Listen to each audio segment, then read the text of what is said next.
SEO in 2022 is live. Hi, I'm David Bain and welcome to the 4-hour live stream launch of SEO in 2022, the 329-page book and 66-episode podcast and video series featuring many of the world's leading SEO experts. Over the last couple of months, I've been rather busy interviewing 66 SEO gurus and asking them all one question. What is your number one SEO tip for 2022?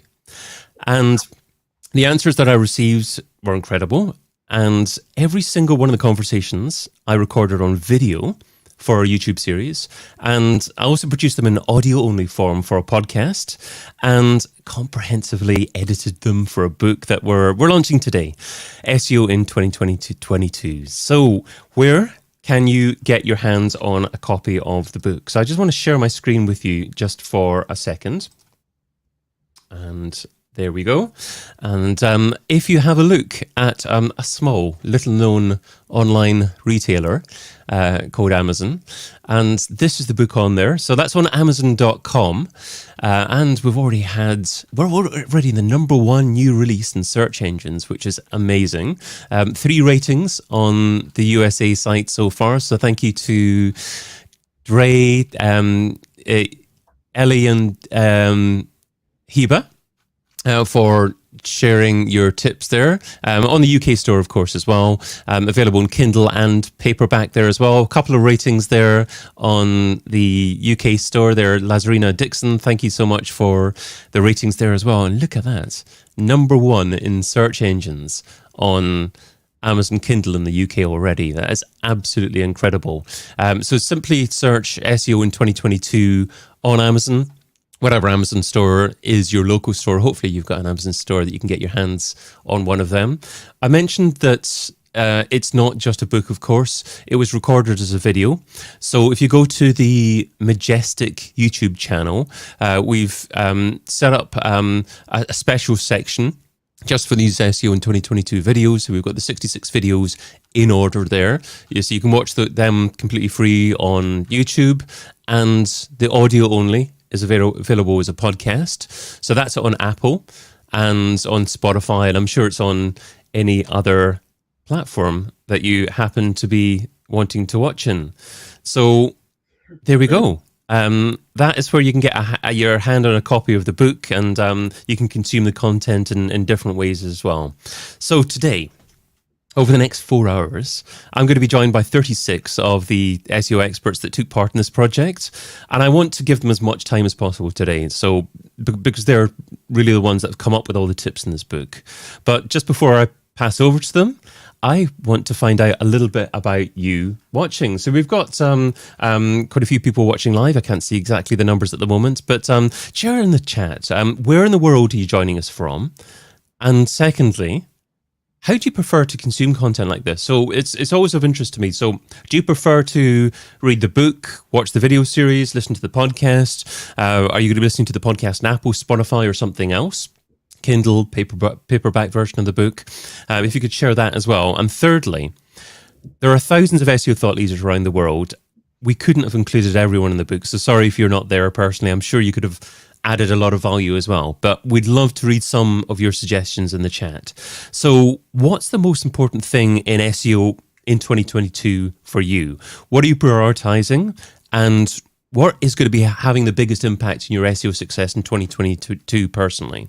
So let me know, and I'll try and incorporate as many of your comments in today's conversation. So great to see some people chatting there as well. Simon Cox, great jumper, David. Thank you very much, Simon.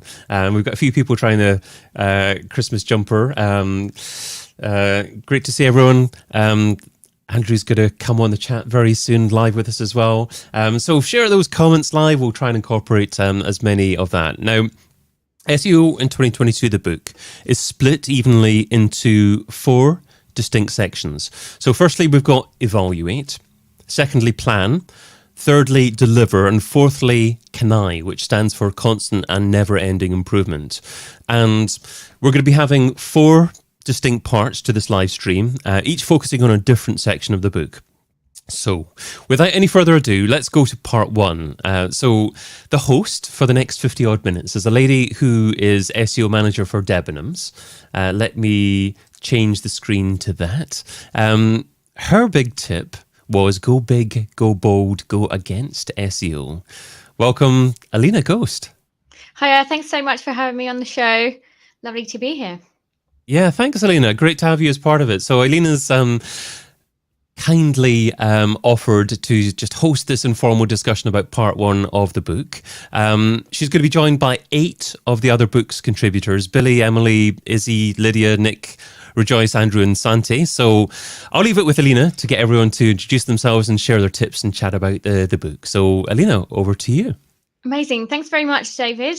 Great stuff on the book. Really loving it. I'm very much looking forward to catching up with every single one of these people here. So I'll probably start off with myself. So I'm Alina Ghost. I'm a SEO manager at Debenhams. Essentially, I've worked for e-commerce brands, mostly client side as well. So like from Carpetright, Tesco, Debenhams, Amara. And yeah, basically I said, go big, go bold. So what I meant by that is basically do something out of the box. Essentially, I didn't want to repeat everything that I thought that other SEOs might be saying. So I wanted to say, like, try something new to get your name out there. So whether it's branded, or whether it's SEO tactics that people haven't tried. Ultimately, most of the SEO tactics that we know isn't because Google told us about it, but because people have tested it. So how would you know if you don't test and try new things? So essentially, that's what I'm saying. Just get out of your comfort zone right now and do something different. But yeah, enough about me. Let's go. Sante. Very lovely to have you on the show. What was your tip and what's your background in case nobody knows you? Well, good afternoon, everybody. My name is Sante. I've been in the SEO business for a very long time. I think historically, I optimized my first site in 1997. So I've seen a number of sites over quite a few years. And the tip that blends in quite well, I think, with the other insights and views from colleagues that are in the first part of the modern SEO, the first chapter of the book. It's really about trying to avoid distractions, I would say, and focusing on things that are most important. We're surrounded by an array of apparently awesome tools often, but then we flounder in a lot of data and statistics. And I found a couple of quotes about statistics and data that are quite inspirational. Like statistics are like bikinis. They reveal what is suggestive, but they conceal what is vital. And most people use statistics like a drunkman uses a lamp pole, more for support than for illumination. My let's say my tip was actually to tell people to not get stressed about pinpointing positioning. And I use I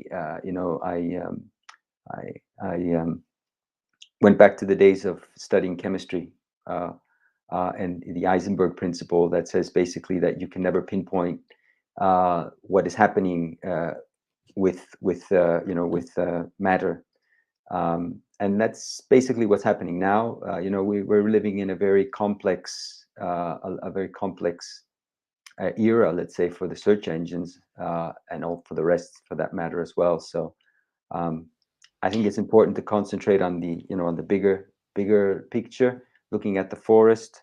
I think that that really I liked Laura's pragmatic approach and her advice to resist the temptation of the shiny new objects. I think that was quite something that should be kept well in mind. Although we get bored looking at the same tools over and over again, and when something new and shiny shows up, I'm the first one tempted to go and play with it, and then maybe let go of my other tools, and then perhaps go back to the other tools later on when you get tired of the new tool. And perhaps the second thing that I would really recommend to anybody in general, from a professional point of view, is to try and be creative about things. As a second tip, if I could give a second tip, be creative, thinking out of the box, like you said, Alina. I think that's very, very important, because if everybody does the same thing, we're not going to achieve that objective. We're not going to get the results that ultimately we need, or our clients need. I work for a number of clients. Everybody has a different need, different requirements. And if everybody wants to be on the first page, and everybody does exactly the same thing to be there, it's going to be tough. Yeah, absolutely. No, I liked what you mentioned earlier. Like, let's not go run around like crazy chickens. Basically, we actually want to use that data for something, and ultimately, that's why more and more of us are delving into like data analysis a lot more, and actually, as you pointed out there, making it more useful to us, illumination over anything else. Like, we actually want to make sure that we do something with it. And the other thing around like shiny new things, you're absolutely right. And I guess could Core Web Vitals be a little bit of that? Am I being controversial already? 5 minutes in. But yeah, no, essentially I agree with that. Like, the bread and butter, like the first chapter is all about basically the basics, a lot of it. So when you're focusing on the basics, you need to get the bottom right, and then get into like that creativity, do something different that nobody else is doing. So yeah, very much like that. Thanks so much, Sante. Moving on to Emily Potter. Very nice to have you on the show. Thanks for having me. Please give us an introduction and your tip. So I'm Emily Potter. I'm head of customer success at Search Pilot, which we do A/B testing, split testing for SEO, if you haven't heard of us. And so my tip is probably unsurprising, that if you're not testing already, you should start testing. But also, if you are testing, I think you need to start testing CRO with SEO and start working with your product teams. Because, I mean, you mentioned Core Web Vitals, Alina. We're seeing like adding components and things like that be really positive for SEO, for those teams that already have all those basics sorted out and are at the sort of already on the first page and trying to get higher up. And yeah, I mean, if you want to talk about doing big, bold things, especially if you're working on a big website where that's a big risk, testing is the thing that enables you to do that. So you can try it out, and you can just roll it back if it doesn't work. And it's kind of a way to start trying to move up on the first page in ways that maybe are more creative, that you wouldn't risk doing otherwise. Yeah, I always liked a bit testing. Ultimately, as you said, if it's not just for SEO purposes, like you can do quite strategic stuff, like looking at particular pages, or like you can do a particular one page, for example. But essentially, just make sure that like not only does it have good impact for traffic, but going back to that whole CRO factor, UX factor. I think it was Tom Kapp at Brighton SEO who even said, like, if I do everything that Core Web Vitals actually tells me to do, it will really impact the UX side of things. Like, my website will be so rubbish. Yeah. Nearly swore then. Yeah, he has a lot of the like ways you can kind of hack Core Web Vitals and technically meet it, but maybe isn't the best thing for UX. Yeah, so testing is definitely a big one. So I definitely agree with that. Would you say you found any other tip, or would you give a second tip if you could? I mean, I still think what you said, from what we've learned from testing, like, look, the basics do still work as well. Some of our most positive tests are changing a title tag. So there's, and just kind of piggybacking from what we've seen with our data, because we're talking about data and big, bold things, or going back to basics, like all of that ties in. So we're seeing important things, but then again, some other best practice things like meta descriptions rarely move the needle. Google's overriding them. So I think be strategic with where you're optimizing as well. You know, some basic things are definitely still working. Some basics are probably a waste of your time. And you really need to find a way to make sure you're not wasting time on things that just don't matter. So I guess that's a question to you, probably put you on the spot, but like, what would you say? How would they prioritize it? Or like, how would they find out what is important to them? So, I mean, if you are testing, that's a good way to do it. Search Pilot, what's cool is we're using the Meta CMS or Edge technology, as Nick and I have talked about at Majestic before. So you can kind of change things without actually changing your backend code at your origin. So that enables a lot of that quick dynamic moving. If some of that's not available to you with resources, even just doing like small one-page testing or thinking about. And also, I mean, we share case studies on our website, so you can learn from what we tests that we've run on other websites as well. You can go on there and kind of get an idea. But yeah, Right. as Google's changing, like overriding meta descriptions, for example, is one thing. Definitely optimizing meta descriptions. We haven't seen too much success with. Amazing. Thanks so much for that. What about you, Rejoice? Hi, so I'm Rejoice, and I'm an SEO manager at Incubator. And my tip was originality is overrated. If it doesn't come naturally, don't force it. Yeah, it was mostly around just content and the idea of repurposing content. I think, during the pandemic, a lot of like new original ideas came out, but I don't think we have to continue to always create new and original ideas, especially for brands. And brands create so many diverse content, so many different content, which can be very much repurposed next year as well. Just trying to find a different angle or different intent, maybe that you can target from the content you already have, can still sort of bring that rankings and sort of bring people to your site. So you don't have to always be original, because sometimes that's time consuming to think about new ideas constantly. Just look at what you have, what's performing well, and how can we make it different for your customers, your consumers, or readers. I like that. I think it's going back to that whole evergreen content. Is there something that you can create to bring value to your users? Is there any data in the back end that you've got that nobody else has? Ultimately, I've heard from other friends in the industry who've said like the data is becoming so similar because everybody's using the same pools of data to create the content, that all of the content is beginning to sound a lot like very similar. So yeah, it's something to definitely keep in mind. Don't force it. Also make sure that it's relevant to the brand. Yeah. So yeah, I definitely agree with that one. Amazing. Would you recommend any other person's tip in the book, or would you have a tip number 2 at all? I think tip number 2 for me would be let's not focus around high search volumes a lot. I think that's something we need to kind of move away from.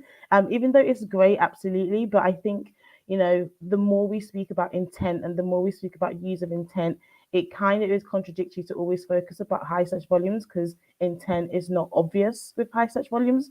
A lot of long tail keywords do come with low search volumes, and whether we're moving into this whole form of brands trying to understand exactly what your consumers are trying to find out, we can't always be so fixated with, oh, it needs to be 1,000 search volumes, it needs to be such and such, because you're going to miss out on quite a lot of content that you can create, especially with the low search volumes, the long tail keywords.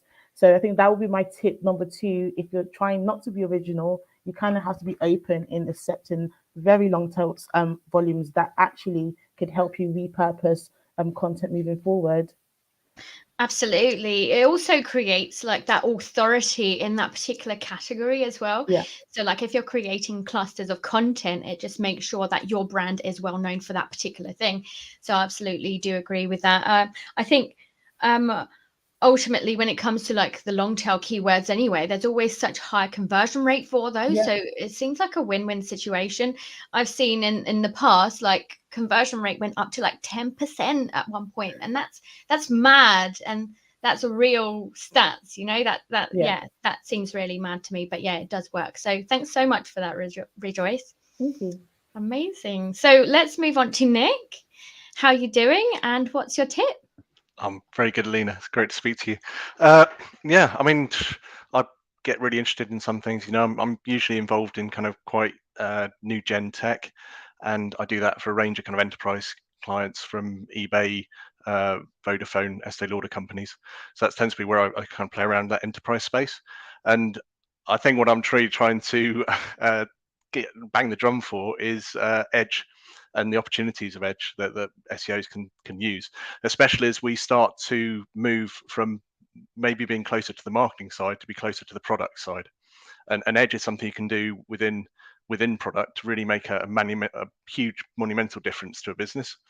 A lot of people so far have kind of thought about, and there's probably people's perceptions of Edge, they're thinking about this a lot in a similar way to kind of GTM injections and how to get around things on the origin server. So they've been kind of working out various ways of doing that. But Edge just takes this to a whole new level. It completely changes things. It's implemented in a structure and architecture that makes far more sense. You don't have the performance issues that you have when you're running things with normal JavaScript injection into the page, and you have the ability to pull in other data from the origin server to blend and do things in particular in the Edge environment. And this is where it gets really, really interesting. And this serverless environment that's been created at CDN level is exactly as it sounds. You have computation, you have processor power, you have memory, you have data storage, you have everything that you can do within this Edge layer. And that allows you to it opens up a host of opportunities in terms of how you're handling your redirects. And I think redirects is a really obvious one that I talk to people about, because why would you get a user to come in through Akamai, come to the origin server, and then redirect them back out to the next destination, which will go back through Akamai and come back in again to the origin server. By doing this on the Edge, you've immediately halved that time.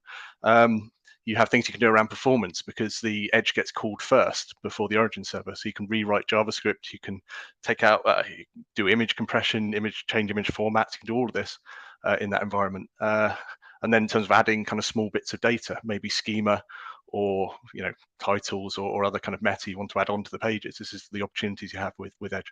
Or even, I think Simon's point, playing around with index now as well within Akamai. There's native connections as well within that environment. So there's really, in terms of 2022, nothing is going to be bigger than Edge, really. So I think SEOs need to be aware of that. It won't necessarily be an area that we all get into. And I'm not suggesting we all suddenly become Edge Ops or DevOps engineers, but understanding the potential for that tool set and what you could do for certain clients with it is going to be essential knowledge really for next year. Yeah, no, it's quite obvious that there was quite a lot of lingo there. So, Nick, if you had a suggestion for somebody who wants to get into that kind of thing, wants to see more information around it, what would you recommend?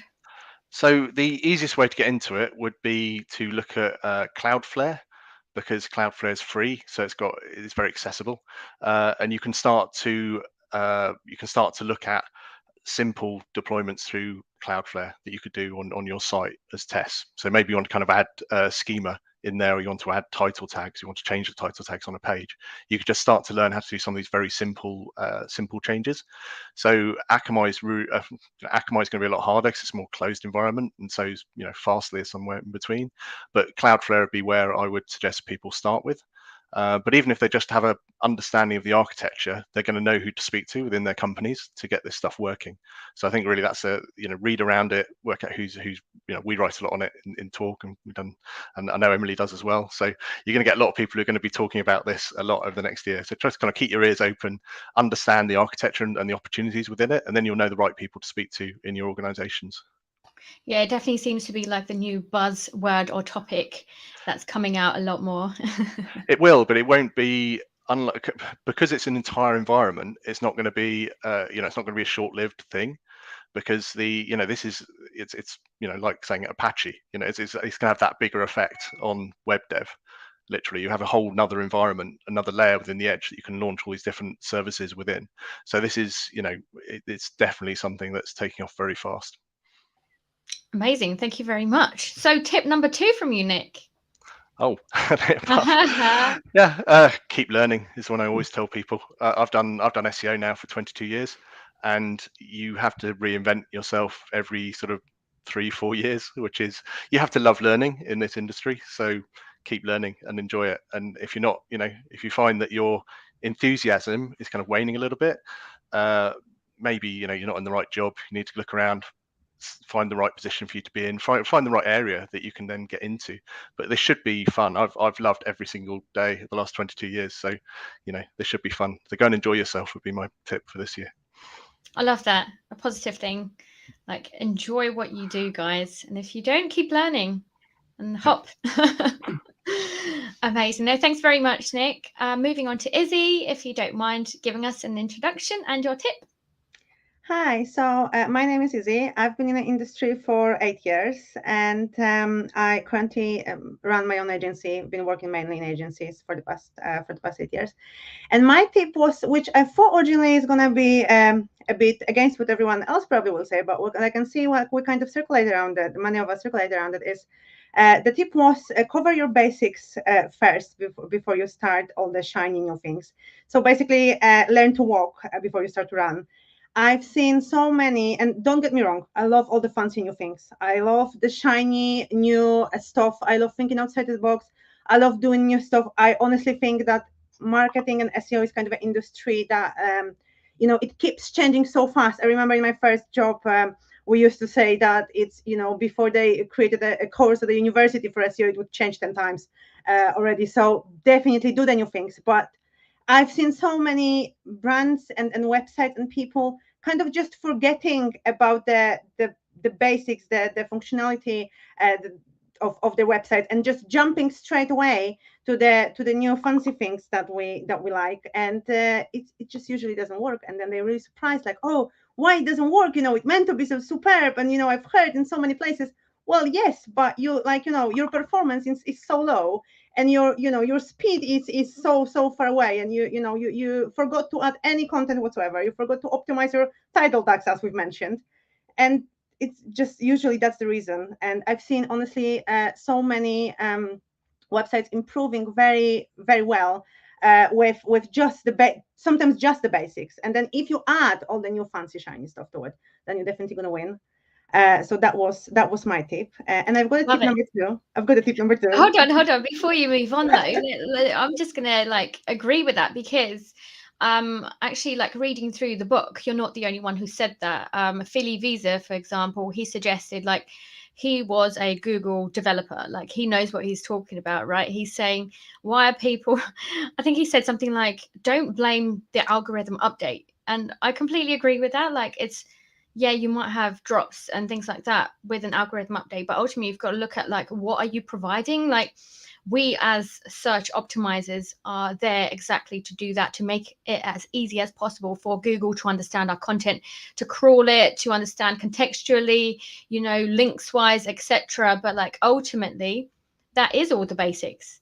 How did an algorithm start in the first place? It is links, it is content, it is coding and understanding what's page is, what authority. So taxonomy, for example. So yeah, no, I totally agree with that. So before you do the smarter stuff and try and test and things, ultimately get your basics right. So yeah, no, thanks very much, Izzy. Your point number two, what was that? You're dying to say.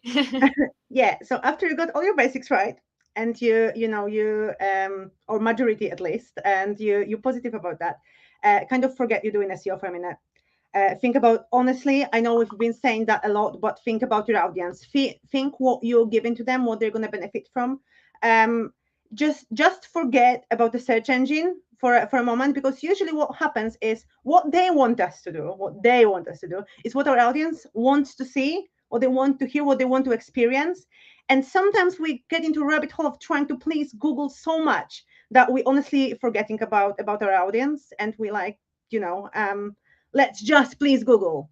Let's forget about everyone else. And this everyone else is who is using Google and who they want to make happy in the end. So yeah, that's my tip number two. Yeah, I think it was Luke Carthy, somebody also in the book, suggested looking at the wider picture. So he's very much e-com focused, so paid search as well. And it's about what pages are you creating and how can that work for the wider marketing strategy, for example. So your PLPs, for example, are they commercially focused for any keywords that you can push via paid search? Also looking at the UX side of things. Ultimately, SEO is touching so many different areas that it's exactly about that. So yeah, no, thank you very much for that, Izzy. Yeah, no, good thing that we're moving on to GA and stuff like that with Andrew. So yeah, please give us an introduction and your tip. Hi, Alina. I'm Andrew, also known as Andrew Optimizer. That's not my real name. It would be good if it was, wouldn't it?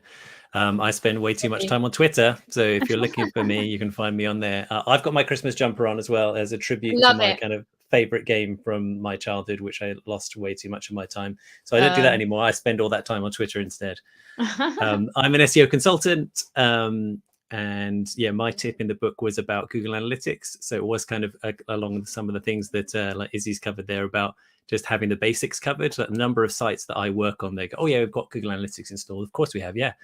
But they just set it up out of the box. They haven't done anything else with it. And, you know, all those kind of things that you should do, like filtering out your own staff because they tend not to buy your own stuff, like from those kind of things all the way up to like really complex stuff. Where, you know, you have these kind of handovers with e-commerce systems, and you can, like, you know, again, I work with loads of clients that have, you know, their biggest referral is PayPal. So they're not sending you traffic. It's just they're just bouncing back after they've been away to pay for stuff, and your analytics is messing up all that data. So if you learn to love analytics, then you can get a whole bunch of useful data out of it, which of course, you know, I'm slightly biased, but I say it's the most important tip in the whole book, because if you can't measure it, then you can't tell the test whatever you're doing is working, right? If you can't see. Yeah, I think it's one that's taken for granted for sure. Like, as you say, we're just like saying, oh yeah, we've got GA, but we don't actually look at what's in GA.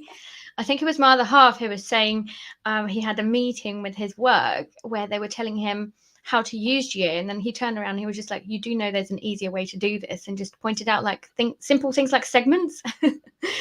Like there's loads of stuff like it. It's a really powerful tool, like out of the box. Like Google set these things up to, you know, be good to you, but there's a lot in there and people get a bit intimidated by it, and like just as you get used to things, Google have this lovely habit of shifting things around, and they change the UI and everything gets lost, and but it's like, you know, you can now hook it up with lovely things like Google Data Studio, and you can start to blend it with other data that you're pulling in from other tools and start to really make it into useful stuff that you want to know. Like, okay, when we change this thing, how many more did we sell? Or when we change this thing, how many more subscribers did we get? And you can start to see all that data and sort of filter out a little bit of the cruft that GA kind of, you know, throws at you. You can start messing with GA, you can get cool stuff. Yeah, not only do you know what's happening on on your site, but also you are doing a little bit of testing by doing that. Yeah, you can see that kind of before and after stuff. Yeah. But then, like, essentially, you can like add tracking to links. So, for example, something that I recently did is take on some Debenham's Google My Business pages and added a tracked link to our homepage. So it is going to organic, but I can also see how many people are going via those local pages, which we don't have the stores for anymore. And that's actually a tip that I got from Arnell. So I guess, Andrew, what would you say if somebody wants to know more about GA? Like, it's not that easy just to delve in, see loads of data and loads of information. Like, what would you actually recommend for somebody who's just starting out and wanting to do better on their GA? So the tip you talked about UTM tracking, I know she just showed up in the chat as well, but Claire Carlisle's got a great little spreadsheet. You can just go in there and you set up all your GMB listings and it will spit you out with all the UTM tracking links that you need. It's magic. And I use that kind of stuff as a massive time saver. But in terms of where to start with GA, start with some of those really basic things. There's so much help out there. I mean, I've written about it myself, of course, on my own website, but you know, there's loads of things out there that teach you how to set. You don't have to learn how to do all this stuff from scratch. People have done it for you and you can copy their homework. So if you need to find out, how do I filter my own staff out? How do I do that thing, as somebody said in the chat, about how do I work out how to stop that referral coming back from those e-commerce transactions? This has been done for you. If you use any of the big payment platforms, Stripe and PayPal and all these kind of things, everybody else who uses this has the same problem, and they've all worked out how to do it and they've shared it, and you can find these filters and you can just copy and paste it, or there's ones in the kind of Google Analytics has a little sort of store of segments and filters and things that you can just go, okay, I want a segment that shows me people in the US on a Thursday, or whatever the heck it is you want. There's a segment that somebody else has already built that does it for you. And if you start copying other people's homework, that's how you learn. Oh, okay, well, it does that thing and I can see how it does that thing. I could copy it and change it to do just slightly that better thing because that's what I want it to do. And that's how you then start to learn to build those things yourself. And then, of course, you share it back with the community because we're all lovely and we share things like this and help everybody else, right? Exactly. But before we move on, Andrew, I want to know the nitty gritty. Like, do you have one example that it seems to be a common issue that happens on your client sites, you know? Oh, common issues. So like people install Google Analytics twice. That's great because they've heard about GTM and that's an exciting thing. And they install analytics twice and their traffic doubles overnight. Happy days. Bounce rate goes through the floor. That's great. That's a fun one. But I guess probably the most common one is not putting filters for their own staff. So, you know, they're based in Cambridge and they go, hey, like 50% of our traffic comes from Cambridge. That's cool. And then you set up a new filter and you say, okay, well, hang on, let's just screen out all traffic that comes from your IP address just for a couple of days. Oh, look, your traffic halved. So that kind of makes me popular with my clients because I smash their traffic to pieces before we start because I rule half their staff. Because, like, you know, people write stuff, they work for the company and they want to go and look at their blog that they just wrote and they send it to their mom. Of course, yeah. You know, but your mom's not going to buy your stuff, probably, depending on what you sell. Yeah, who knows? Who knows? Amazing. Yeah, filtering your own stuff. What about tip number 2? Is it really sucky to say yours? I was reading through the book and stuff, nice. so about that kind of thing, about doing stuff different. Like, I feel like a lot of the time in SEO we get bogged down in this kind of what are my competitors doing and who are these doing and how can I outrank them and stuff. And it's like, if you're always chasing where the finish line is now and the finish line keeps moving, you're always going to be chasing, right? Try and get ahead of other people. Like, yes, of course, it's important to see what your competitors are doing, but, you know, stop just copying all the time. Try and do something different, like push the boundaries a little bit, test it, see what works. Amazing. Couldn't agree more. No, thanks so much. Great. So let's move on. Is it Lidia? Did I get that right? Yeah, you got it right. Amazing. So an introduction. Hey, nice to meet you. And what's your tip, please? Well, I'm Lidia Infante. I work at BigCommerce. I've been in SEO for, God, I don't know, a few years. Not the 22 that Nick was talking about, because that's way too much. But I am glad you're not bored of the industry yet, Nick. So yeah, my tip was about benchmarking your search landscape, because ranking is not just about what you do, it's going to be about what your competitors do as well. And you might have competitors that are excellent at tech SEO, and maybe you're not that great, but you can outperform them with content or with off-page. So typically what I do is I benchmark the entire search landscape, focusing on the 3 legs of SEO. So I look at content, I look at keywords, how many keywords bring traffic, what do the rankings look like, and whether the traffic is editorial, product, or brand. Then I look at the off-page side of things, so links, and I also include branded search in there because I've somewhat of a background in digital PR, so I link this brand and search a lot. And then when it comes to tech, I really struggle to find the perfect metric to about this. So I've been experimenting with a few. You can either put your competitors' websites on a tool and grab a health score, which is an option. It's never going to give you the full picture. You can look at Core Web Vitals, again, never going to give you the full picture. Or you can look at Lighthouse scores. You can combine the 3 to kind of get an understanding of how good your competition is at tech, or how much focus do they put in that section of their SEO efforts. Awesome. So I like that. I like the fact that it's like a bit of an audit, but not just about not your site, but other people's sites, to see where you're standing against those. And I guess a quick example is how much content have you got on your site compared to other retailers, for example, on your PLPs compared to theirs. So is it hundreds of words, whereas you've got none? What is the quantity? And actually putting that into numbers is quite a good one. But what would you say was probably the most common thing that you found in terms of competitors doing and the client not doing so? I found many clients trying to go for links and authority. Well, they're already leaders in their search landscape on that. So that's not going to make them outrank their competitors. They should be focusing on content instead. Typically, what I've seen over and over and over again is that commonly clients lack content, or the content lacks structure. So that is the most common one. You don't need to get more links. You don't need to get your Core Web Vitals to perfection. Just get good content out there. So basically prioritizing things that they shouldn't be prioritizing is I guess we've all been there, Yeah, we've all done it. exactly. That's It's why I'm in taking the that step back. prioritize section. That's what I aim to do, try and help out with that.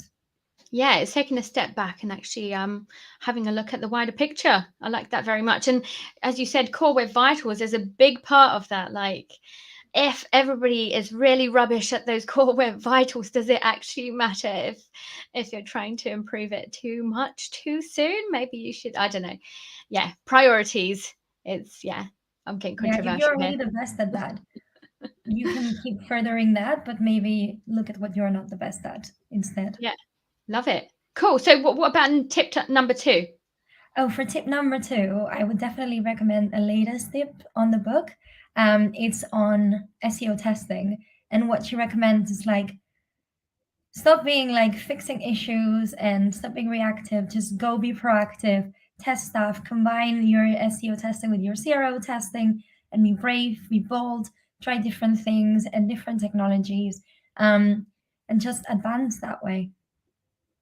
Yeah, I think it combines lots of things into one, really, doesn't it? But I can hear her voice in my mind. It's like, yeah, testing. So yeah, I totally agree with that one. And we've had that tip earlier as well. So yeah, all agreed on that one. So last but not least, Billie, very nice to have you on the show. Please give us an introduction and your tip. Hi, so I'm Billie. I'm the training lead at the SEO Works. The past few months, all my work's been basically around accessibility, so that's exactly what my tip is. So just not forget about accessibility when doing your SEO strategy. So making sure your content is accessible for a big range of readers, making sure that it's technically accessible, that it's accessible for people with slower internet speeds, that it's accessible for people with limited movement, that you can navigate around with just the keys, just if that's needed. And it's just, there's no point excluding anybody. If we're just looking at people with disabilities, that's 20% of like the entire world's population. So why would we be leaving those people out? And that's not even thinking about the other types of people that need accessibility support. So people with learning disabilities, even a mum who's carrying 2 kids around the house trying to quickly get something on their phone, they need to still be able to access that without being able to use their phone.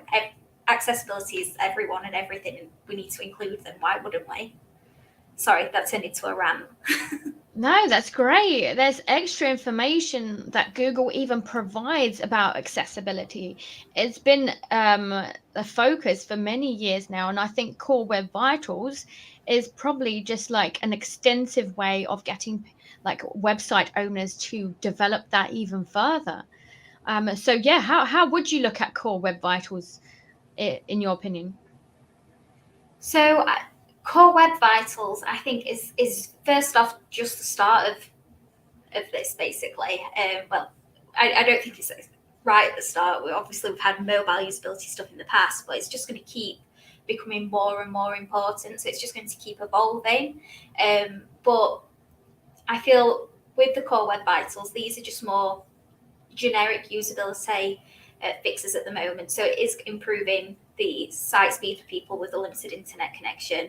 It's making sure that the pages load quickly enough and it's usable. But at the minute, I don't think it's enough to push business owners and website owners into going down that accessibility path. I think it's just the start. And I think as SEOs and the community, we need to kind of like bully our clients into that one a bit more. Amazing. So I guess what would be your top 3 tips for accessibility? Putting you on the spot here. So the first thing every SEO needs to do on the planet is download the Axe DevTools plugin and run audits on your clients' sites with. That'll tell you the contrasting between text and the background, as well as various other common accessibility issues, and it'll tell you exactly where that area is on that page and how to fix it. Half my life is that tool, basically, at this point. I'd also spend a lot of time thinking about accessible language and understanding your users as well. So if you've got a site, say that operates within the charity sector and is targeting people, say, with learning disabilities and things like that, have your articles, pages, whatever it is, and then have an easy read version as well. I just think that I could give a million tips, but the best thing is to just make things for humans and for all humans, really, and think about it like that. Yeah, it's like the tip we had earlier around like not forgetting your audience. Ultimately, yeah, we are trying to make it as easy as possible for Google, but like ultimately, who are we trying to sell to? Who are we trying to help and bring value to? So yeah, I totally see that. Thank you very much. So tip number 2. Tip number 2 is really understand your users and use that to make your navigation of the site better. So for one of my clients recently, I found out they've got 3 different types of users. They've got people that are going to book whatever they're ready to purchase, they're there. So I made their navigation for the people that's ready to buy, basically. People that are just looking for information about that specific product and service, and then people that don't understand that niche, just heard the term, searching for it. And from there, I've kind of gone on to talk about a bit more what Rejoice was saying earlier. So in that navigation, I was able to target those low search volume keywords that people normally skip out because people just don't tend to go for the keywords that bring in like 50 people per month. But because that's it's a long tail keyword, you can get hundreds of thousands of people to the site. And all you've done is just think about something so small, so much. And that navigation is such a big part of the site, helps people, again, ties into accessibility.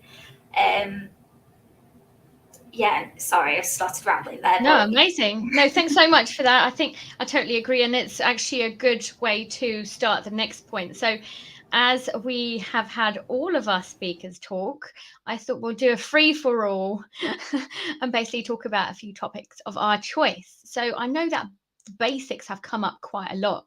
So who wants to jump in and talk about what the basics mean to you? Like, is it content? Is it links? Is it crawling? Is it all of the above? And if so, like how, if somebody is listening to this right now, what would you recommend that they do and how would they go evaluate that?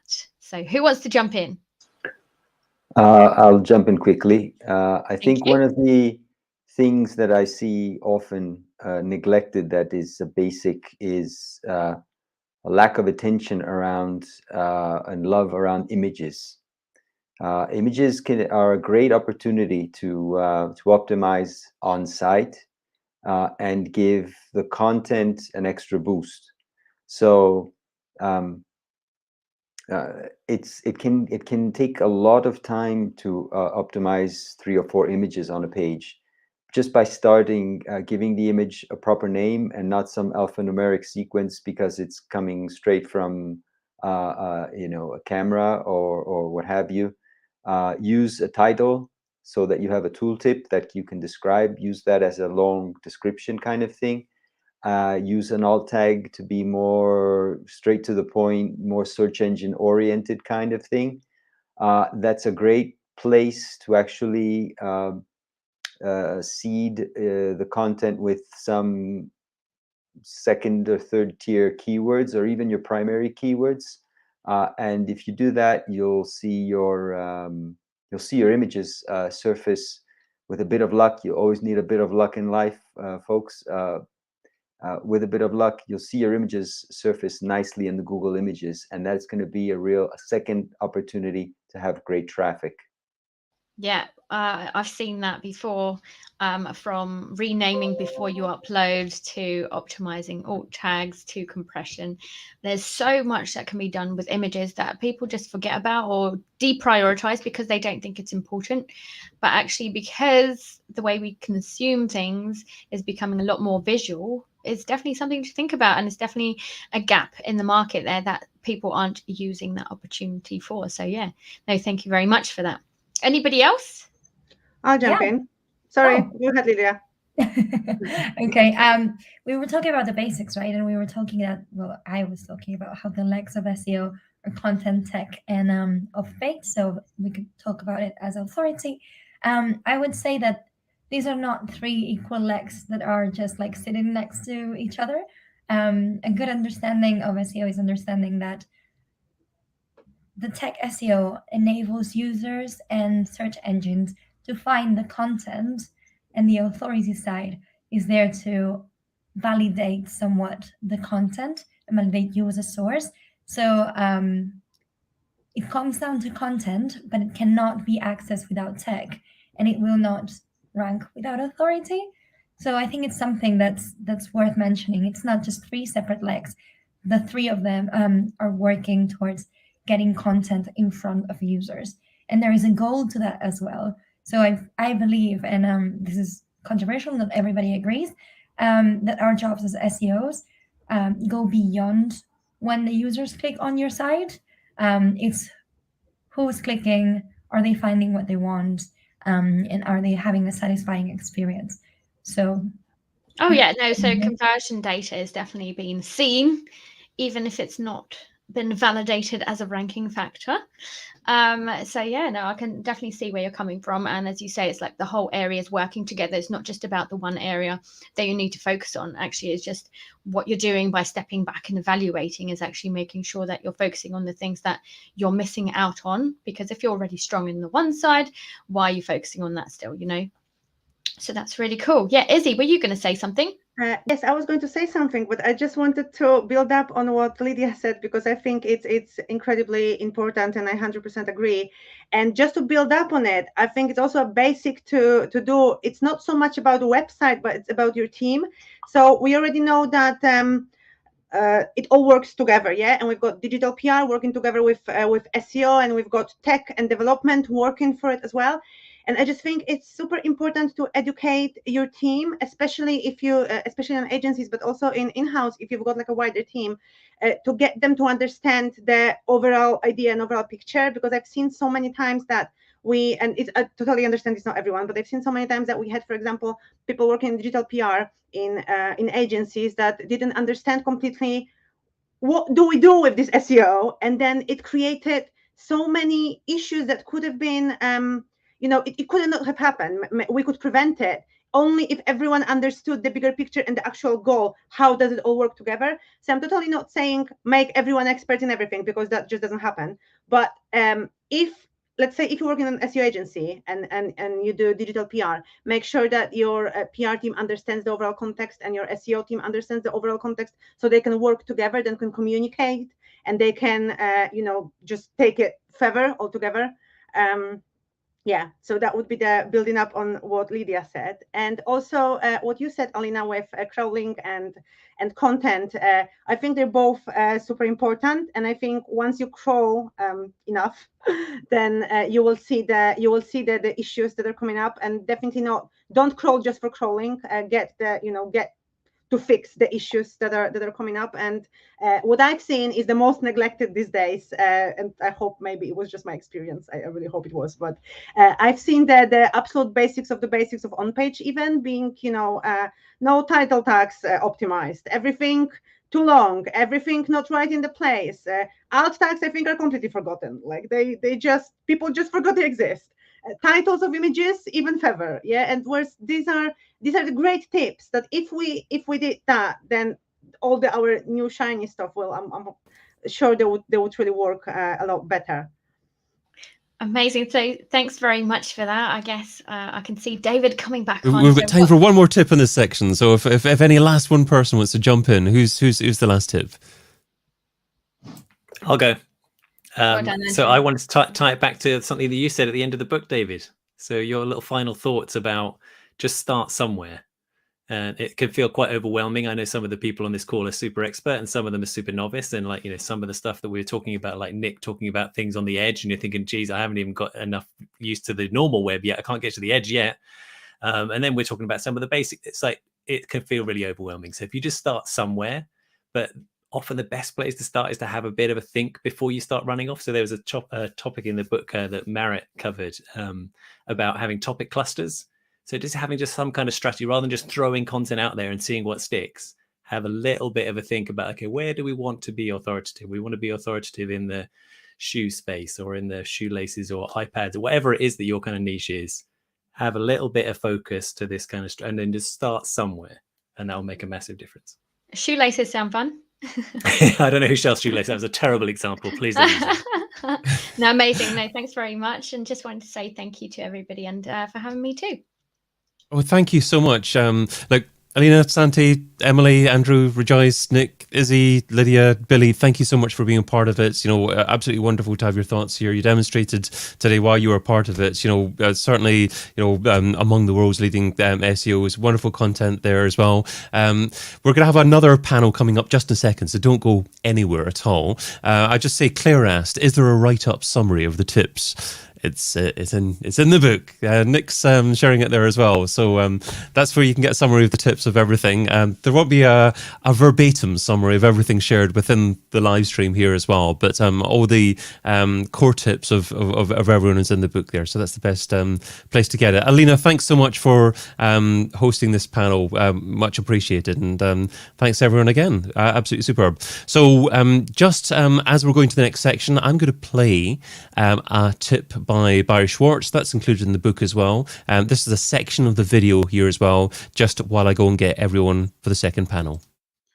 It's my number one SEO tip for 2022 and beyond. I think it's if you can make something that a search engine representative that writes the algorithm or part of the algorithm team notices that this website should be ranking for X, Y, and Z in Google or whatever search engine they're managing, and they see it's not ranking for that term and they're embarrassed by it, I think that's the goal. That's the number one goal for any SEO or any site owner, is to make a website where Google or other search engines would be embarrassed not to rank it for the relevant keyword. So what would make a Google engineer embarrassed that your site isn't ranking number one for relevant terms? Is it typical SEO on-site SEO content relevance? No, it's not even thinking about SEO. It's, you could build a website any way you want, something that you think your users would find really, really valuable.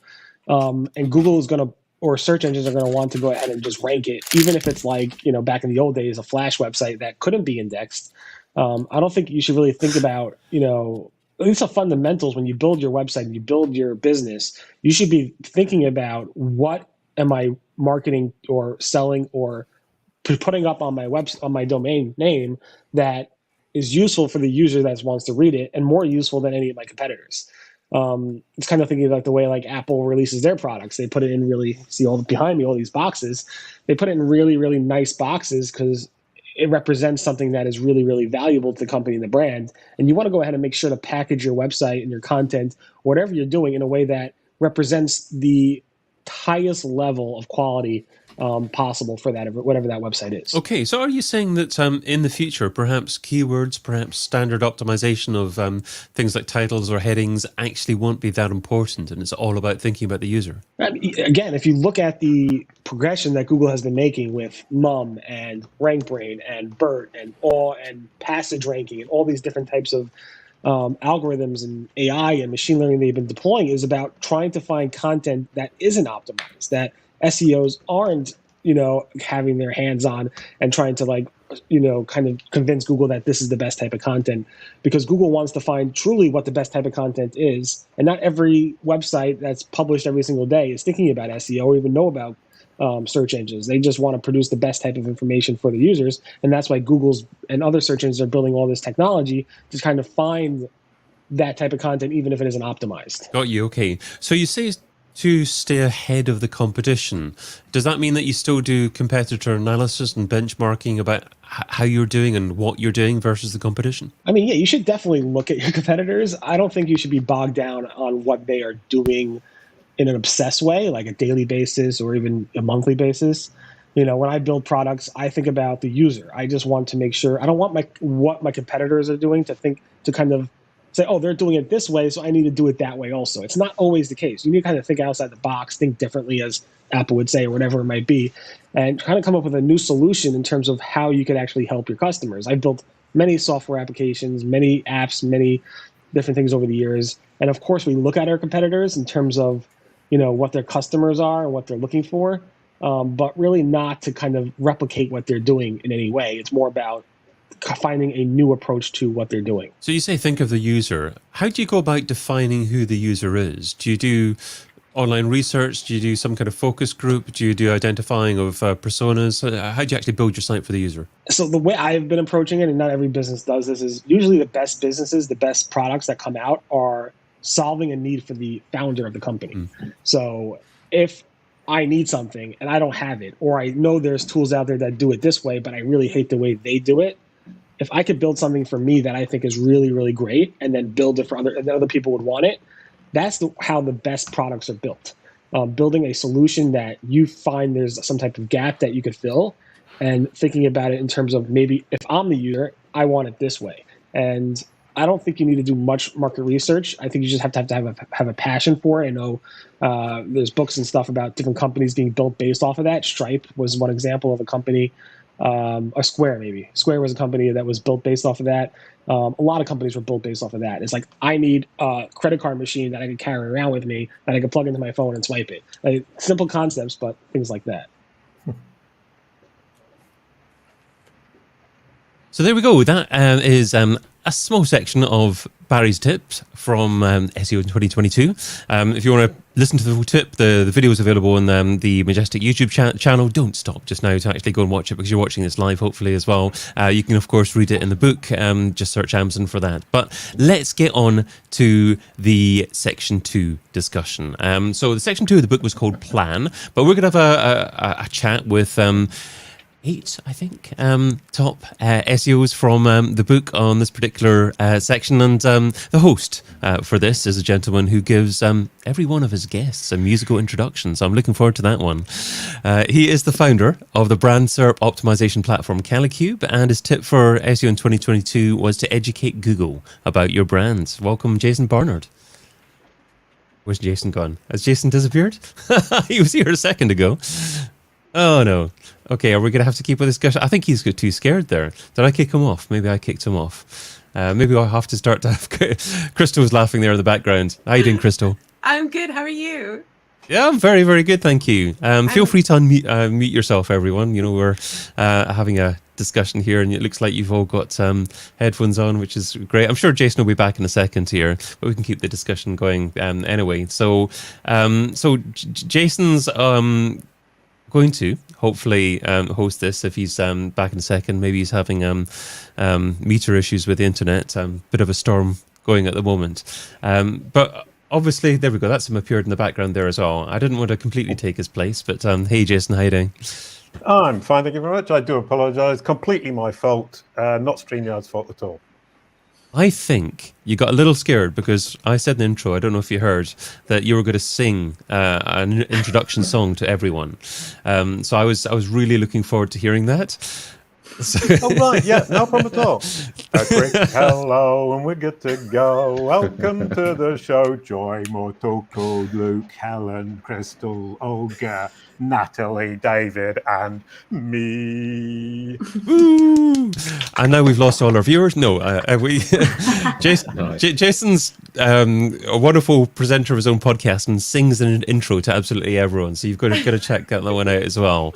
I love the way you do that, Jason. But so Jason's just going to host this discussion. I've introduced you and telling everyone that you're from Calicube, Jason. I'll just say briefly in this section, Jason's joined by Helen, Joy, Motoko, Natalie, Olga, Omi, Luke, and Crystal. So I'll leave it with Jason to actually get everyone to introduce themselves and share their own tips and just chat about the book in general. Shall I just pass over to you, Mr. Barnard? Yeah, thank you very much, David. Absolutely delightful, and thank you for forcing me to sing. I love singing when I'm allowed to, but sometimes I think it might annoy people, so I try not to do it too often. Joy, I know you've heard me sing. You've been on my show. Absolutely lovely to see you all here. And what I'm going to do is I'm going to go round the screen in the order that I see you, because otherwise I'm going to get lost and forget. And a lot of you I haven't actually met. I've had Luke on my show. I've met you before. Olga, Motoko, Crystal, Helen we've met, and Natalie. Natalie, I don't know you. Lovely to meet you all. Hi there. Nice to meet you as well. Nice to meet All you. right, mate. And thank you for coming along. This is going to be great. Now, what I've calculated with my little brain is that if we've got about an hour, we've got 9 people. Somebody else is going to join us, Omi Sido. If he joins us, that's about 5 minutes each with a decent kind of 10-15 minute discussion at the end. So that's what we're going to try and keep it to. And I would like to start with Joy, because you're top left for me.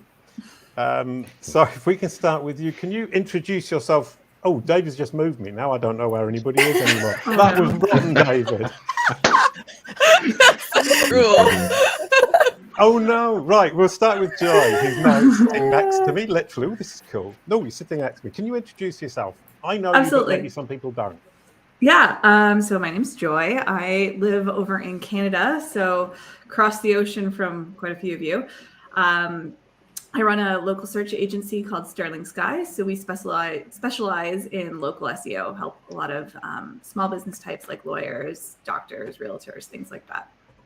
Brilliant. And what was your super duper SEO tip for 2022 in the book? Can you briefly describe that and then tell us how it fits into the overall book, which basically is overall SEO strategy?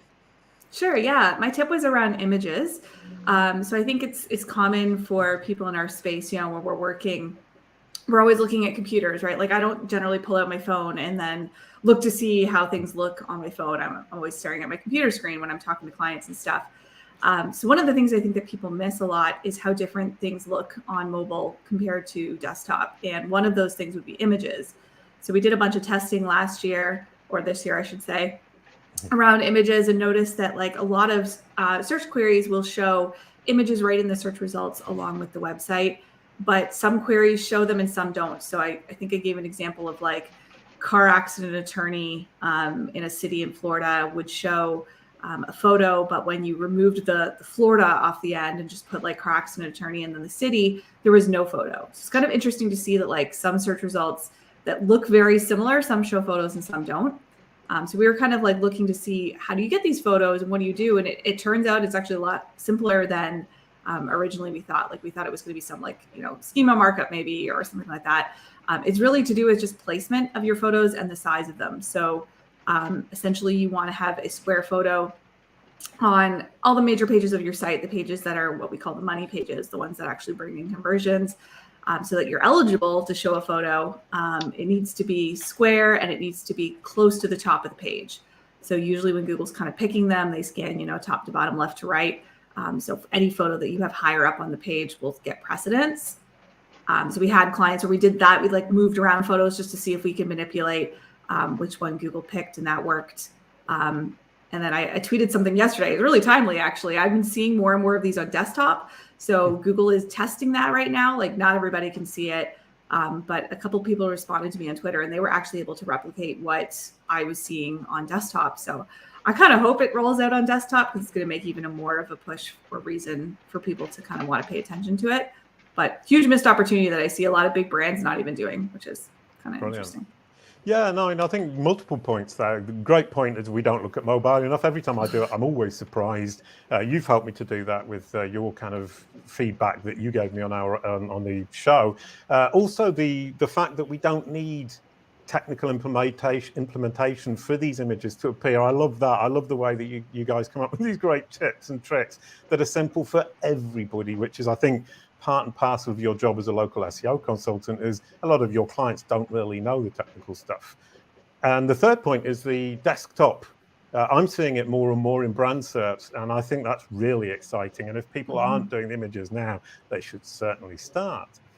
That absolutely wonderful. Second was, whose other tip in the book did you think was particularly relevant and helpful, without insulting any of the other people, because they were all wonderful? Oh, I know. I actually just got the book like a day or two ago in the mail. So I guess shipping to Canada is probably somewhat delayed. So I haven't read it yet, but I'm taking it with me on vacation next week. So I'm not sure. Barry's was really great that I just heard a few minutes ago. Right. Okay. Brilliant. And then, well, in that case, what we'll do is move on to, if you had a second tip, because you were supposed to give your number one tip, what would your number two tip have been had David been generous enough to give you 2 pages in the book instead of 1? Ooh, that's a tough one. Yeah, I mean, I think as far as like, I guess I'll stick to local SEO. I know a lot of people aren't necessarily in that industry, but in the field I work in, the local pack results are, where it's at. So a lot of our clients get way more leads from Google My Business, or now it's the Google Business Profile. So kind of paying attention to that, understanding where those local packs show up, how you can get in them is really key. And we're seeing like a lot of testing that Google is doing there as well, where they're expanding it, making it bigger, like it covers the entire screen. So just kind of ties into my first one, always look at the search results, but understanding like where the local pack results are showing up and how you can get in there and how that differs from organic. That's what I would pay attention to. Brilliant. I think that's what Omi was going to say if he had been here, is look at the search results and use that as your research tool. It's your best SEO tool. That's what I remember vaguely from kind of the overall point. I hope he will join us so he can say it much better than I just did. And just one last really quick point. What's your opinion or your take on the change of name from Google My Business to Google Business Profile? I think that's intriguing.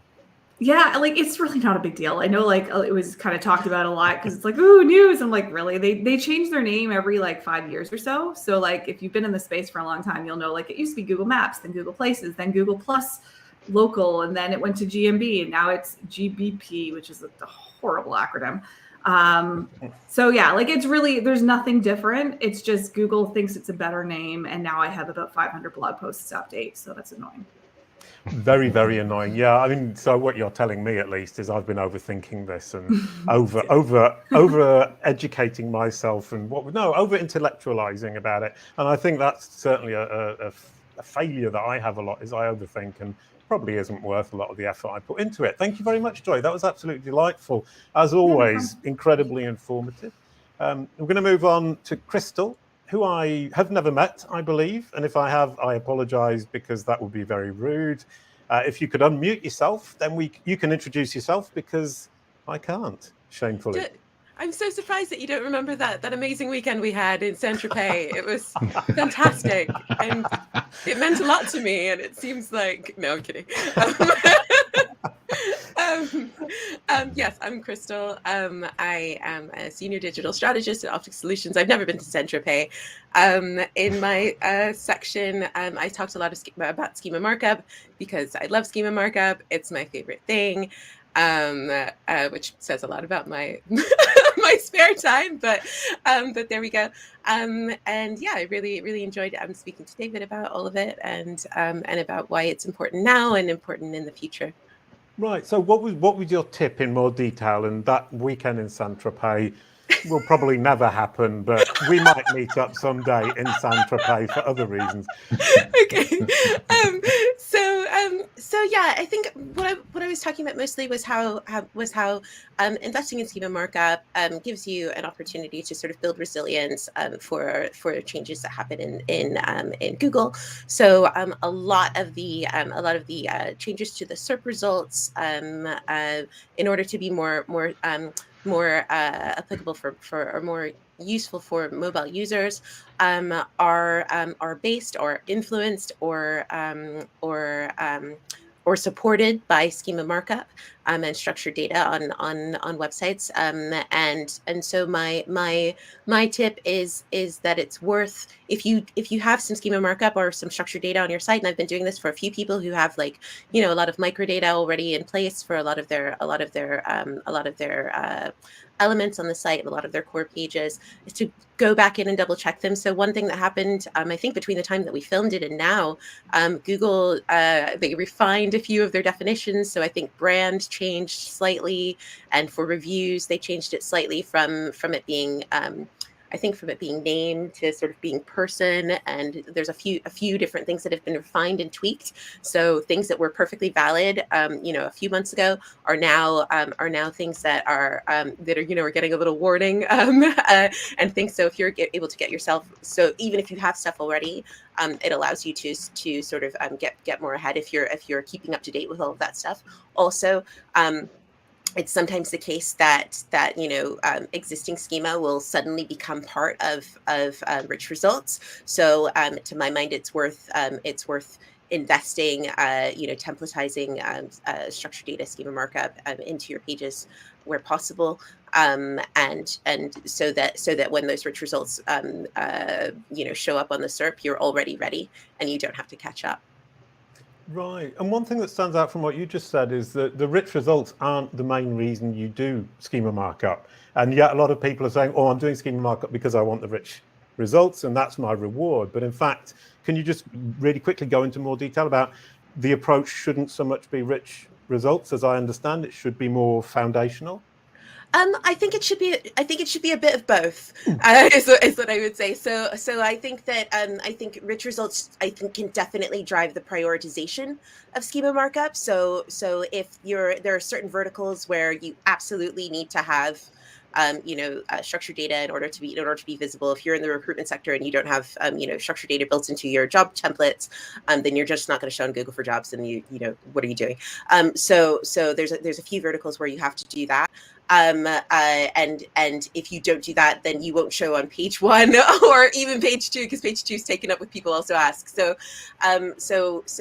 that's really important. But from a foundational point of view, I think that schema markup and structured data and the way that schema.org structure data gives you a lot of good clues for ways that you should structure your website and the kind of information that you should have available. So they've got lots of different types and lots of different properties that you should look at. And so, for instance, just talking about jobs, it says who's the employer, when was it posted, when does it expire, what is the salary?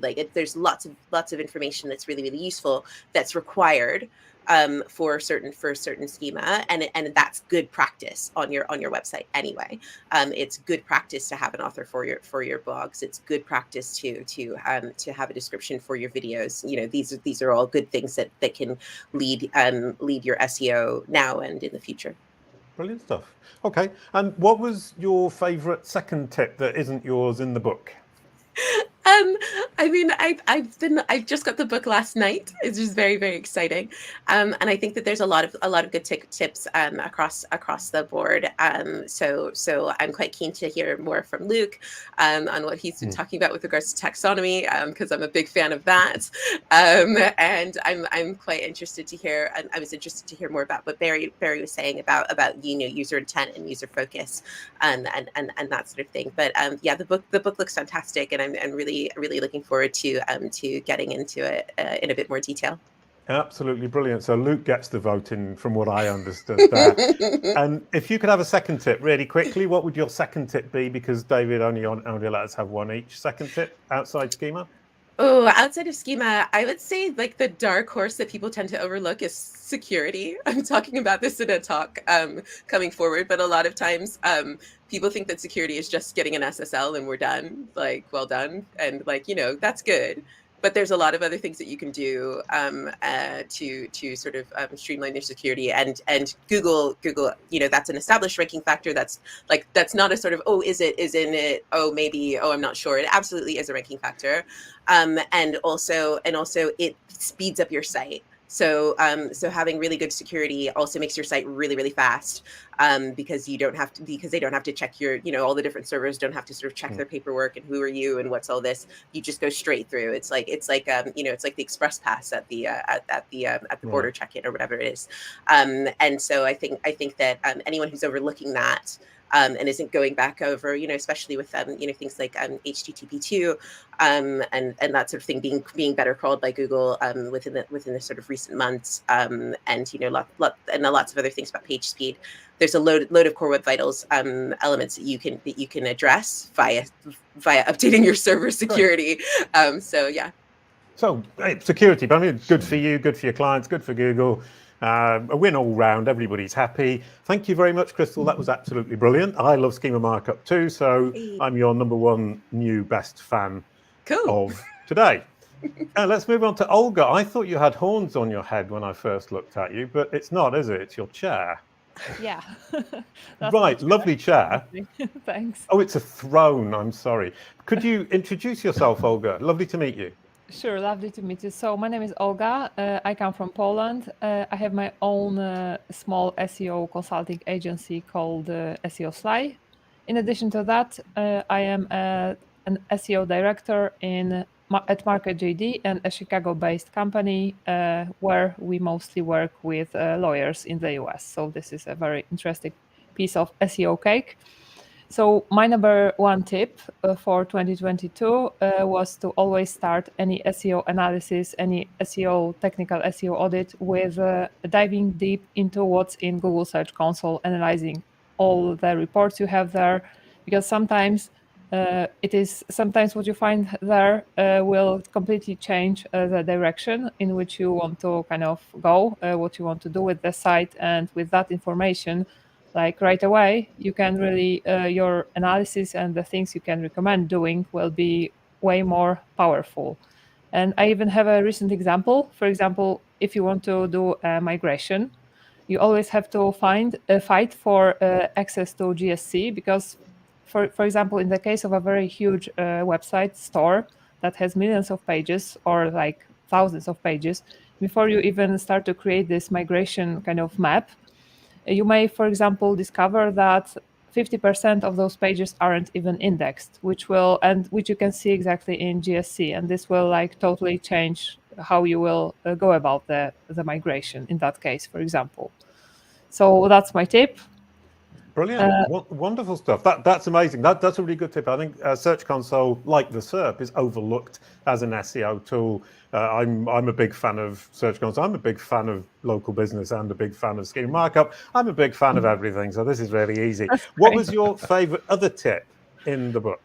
So I got the book yesterday. I tried to kind of, I didn't manage to read all of it, and it's really hard to say just one tip which I like the most. But I would say what I liked a lot was the tip about rubbish in, rubbish out from Philly.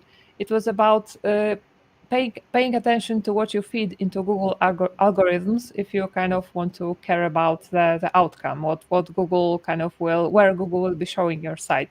This is a kind of a technical SEO tip, and I am biased here because I love technical SEO, so I like that one too.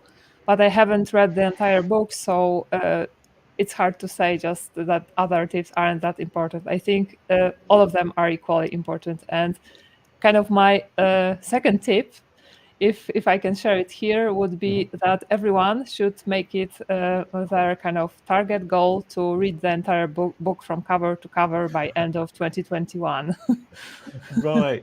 And obviously we have the problem, thank you, that's absolutely brilliant, is that everybody got the book yesterday, so nobody's been able to read the whole thing because it's so packed with great information that you can't read it in just an evening, however much you might want to, unless you stay up all night maybe, which you didn't, Olga. But from my perspective, that was absolutely brilliant. Those are great tips, and I do love the second one because it makes so much sense. That's why we're all here. Thank you, Olga. Now on to Luke. All right, mate. How's it going, man? Yeah, I'm good, pal. I'm really, really good. Right, e-commerce specialist, super smart. You've been on the show. I know more about you than perhaps I thought I would by this time of my life. Yeah, we have been to Saint Tropez, huh? I love that question. That was brilliant. Can you share who you are and what your tip is? Yes, I will. But before I do that, secrets out. Clearly, myself and Natalie, we share an office because we live in exactly the same roof. It's uncanny. I've never seen anyone on the internet who occupies a space that looks quite similar to mine, and it's crazy. I keep like turning around and thinking, why is Natalie not there? Anyway, my tip: you're not after where I work. You're after the information I put in the book. So for me, it was all about maximising the opportunities through category pages, or I'll reference as PLPs going forward because it's just easier to spit that out. But really, as we know, everything in the world of SEO normally starts with keyword research if you're looking in analysis. And it's really important to understand how people search and behave before you start to build your categories, your parent, your child, your taxonomy, whatever you want to call it. And the way I like to address it is almost like walking into a supermarket. You know, if you had really convoluted and vague names down the aisles, one, it's going to really annoy you, and two, you've got a lot less chance of going down that aisle to find what you're looking for. So, for example, rather than just saying eggs and baking supplies, you had something like, I don't know, something completely vague that I'm not creative enough to think of on the spot. You'd be in a situation where people wouldn't go down that particular aisle. So it's all about maximising your opportunities. Now, of course, your category pages, typically, in most cases, when it comes to e-commerce sites, attracts the most amount of traffic, with the exception of your homepage and maybe a handful of products, depending on how many products you have. So it's really, really important to maximize those opportunities. Taking it a step further, it's also seasoning that, if you like, because I've got something in the slow cooker and it smells incredible. So I just keep thinking about food. What I will say is seasoning that with faceted navigation. So if you're in an environment where you sell clothes in various colors, various cuts, so jeans with, you know, boot cut or skinny jeans, that sort of thing, having a faceted navigation that allows you to index and selectively index, should I say, not to cause bloat, certain additions to categories, you can really start to optimize for long tail keywords. And anyone that's starting out in the world of e-commerce, it's all about long tail, or to be honest, SEO in general, it's always about looking after the long tail keywords. And as we know, which is the worst kept secret in the world of SEO, long tail converts better.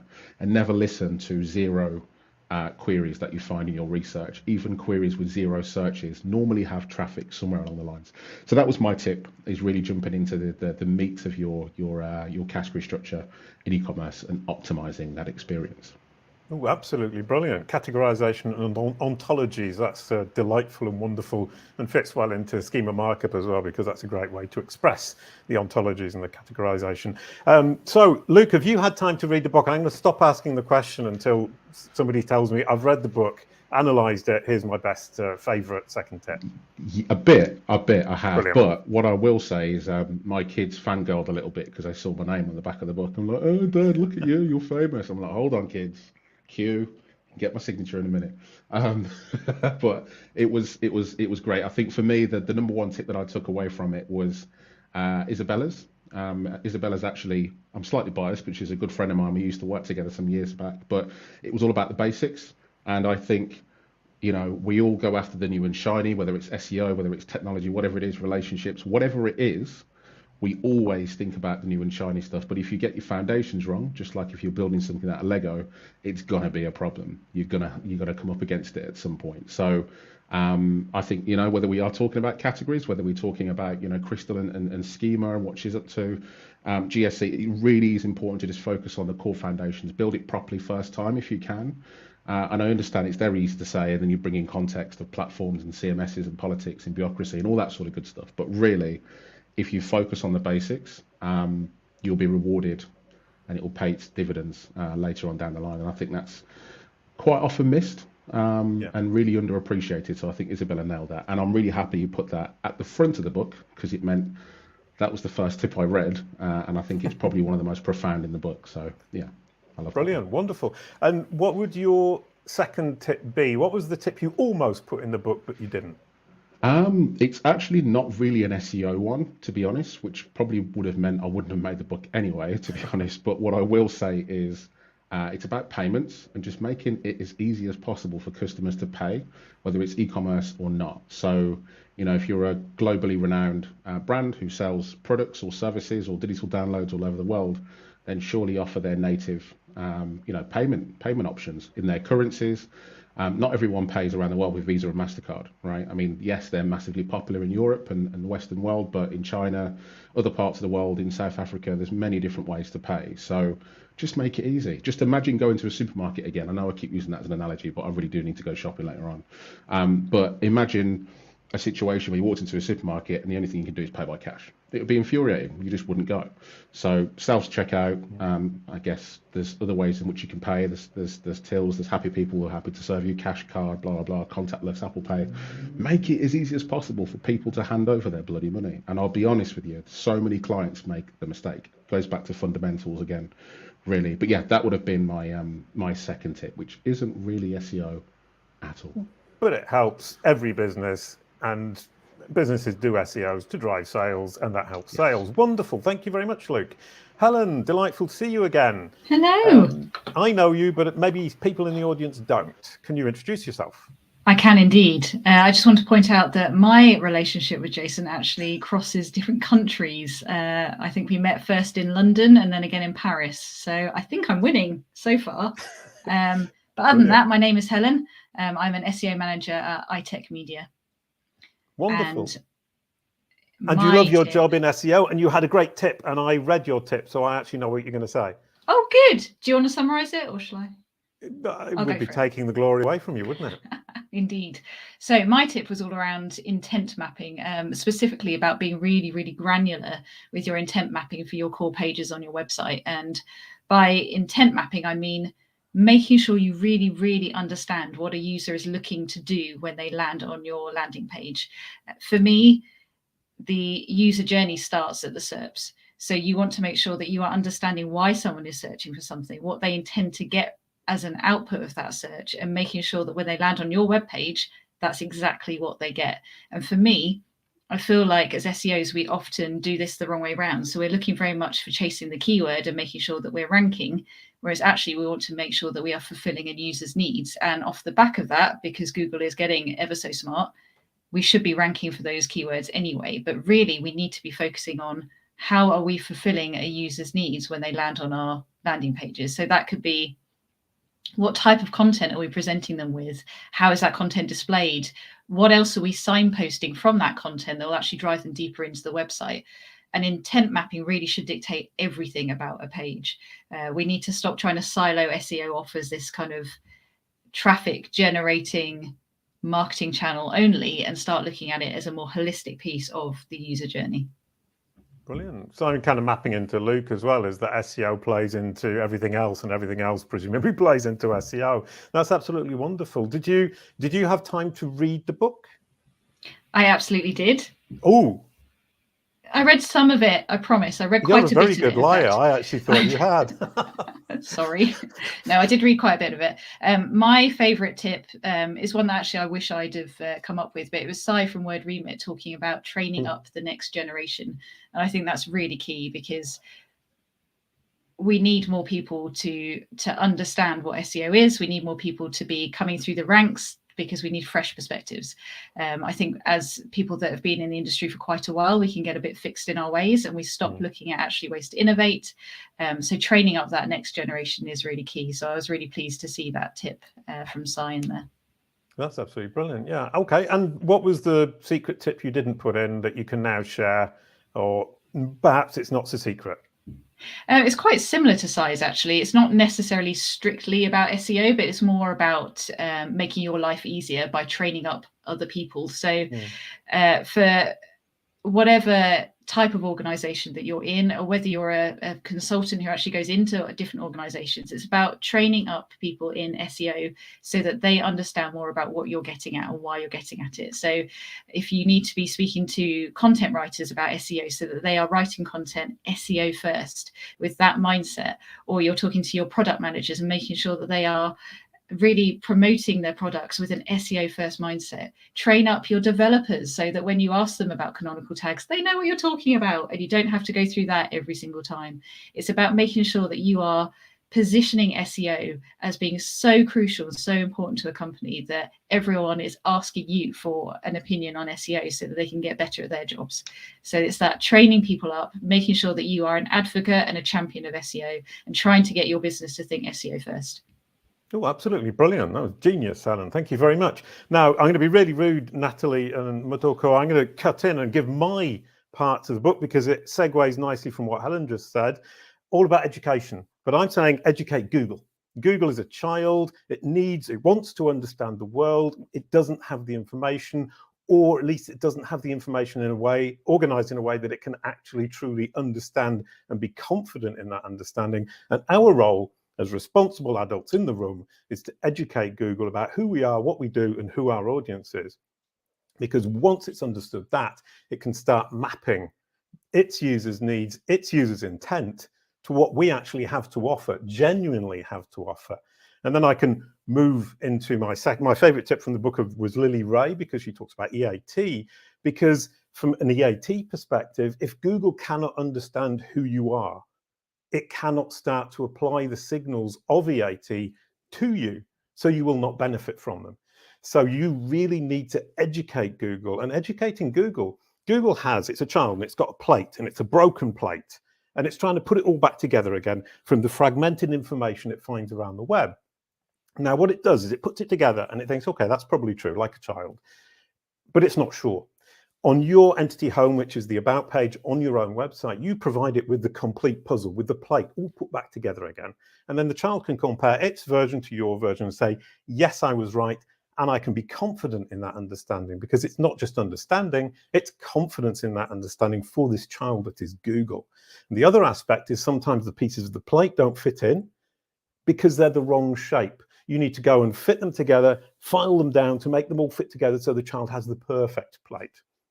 And that means correcting all the corroborative information about your entity, yourself, your company, whatever it might be, all around the web, so that when Google does try to put that plate together, it all fits perfectly, matches your plate. The Google child has understood, confident in understanding, and it can start to use you to satisfy its users when they express a need, a problem, or a question. There you go.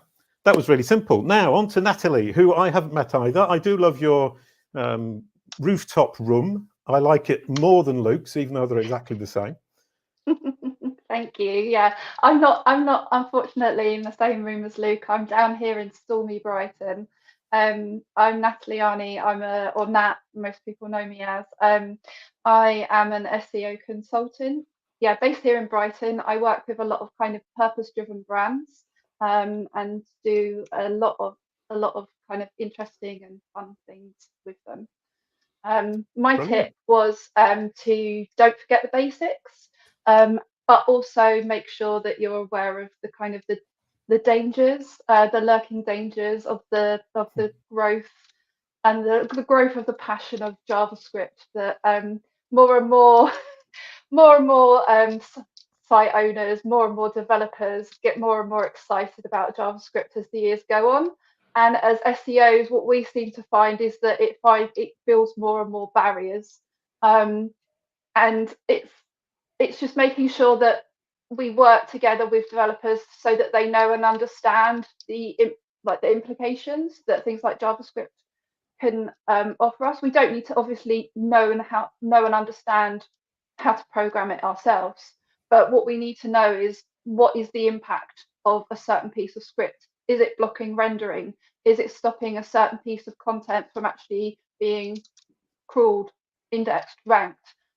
That's what we need to understand, alongside obviously, the basics. I think so many people kind of get tied in with lots of different trendy things, whereas everyone here is kind of we're all looking at the solid foundations of SEO, and thinking about the future, and always remembering that these certain things, these certain goalposts and ring fencing, it can be freeing to think about all the new and exciting things that are coming up, but at the same time it's thinking about those constant standards that are there in those quality rating scores and guides and everything else that are there year in, year out, that we're so used to seeing. Brilliant. That's a brilliant tip. And one thing I think we often fail to realize is that pretty much every site in the world uses some amount of JavaScript. So it is everybody's problem, isn't it? Definitely. And then obviously as you go further and further into a website and analyze it further, it starts popping up even more. Ooh, JavaScript. We all have to learn it tomorrow. Could you give us what your favorite other tip in the book was? Yeah, definitely. So my other favorite tip, I haven't read the whole book, as most of us haven't. There's so many juicy tips though after flicking through, but one of my favorites ones, and I think it's so important, and it's going to be even more important, not just for SEOs, but also on a legal side, is don't leave accessibility out of your SEO strategy. And that's from Billie Hyde. She was featured on Calling Mondays, talking about it in a lot more detail. So I really recommend watching that because it was brilliant. But yeah, I think it's going to be more and more into the digital civil rights side of things. Obviously, from a legal standpoint, every country has, or most countries at least, have the laws protecting disabled people. And as the internet becomes, more standard, if it's going to be more standard than what it is now, giving people the access around the world to that information, to our clients and our own websites, rather than just taking them for granted. We need to know and understand that the way that we access that information, like how we access the information, or a user accesses the information versus Google and other search engines, we need to have a think about people that are using things like screen readers, those people who are using so many different tools to access that same content and that same information, and those barriers that they're facing. Right. Yeah, I mean, alt tags make me just think how frustrating it must be if you're using a screen reader to hear that repetition of awful keyword stuffing that people think, SEOs often think that people don't see or hear, but you have to listen to it worse than anything else I can think of. What was your secret tip that you didn't give in the book that you've been holding back on us with, as it were? I think it's probably don't sweat the small stuff. I think, again, a lot of people kind of get caught up into little things. I think focus on what makes the impact and then work the way down. So don't be afraid of prioritizing your work and taking command with regards to prioritization. So whether you're working with a developer and you're explaining them why a certain element would take priority in say a ticket queue, that's where you really need to be focusing, rather than spending lots of time and effort on things that might not have that impact. Brilliant. Wonderfully pragmatic. I love all the pragmatic stuff, but I never talk about it. But I love listening to people talking about it, reminding me how wrong I get it systematically. Lovely. Thank you very much, Natalie. And last but not least, Motoko. Lovely to meet you. We didn't spend the weekend in Saint-Tropez, as far as I remember. Maybe next time. Brilliant. Could you introduce yourself and tell us what your super duper tip was in the wonderful book from Majestic and David Bain? Sure. My name is Motoko Hunt. I'm a president and founder of the company called AJPR. I started this company in 1998, and I got into this business a couple years before that. So I'm one of those, old, ancient SEO pros, still kicking around. Because my company or my SEO career is really focused on international SEO, we deal with global websites really, on a daily basis. So my tip is in a user behavior point of view, but to understand that making sure you understand that all the target market audience. What we've been seeing is a lot of the time, the company creates the websites for, based on extensive research on the market and the audience on their home base country, right? So all the keywords or the content are really working for your home base market. But when you create the global sites, unfortunately, 9 out of 10 times, it's just a translation. They just localize it, but it's really the translation. They don't do the additional audience research or keywords or what topic people are interested in that specific countries. So my tip is to really do that, additional step to understand the local audience, to make sure your content is resonating with the local audience. So it's a global site, but when local audience doesn't care which companies you are in or what country you are in. They want what works for them in that market. So if you don't spend that money and a little bit of money and resources and then time to understand the local audience and then create the content that works for them, or if you already have the bunch of the content and then trying to prioritize which content you want to translate before the other one because of the budget reason or resource reasons, you should prioritize, not based on what's performing for you now in your home ground, but to understand and based on what the audience in each of those new market you are trying to go after, what they want. And that way you can translate or localize the content that work for them, that people are interested in that new market before the other ones that might not work for you. Brilliant. Wonderful stuff. Thank you. What about the tip in the book that you found the most helpful, other than yours, of course? Yeah, so just like everybody else, I just got yesterday. So I haven't really read yet, but just by listening to the panels right now in these hours, I'm really learning a lot. So I can't wait to get into the book. Right, brilliant, wonderful stuff. And what would the other tip be? Presumably on international SEO, but maybe not your second tip that you didn't share in the book that you would like to share today?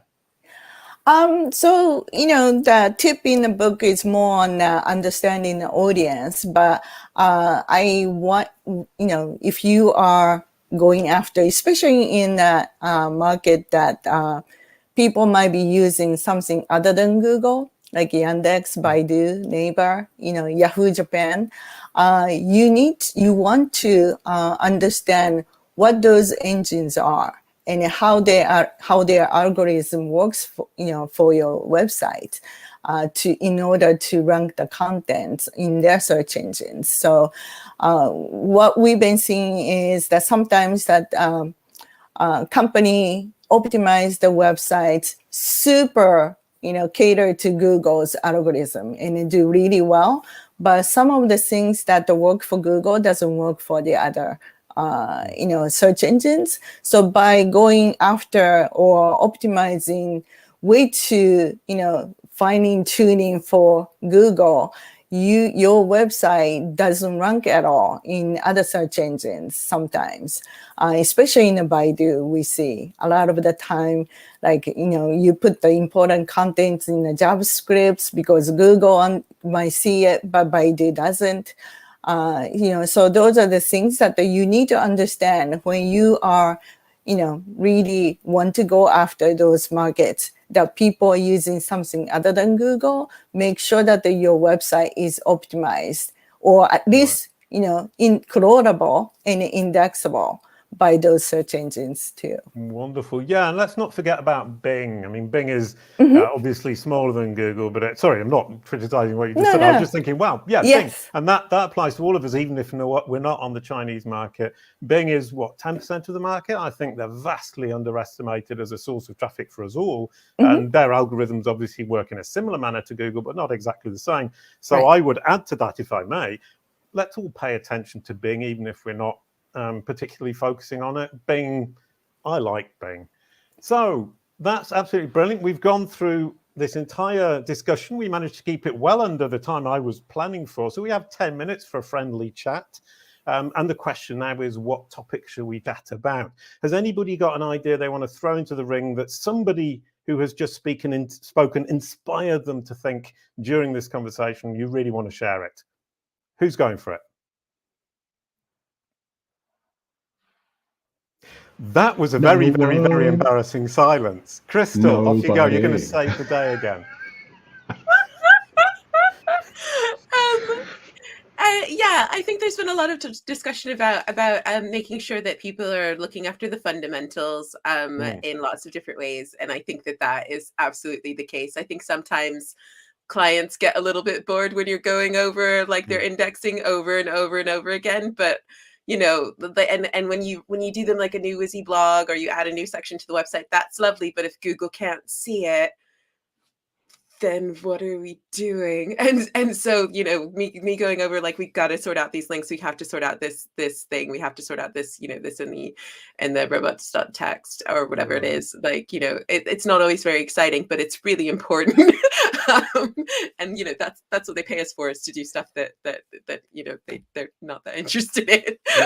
Well, I mean, and the basics, one of the basics I think a lot of us forget is answering the simple questions our audience has. What I do is look at the brand search, see the people also ask, and start researching from there, because the questions that are closest to my brand are the ones that Google will put on a search on my brand name. And I actually had a client earlier on, I convinced him to build an FAQ section.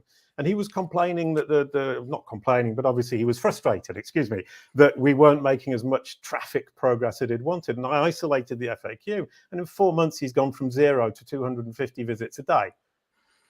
And it's not bad. That's it's not bad. That's not bad. He's building a building, and all of a sudden he's really enthusiastic, but all he did was answer the questions about and around his brand. Sorry, Crystal, I interrupted. Well, no, and you're right. And the other thing is, if you don't answer those questions yourself, other people will, and then you don't own the conversation. And I saw Natalie had turned off her mic to say something as well. But yeah, I think it's really important, especially to like do what you say on the tin as well. Like there's so many clients who like don't have an H1 on their homepage or don't literally say what they do on their website. So you know, I get clients sometimes and you know, I had a client and they were a solicitor and they had the word solicitor on their site like 2 times, and they said our, we, us like 1 million times, and I'm like, some of those should be solicitor. Like yeah. Not every other word, but like some of them should be you as well. I, me, mine. It's a Beatles song, but I always think of that when people say I, me, mine, us, we. I say to them, that's an I, me, mine page. Let's go for you. Sorry, Natalie, you were going to say something. Crystal spotted it. I missed it. Please go ahead. Oh, that was okay. I was just going to say that there's no point in building something if people don't come to it. So, you know, the whole, if you build it, they will come. If you build it and they can't find it, then they definitely won't. They'll go elsewhere. And it's like you've spent so much time planning, researching, creating the content, putting the content on a really well designed page, graphics, all of that time and effort that's being put there, and only you and your mum can see it. Is there any point in actually spending all of that time doing it? Yeah, that's from my point of view. Yeah, don't spend your whole life building a website just to impress your mum, and I'm quoting Natalie. Olga, have you got anything to add to that? You've been sitting quietly. You didn't say as much as perhaps everybody else in the other part. Have you got anything you'd love to add to this conversation? Yes. So what I really liked is Bing, and really that we should really focus on Bing as well. And especially I like the Bing Webmaster Tools. This is a very nice set of tools that can also show you, it can help you with any SEO audit as well. There's the site scan. Bing has this instant indexing protocol now, something that Google is testing.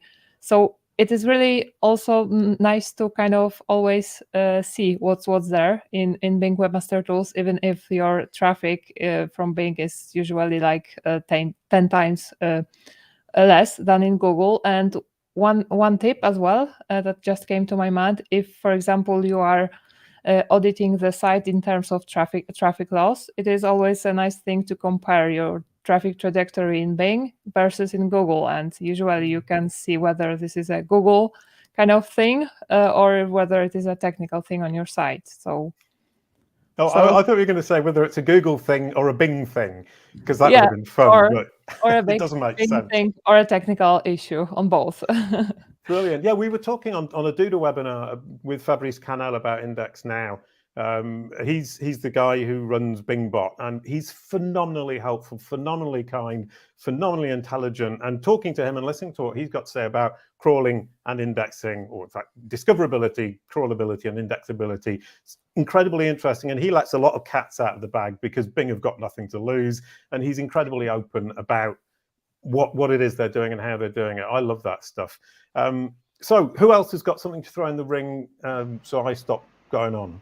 Luke. Go on then, I've got one. So Olga's obviously spoken quite extensively about Google Search Console, which I think is really very much our control panel in the world of what we do. But one thing I guess I come across and constantly find myself going, yeah, I remember, is that no indexed URLs do not appear in Google Search Console. They just don't. So especially links. So if you've got links to no indexed URLs, they don't appear there. And the amount of times I've approached migrations thinking, oh, there's no links there. They can go to they still get migrated, but they can necessarily, they can be deprioritized somewhat. Then you go into a third-party tool and find that actually you were completely wrong. And Google's decided because the URL's no indexed, it doesn't report as in depth as it would do for URLs that are. It's a big omission, and I think it's an important one to cover. I had a conversation, one of the lucky ones, should I say, with John Mueller about it, and it's one of those things. I don't think there's anything that's going to change, but it's something he's aware of. It's a blind spot, but it would be great if anyone in the Google sphere is watching to have a tab where there's links, but for non-index pages, or no index and or no followed pages. I think it'd be really good to see, because sometimes Google Search Console has the most comprehensive directory, if you like, or list of links that are required to a web property. So yeah, it'd be good to see those in there. Brilliant. But just something I thought I'd throw in there for a yeah, bit of a feature request from Luke there, live on air. Thanks a lot, man. Helen, what have you got to add to all of this? I was just going to add to what Luke just said, actually, that I think that's a really good example of why we need to be checking across different tools and not just relying on one tool set. I think we have all these awesome tools at our disposal, some of them extremely expensive, and so we like to just focus on those. But actually, we need to be looking across different tools to pick up those things that some of the larger tools may have missed. And Search Console is a great example of that. If you spend all your time in Search Console and Search Console alone, by the time you're getting to migrate a website, you're going to be in a lot of trouble. So I think it's a very wise point that Luke just raised. And I also like that he's using this platform as a bit of a petitioning tool for Google. So I don't know if we want to do a whip round and maybe work out what else we want from Google. Just put it all in here now. If they want to send me some Google merch, I'm okay with that. Does anyone want anything done to the algorithm whilst we're here? Yeah, that's a great question, and I wish I dared even ask what I was looking for. Can we have one last comment from Joy, who's been sitting there since the very beginning? What would your closing comments of all of this be? Can you wrap it up beautifully for us? Sure, yeah. Since people are talking about like tools outside of Search Console, I love the Bing idea. That's really, really good. I'll throw in there, this isn't actually my tip. I have to credit Andrew Shotland for this one. But looking at Google's custom search engine, so creating a custom search engine for your site, and then using that to basically find what other pages you have about that content, it can return totally different results than what you'd see using like a site search on Google or looking in Search Console. And we found it more accurately shows you the pages that are actually about that particular topic. So it's great for like internal linking and stuff like that. So we use that religiously here in addition to Search Console. Brilliant stuff.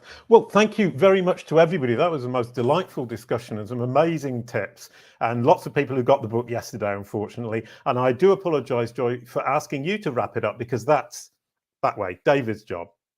It's yeah, it was an absolutely superb discussion. Really nice and natural, much fun and hilarity, and I appreciate you singing the intro there, Jason. Sorry for putting you in the spot a little bit there as well. I just wanted to highlight comment of the session. Crystal needs her own show, yep. So I have to make that happen. Maybe on Jason's show next. Or... We'll do lunch. Look, Joy, Luke, Helen, Crystal, Olga, Natalie, Motoko, thank you so much for being part of it. And Jason, of course, for hosting the session as well. Much appreciated. Stick around. We're going to have session 3 in a second. Don't go anywhere at all. But that was session number 2. Just to conclude this session, actually, I'm going to show you a clip of the interview that I recorded with Christina Azarenko. So she was talking about the user experience trend. So let's have a look at that video, and then we'll begin session 3. So my number one tip for 2022 is to think more about user experience. Stop thinking about content as if we need to create SEO content. There is no SEO content. There is content that helps people and also optimize for search engines. So what I would say is that user experience has been a trend, has been important for a long time, but now it's getting even more and more important, especially with introduction of Cobble Vitals that in 2022, oh my God, 2022 is already coming to desktop, is also coming to desktop. So, I mean, a strong influence of user experience and SEO means that, first of all, you need to be useful, not just create content for the sake of creating content, but be useful. Also answer the user's questions, matching the user intent. So if you see that your users are struggling to find the information about something which is related to your service, create content about that, even though sometimes this content initially might not have a lot of search volume. If this content is useful for your users, it means that, first of all, some tools will not show you search volume for if it's not big enough to show, let's say so. And secondly, there will still be users who will be searching for this. And trust me, I've seen in many situations where you would create content with zero search, but then you end up getting so many impressions and clicks and visits to your website through these keywords. So that's amazing. Answer these questions, use user intent to do so. Also, load fast and secure. These are parts of Core Web Vitals. And be accessible and indexable. So, meaning technical SEO should still be your priority if there is something going on with your website, especially if you're using some fancy JavaScript framework.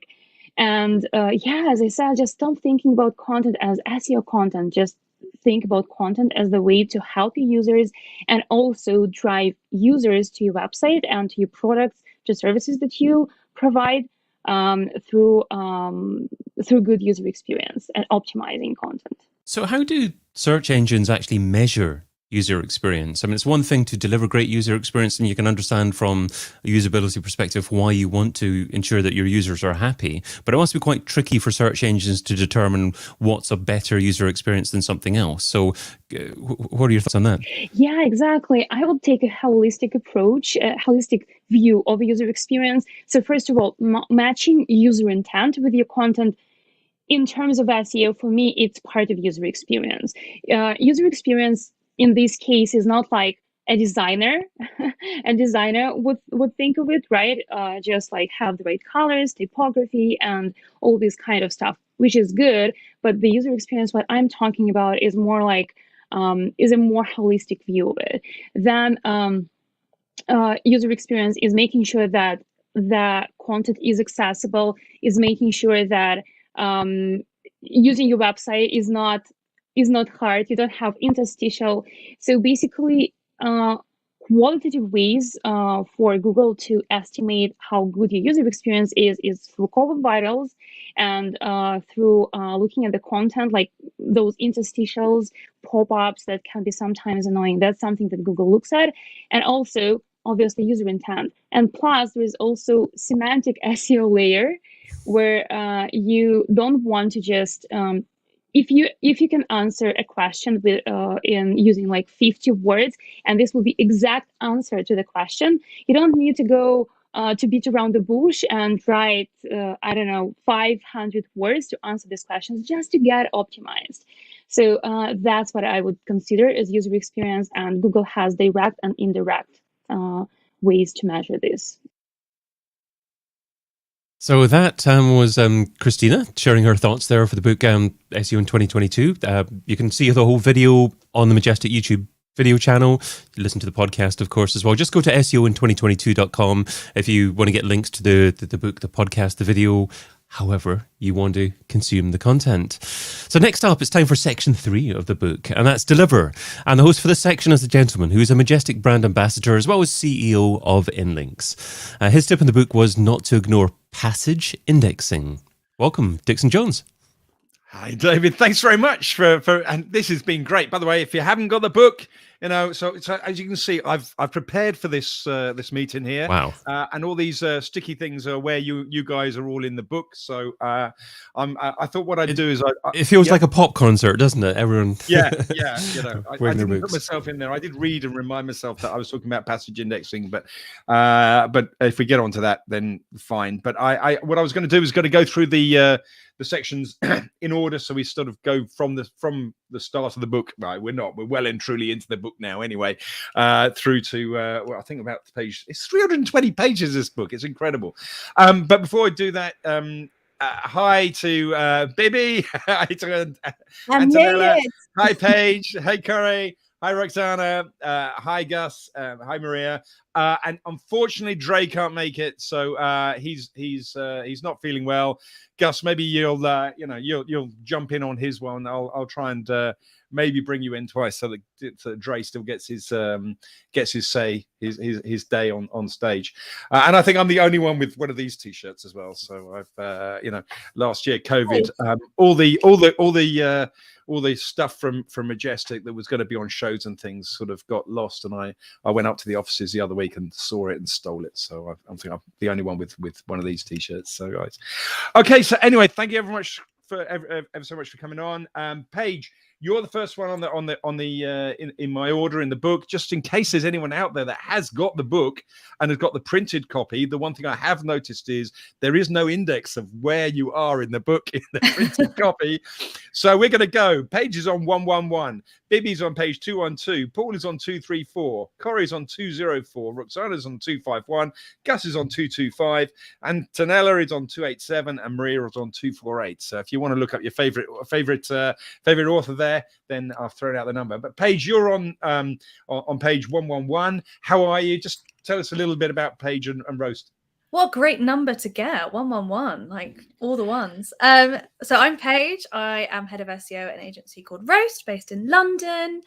I am very excited to be here. The book looked amazing. It arrived in the post just the end of last week, so I've been thumbing through. I particularly enjoyed a chapter that I'll talk about in a bit, but it's basically the opposite of what I said. So, SEO in a nutshell. I love it. But yeah, I'm good. How are you, Dixon? Yeah, no, I'm very well. I honestly, I've been watching the last couple of hours and thinking, I've got to stand up to the plate here, and because I think Alina and Jason did a brilliant job of hosting. So, but let's dive in anyway.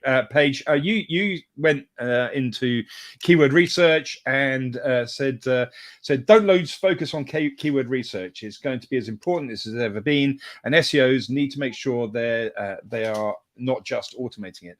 I've got a 4-step process to ensure that your keyword research is kick-ass. So I guess the obvious question is, what's your 4-stage process? It's super basic. It's just putting some processes in place to make sure that you're not just relying on tools. So it's about collecting the data, getting metrics for all of your data, checking it, thematically grouping things, and then optimizing the hell out of that list. So it's just about giving yourself the steps to success when it comes to keywords, rather than just input keyword, get keywords out of tool, and that's my keyword research done.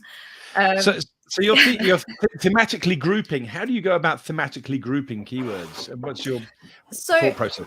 I love categorization of keywords. I think there is an element that you can do through tools. So through doing stuff like checking when it's the same URL that's ranking for certain keywords, or your competitors all having the same URL ranking for keywords. But there's always a few that just like to throw in there. So I think it's really important to have the metrics for context as well, just to see what you need to have. But basically it's just grouping. Do you think that these 3 keywords are kind of the same thing? Is it the same content that's going to rank? Because you want to have that tagged up as like one page. So you can say this tag's doing well, that my performance is doing well, or my performance isn't doing well. And sometimes it's a bit of work in progress. So you might thematically group keywords together that you think you can target with just one URL, but actually you go through the process and you want 2 URLs. Actually, you want like an FAQ page spun off of your hub. Awesome. Okay, so synonyms really is my one word. Trying to get in there. Okay, and then you had this. You said there was another chapter that you really got into. Well, firstly, thanks for reading the book in time. Everybody's only just got the book, so I appreciate that Jason was asking everybody. And you can't have read all this book in 24 hours. So but you said you had another chapter that you that stood out for you. So tell me about that. Well, I had to laugh because obviously my chapter is called How to Do Good Keyword Research and all about not losing focus. And then I scrolled through and there was Eli Schwartz saying, stop focusing on keyword research. I was like, oh no. But actually, it was really interesting. And my favorite tip from him is that you should do qualitative research. You should be doing like interviews with your customers and finding that those things that you're not going to get from a tool, you're not going to get from a computer. Actually talk to your customers and uncover the solutions that they're finding with your products or the issues that they're having. And I thought that was a really good additional thing to add into your keyword research. Is it's not just keywords, it's got to relay to what it is that you do as a business and what you're putting out there to the world. Amazing. Well, I mean, I wouldn't worry too much about giving up on keyword research because there's a whole. You were at the start of chapter 5 on keyword research. There's a whole chapter on keyword research, so we haven't quite given up on it yet as an industry. So you're absolutely fine. So and I think we were kind of getting at the same point, which is don't rely on tools to do it for you. Yeah. Okay. No, which is absolutely a fair and great point to put in, which is probably why David put it at the top of the chapter. So, thanks very much, Paige. I got to move on because I know that the time goes quick on these things. And my next one in the book is Corey. So, Corey, thanks for coming in. And I love that chess set. You and I are going to have a game, mate. Absolutely. But, I love my chess, even though it's a glorified noughts and crosses and not as clever as SEO. But I've got to have a game. How are you, Corey? I'm actually fine, and everything is fine. And I try to educate my team, and I can tell that I started to think that actually learning SEO is not easy at all. Because since I learned it years ago, I forgot how I learned it, and it is not easy to repeat the same process for other people. Well, I got to say, I mean, you've done some amazing posts over the course of the last year, 18 months. So so thanks very much. The number of people that say, oh, I was listening to Corey or reading Corey or whatever. Thank you. So you've done a fantastic job. So, tell us about your agency and then just quickly tell us where you are based on your agency for those that don't know you. Okay, my agency name is Holistic SEO and Digital. And at the moment, usually I try to focus on the semantic SEO most of the time because it saves time, and most of the time search engines try to focus on the relevance over the technical other things. And most of the time, training a developer is harder than training an author. So that's why we usually try to focus on semantics a little bit more. It is more cost effective and creates more permanent results for me. And also the clients demand that too. Soon, I believe I will publish new SEO case studies again, and I guess they will be on a little bit Twitter and other places too. So I'm going to jump in and quote a bit of you from the book. You say natural language generation is a new concept that basically means generating text through AI. And the next step of this will be natural language optimization. Then you go on and start talking about GPT-3, which I think a lot of SEOs have heard about and not yet jumped into. We're some of us are worried about whether it's going to be good or bad for us as an industry, or good or bad for us as society. What's your take on it, and how do you think natural language generation is going to progress? And just what is GPT-3 for anyone that doesn't know? Okay, first of all, GPT-3 is a kind of technology that generates the language based on our input. And you can configure or calibrate your natural language generator as well. According to the clusters or the words or the word types or phrase patterns that you choose, the AI will generate a different types of content. And these different types of content will be a topic for natural language optimization at the same time. Because lately, all over the world, all of the SEOs, they started to use same type of AI technologies for answering similar types of questions. And it decreases the relevance threshold differences between different pages.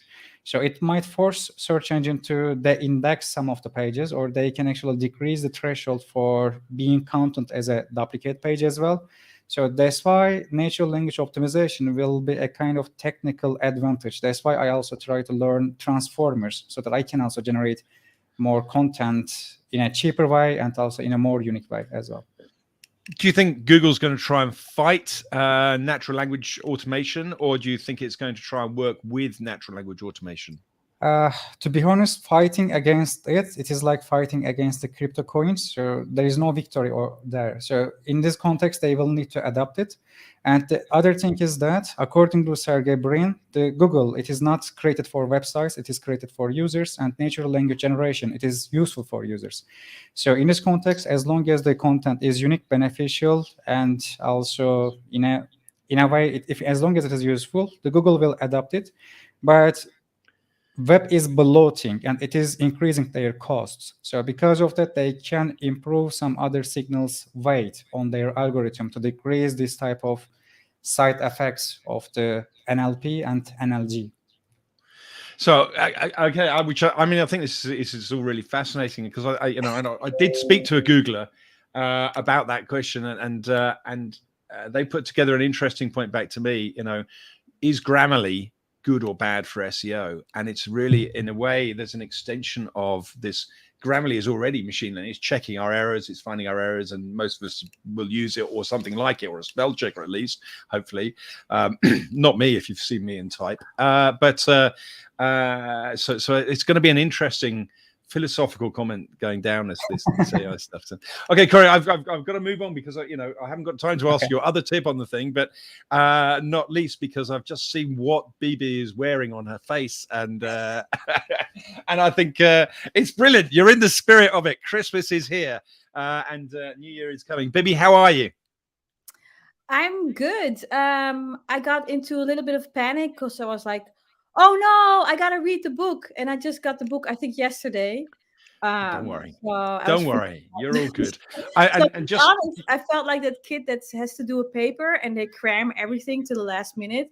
So I was frantically trying to go through the book and find some good quotes. But yeah, and first you got to find yourself in the book because it's not in the index, is it? So hence reading out the page numbers. So you're on page 212. You say. Focus on businesses, not content creators. When it comes to link building, so you're saying a lot of people focus on content creators, bloggers, and influencers when they're creating prospect lists. These specific types of prospects have been outreached so much it makes more sense to look at businesses that share a part of your audience and make a connection with them. Reach out to them. So, explain why you think content creators have been overexploited. Is that what you're saying? Well, I think they turned the table now, so they started exploiting back, and some of the content creators are actually, SEOs in cheap clothing. So they're building sites to attract link builders and sell links to them. And I don't think it's, having links from content creators is bad, but everybody's already going there. So it's better now to focus on actual businesses. So anybody selling a product or service and collaborate with them. I mean, that makes huge sense because it would have made sense before the internet came along, wouldn't it? I mean, as long as that business has a relationship with you or a logic with you. So, and it's been happening, say, in the supermarket industry. Of course, Procter and Gamble will then, share advertising with Tesco's or whatever it may be, and they'll sort of use some communication together and try and use each other's channels or build off the back of each other's channels. Is that what you're kind of saying for content writing? Yeah, absolutely. And I think that it's very common sense, but for some reason, 90% of link builders just forget about it. So they just start, scraping the web for link prospects based on keywords. And then you find all those sites that are actually targeting those keywords because they're trying to sell links. So it's just a little reminder for 2022. Do you think that's because link builders are sort of out, they're not in the organization that they're working for at that particular point, so they don't know the relationships with other businesses in there, and perhaps they should get off their backsides and go in and talk to the people in the customers that they're working for, find out who those friends are? Yeah, I think it would be a really good starting point. So when I start a new project, I always send people, I think it's like a 30-question list, and then I learn everything that there is to know about their business, because I think the knowledge that you need for link building is already in the business, but the business owners don't know it themselves, right? So you gotta uncover that and then use it for your link building. So I think that would be a really good way to go. Brilliant. And you just panicked before you got in, so you've had a look at a few bits from the tip. I mean, is there either a second point or something else in the book that you've noticed that you think is worth talking about? Well, David did send an email with a recap of everyone in this group right now who did their quote. And one thing that really stood out to me was the image search thing, because I'm obsessed with images. I'm a very visual person, which is funny because I all the work I do. I can see by the glasses. Yeah. Yeah. Right? My house is full of images. But when I do shopping, the images often break my shopping experience, right? So I see a skirt and I don't know what fabric it is because it's just like a black thing. And I think there's so much room to grow in terms of CRO, but maybe also in SEO if you use your images better on e-commerce sites. Okay, amazing. Right, okay, I'm gonna jump on, and if we get a chance to come back to everyone, then we will. No, Dre's not here, but Gus, you work with Dre a lot, so tell us a little bit about Dre, would you? You're going to get two bites of the cherry here, by the way, because I'll go on yours as well. I actually don't work with him, so we might be mixing up the people. So okay, no, I thought you were working on the same. So you work together. So okay, right, we're gonna jump in then, and we can all comment on Dre's one. So Dre, just for everyone out there, he runs the SEO video show. I think he calls the webinar. It's great fun. It's a really lively webinar that he runs, and he jumps in and out and makes it. It's you can tell it's not written by an old guard like me. He's got a lot of really interesting things to say, and he jumps in and says, create semantic content. It's really easy. You can just use Google SERPs to figure it out. And I wanted to kind of dive into that, but of course he's not here. So I think what he's suggesting is that take your headline term and then have a look at the people who also ask answers, and then right at the bottom there's all the related searches as well.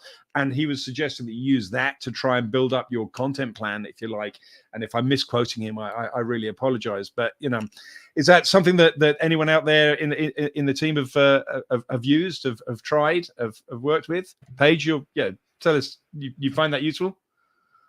Yeah, absolutely. Your SERPs are a hugely enriching place to find additional content ideas, keyword ideas, all sorts of stuff.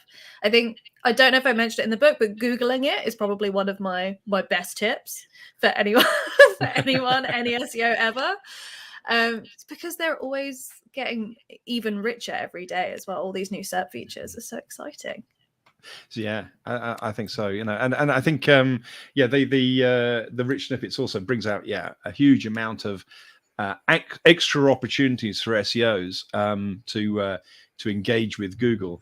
The challenge, of course, is getting the Google user into your own world, not just leaving them out on the field for Google. I think that's always my biggest challenge with all of these. With all the rich snippet stuff. Okay, Gus, why don't I jump on with you? You're on page 225.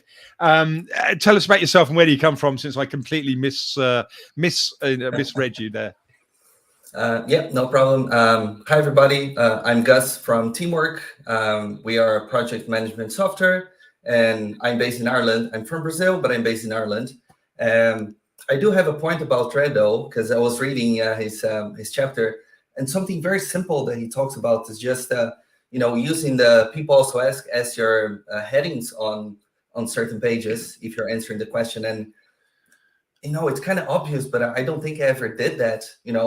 I spend a lot of time in the SERPs, and you look at what is the intent of that page, what Google understands as an answer for that question. And I've built pages or lists say, okay, we have to answer those questions. But I probably did like a much longer keyword research to put all of those pieces together when Google is actually already giving that answer for us straight away. So, there's definitely something to learn from his points there. I love that phrase. Google was geeking the answer. That's I mean, brilliant. Right? Yeah, absolutely. Absolutely. Well, let's get on to your tip then. So brand is going to become more important, you think? So Gus Pelogia says it's getting more complicated to rank on Google. There are more ads and fewer opportunities to get the click. That is why it's so important to focus on brand. on your brand, even if you're not the number one rank. The more people that recognize you, the more clicks you're going to go and get. So do you want to fill out that a little bit and explain what you mean by that? Sure. So first, thanks for saying my last name right. A lot of people just say it wrong, and you were spot on. So that feels good. Complete bloody fluke, mate. Complete fluke. You did it right. You did it right. You get the points. I think my tip is a lot about how you can protect your brand and how you can make sure that you're explaining yourself really well. We're all used to the ads on the top, but over the last year, lots of new ad extensions, and it's just getting more cramped and more difficult. And the organic side as well, lots of new features, so it's difficult to get a space. So, if you have a chance to have your knowledge panel there, protect that panel, make sure that you have all the information that you can. If you can claim a GMB, be there as well. So I think we often think SEO with our SEO minds, but when I'm looking to buy something or I'm looking for a service, my behavior is quite different. So I'm not just, okay, I'm going to click in the first result because, first result is the best. I look at the titles. I open the website. Does it look real? Does it look nice once you get in there? This guys don't looks a bit dodgy. I'm going to go to the second one, or I'm going to redo that search. So, if you protect how people search for you, and if you make sure that you give all the answers, and I think a lot of that is outside of the, SEO mindset with, I need to answer those questions here because there are a lot of people searching for those, but more on, okay, there's some search around this, but am I giving a good experience as well? Do people get connected to my brand or to what I'm offering? Because often it's just about, a nice website and the feeling that you get from it. That's what, makes you take the decision to buy from someone. So I think there's two ways of looking at brand from an SEO perspective, isn't there? Because there's Jason sort of looks at brand. Jason Barnard, who was on the show the last hour, running the show the last hour. He's brand, he calls himself brand SERPs guy, and he's all about when somebody types in your brand, how much do you own that space, and do you own that space? And I think it's an interesting approach.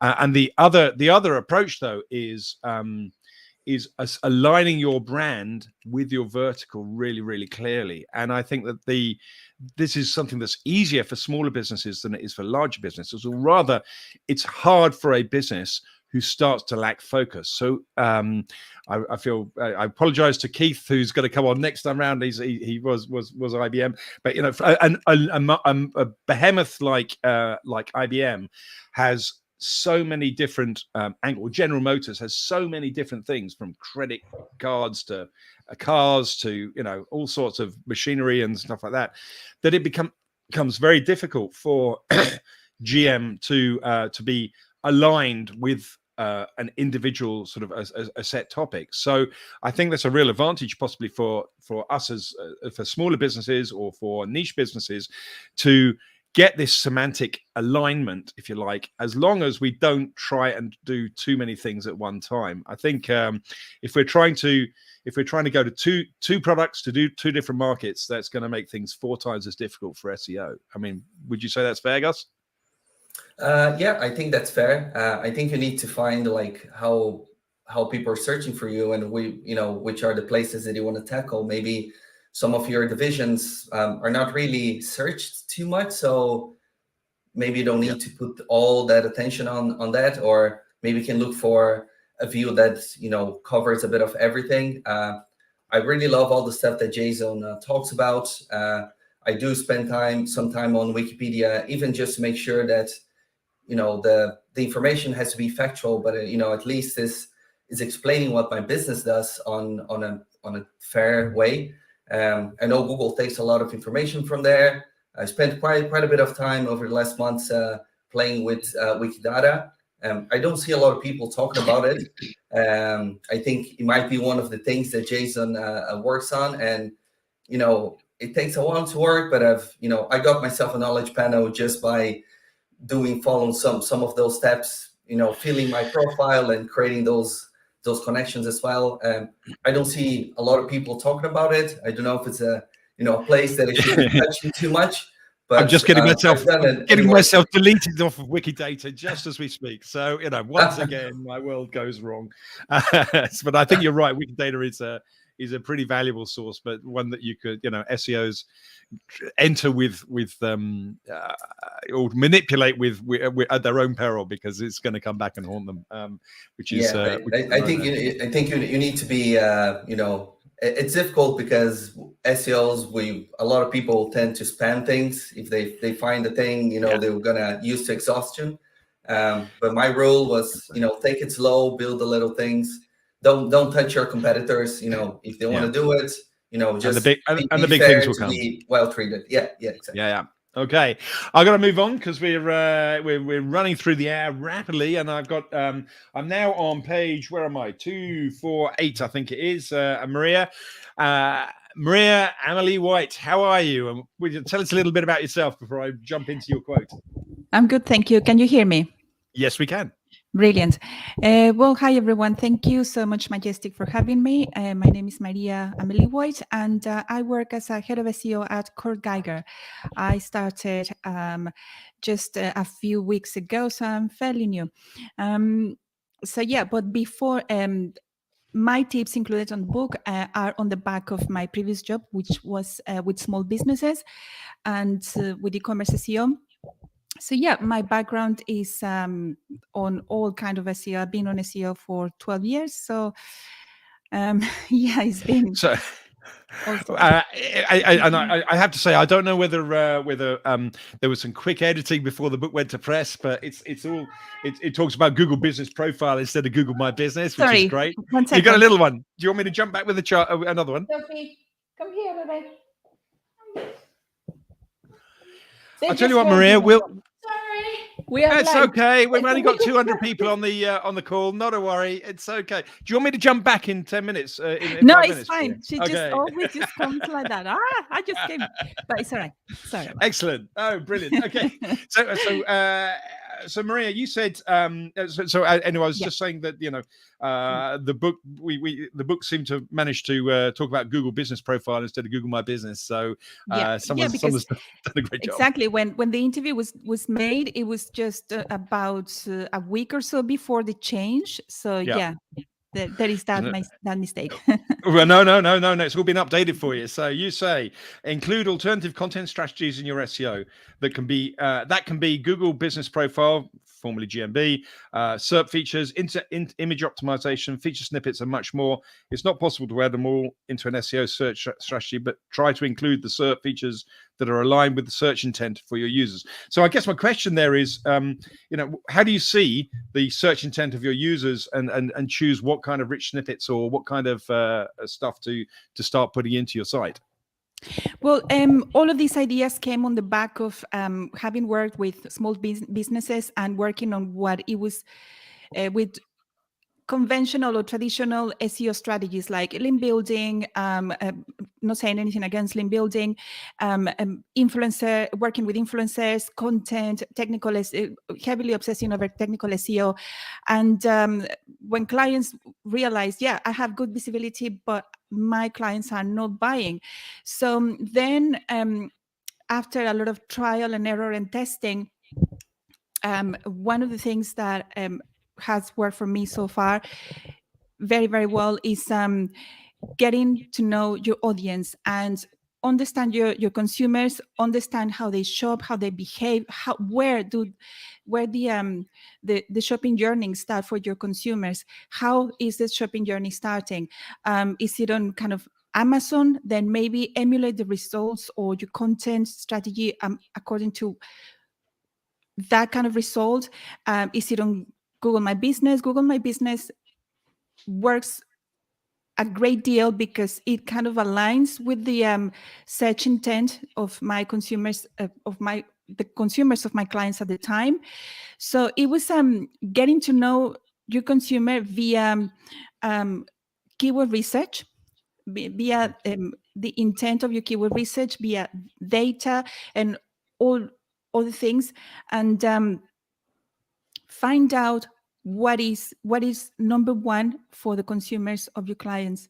So for example, for my florist, number one could be local pack. So that means my priority, my priority and my SEO strategy is perhaps Google My Business and adding products, adding Google, adding posts, adding an optimized business description, making sure that everything is in place for my clients or my consumers when they're looking for a specific product, service, or location. Then maybe images, maybe videos. So it's understanding where your consumers are coming from, how they behave on your website, what type of content is the one that is generating more sales and leads, and then work around that. So you're saying, similar to a little earlier on, you're playing Google against itself. So you're sitting there finding out what kind of results, local pack or or images or videos or whatever it may be that's coming back, and then build content to feed that user need that Google's already defined. Which is a great tip. I think that's really good. Yep. So one thing as well I learned is that I'm a big nerd. I read a lot, and one thing is that I've noticed that the search result lists are evolving according to how people prefer to consume content. So, for example, if the let's say. So yeah, basically the search results are evolving to present results that are just there, straight aligning to the search intent, rather than just to make it easier and more efficient, the search experience to a consumer, rather than having to explore content on a brand or having to explore a blog post. So what influences people to shop? Is it a review? Is it a social media post? What is it that influences your consumers to shop? And based on that is how I believe based on what I've seen this year, that search results are moving, and therefore. So that actually leads us nicely onto Roxana. So, sorry, I've got to move on. So, because Roxana's dived into one of those kind of elements of search and focused on images. But Roxana, before we go into that, tell us about yourself and where do you come from? Yeah, hi everybody. So I'm head of search and SEO at Alamy, which pretty much means I get to play with the 300 million pages website and also its internal search engine. So it's pretty fun. If you don't know Alamy, we're the most diverse library of stock photography and videos and anything you'd want. So heavy around images, as images are our product. And I've noticed a lot of SEOs in today's broadcast have mentioned that image search is being overlooked. And that makes me so happy because I've been complaining about it for the past 3 years. So if any of the... Then again, if you're the one that is concentrating on it, you're winning hands down, Roxana. But, if any of the tool makers out there are listening, focus on image search, please, just build us more tools if possible.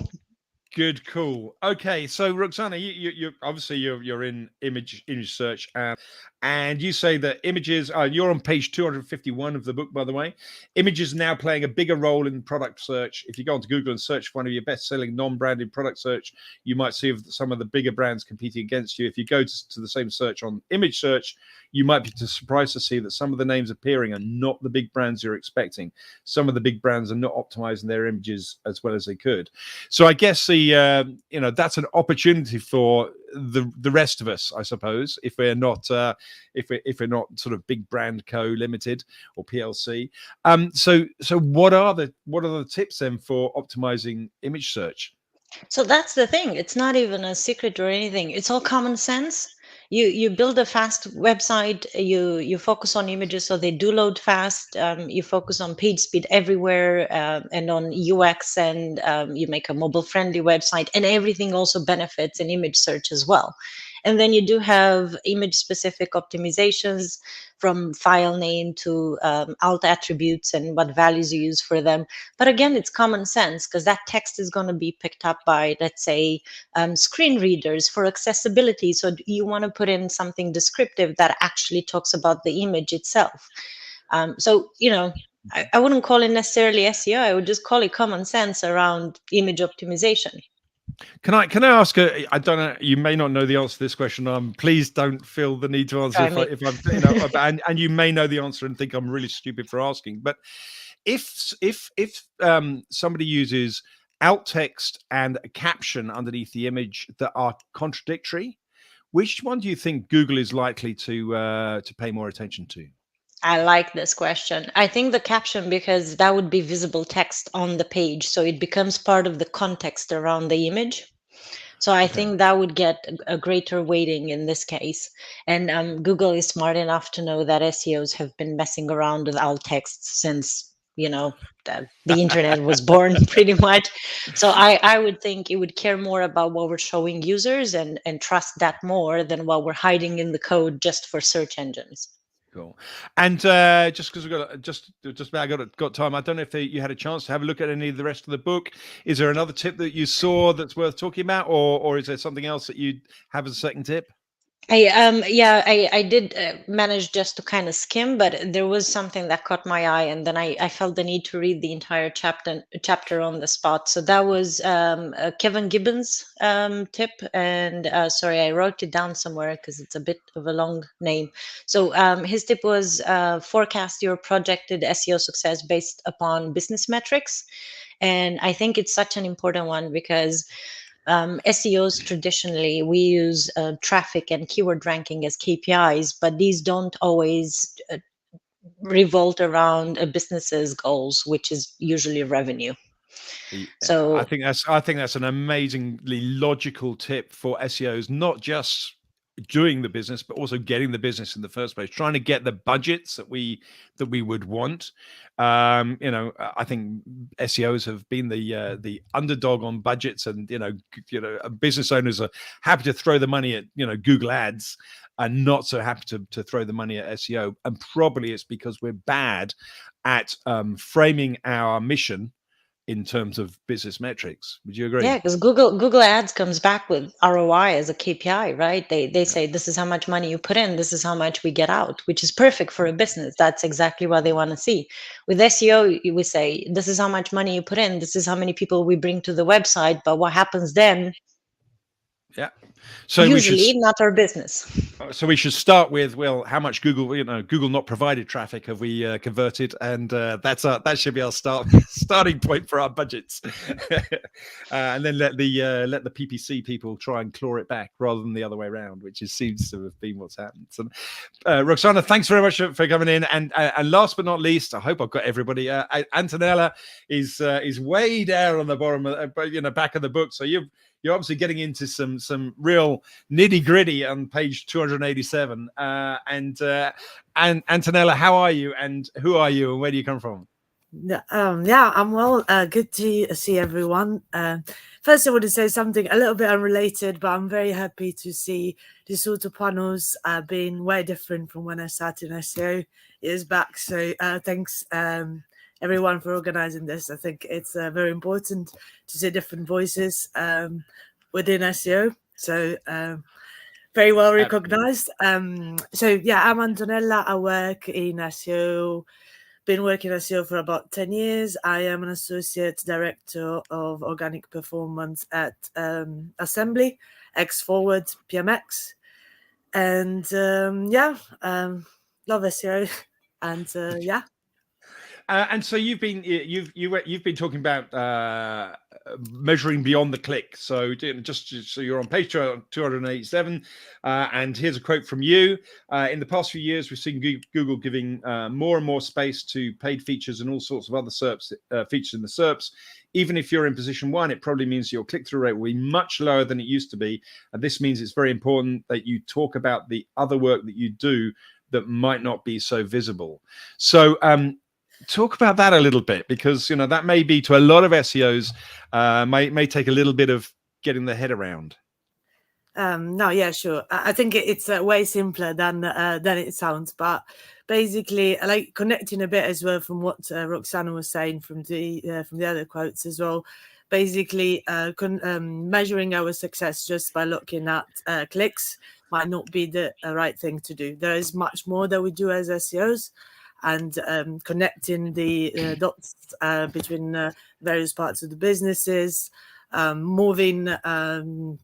Making change happen in businesses that we work for are all very important things that we might not always report on. So I think it's very important to look at other things that are not your clicks for your keywords in position one. So I guess part of that goes back to a lot of this, the stuff that people were talking about earlier with analyzing Google profiles and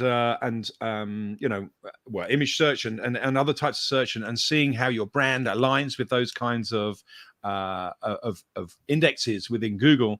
But a lot of that is going to mean that increasingly there will be no click, I guess. So how does an SEO get credit for aligning a brand with a rich snippet that doesn't have a click? How does that happen? Yeah, so that's a slightly different point from sort of my point, but so yeah, what I mean by like sort of, I suppose I don't know the answer to how to take credit for the visualization of your. Maybe that's one for Gus, but we can ask him after.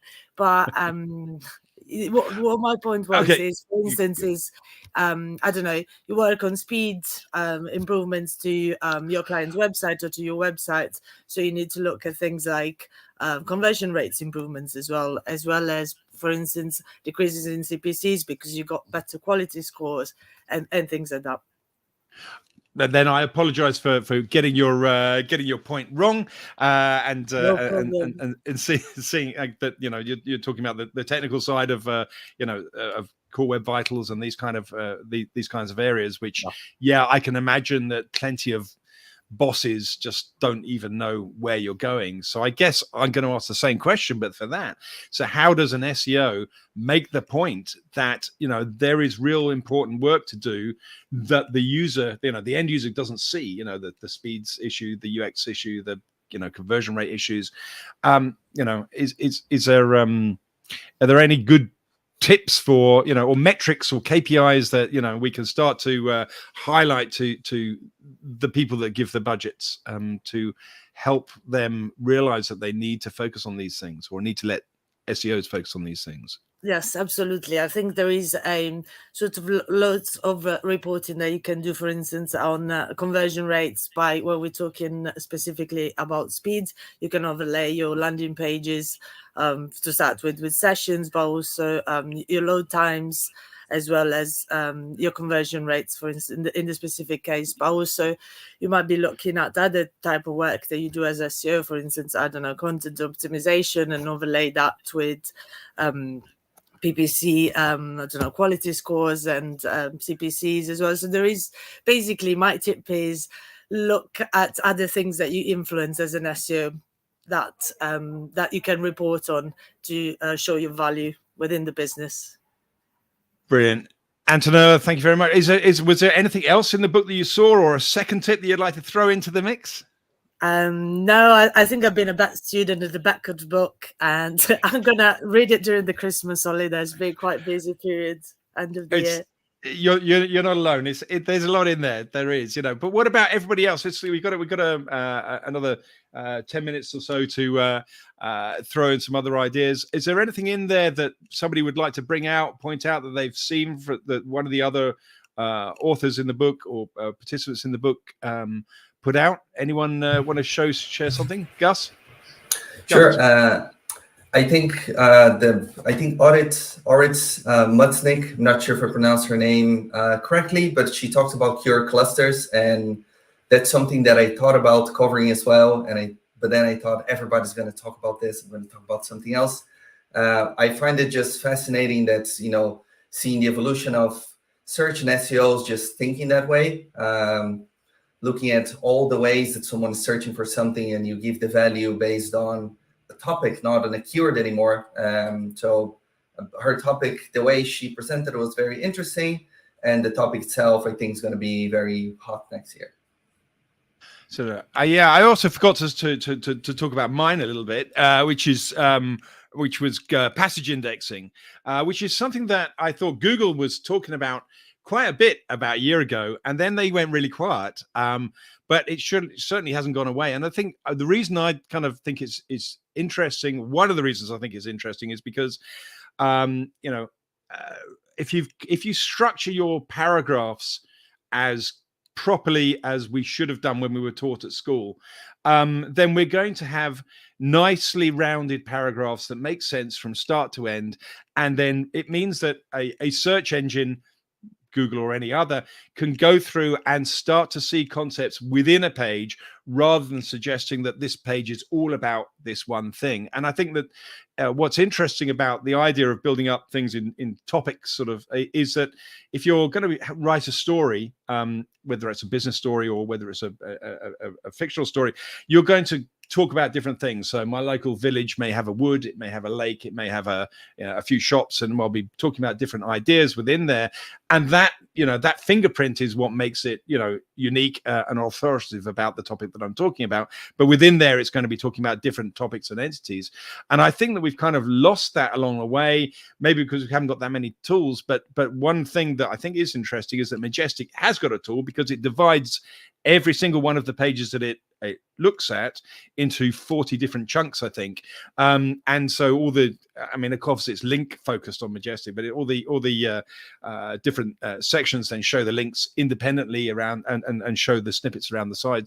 But have you seen much from Google lately on what we can do about passage indexing? Anyone want to jump in there and seen some articles? Is there something on Google tools that I should have picked up on over the year?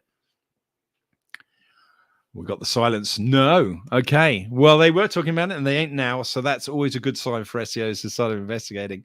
What about anybody else? Anyone else got any other ideas in the last couple of minutes before we move on to the next hour of things that they think were important in the book that we need to that we should jump on? Or anyone to give another tip that they haven't got there? Paige, you're kind of looking I've like just you're got ready. a fun fact. Go for it. The phrase "it depends" appears 31 times. Oh, that's one in every two of the SEO gurus. I'm sorry, that's not acceptable. I hope mine doesn't say it depends. It's my pet hate phrase, but it is the biggest phrase that SEOs have. I also saw that linkable doesn't exist anywhere in the book. Interesting. Okay. I don't know if linkable assets are out of style or something, but they shouldn't be. So, well, okay. Yeah, I don't use the word linkable. I don't think so. It's not a phrase I use that much. I understand exactly what you mean. Maybe we can perform a TF-IDF analysis for the book, and we can try to predict the topical model of the book together. And we can create a topic cluster from it, and we can extract all of the entities, and we can try to choose a central entity for all of the book. So you should, Corey, then it's a PDF, so you should be able to sit there and say, right, exactly what phrases is it going to rank for as a PDF. The only challenge with that is I don't know if Google will read 320 pages of PDF. It may decide that that's beyond its job description. I don't know. Then you break it up in passages. Yeah, which is exactly what I think David has done. David, I don't know if you want to come back in. If he may still be on coffee, but he's got to take over from me in a little bit anyway. But I think that's what he's done because he's got all of these in a podcast. Okay, it's not in text, but I've pretty much for all of us, he got most of us on individual webinars as well, which is why I think this is such a. I'll just show it for everybody as well. If you've got copies, put it up. But why I think it's such a big piece of work and so much of a jump along from most of the what's happening in SEO in 1 year from now. I think you've got into so much depth that I think I'll do it then, David. I think you deserve a little round of applause. Yay! Okay. Thank you. So, David, what was your best tip?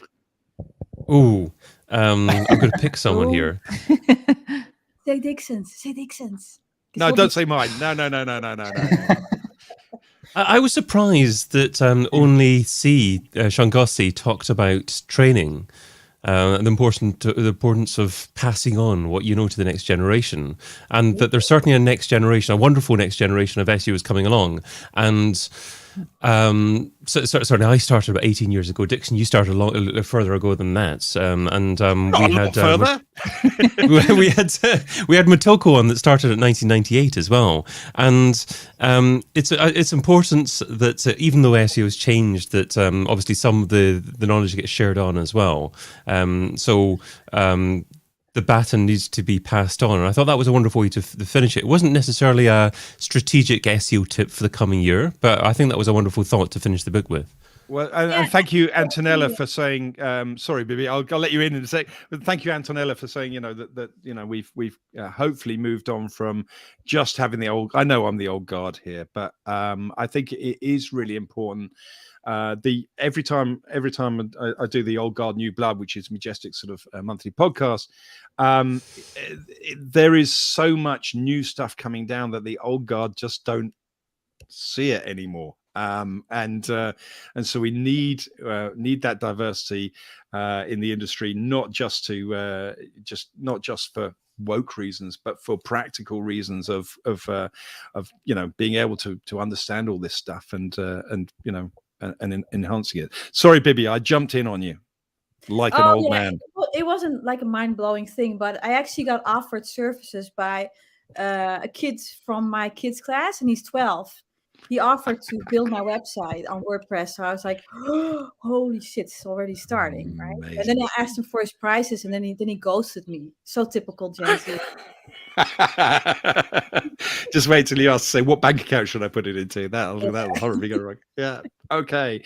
David, I think I've come to the end of my hour, or pretty close to the end of my hour. So I'll pass back to you. But just before I do, Maria, Gus, Corey, Roxana, Paige, Antonella, and Bibi, thank you ever so much for coming in. And sorry to Dre for you not being able to be here. You're a star, man, and I love your podcast. But David, back to you, and thanks for the book. Absolutely, and thank you so much, Dixon, as well. Another wonderful hour of hosting. Alina did a wonderful job in the first hour. Jason took it on. Dixon took the baton, or I'm just about to pass the baton over to Pam, actually. Pam Unks Cronin. She'll be on with section 4, the final section. Stick around for that. That's just going to be beginning the next couple of minutes or so. But just before we begin with that, I'd like to share one more tip with you. A chap that couldn't attend this live one, but recorded a tip for the project, Greg Gifford. Now, of course, the project, the book, it's available as a podcast, a video series, and the book. So go to SEOin2022.com just to grab the links to wherever you want to consume it, in whatever format you want to consume it. But here's Greg with his tip. An SEO tip for 2022 is to optimize the heck out of your Google My Business listing. So many people ignore it or put minimal effort into it, and it at this point is probably the most important thing you can do to get found in search if you do face-to-face business with customers. So Google My Business has been around for a few years now. What does an SEO need to do to optimize the heck out of Google My Business in 2022? So basically, you've got to get into the Google My Business dashboard and fill out everything that you possibly can. You'd be surprised how many people will choose a single category, and it's probably not even the best category to choose. They'll drop their phone number in, they'll drop their website in, and boom, they're done, and they move on, and they never come back and touch it again. But there are so many fields that are there. You need to fill out all the appropriate categories. There's a really cool interactive category list at Plepper, which will show you, if you select a category, it will show you all of the similar categories that you should also choose.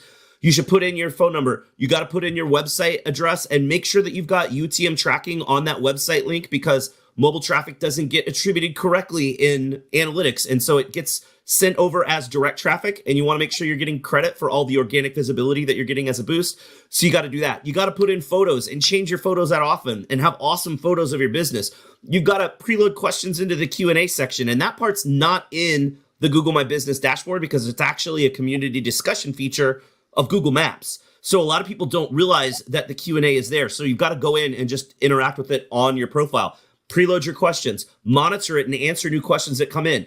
Upvote all your questions so the business owner answers are the primary upvoted answer.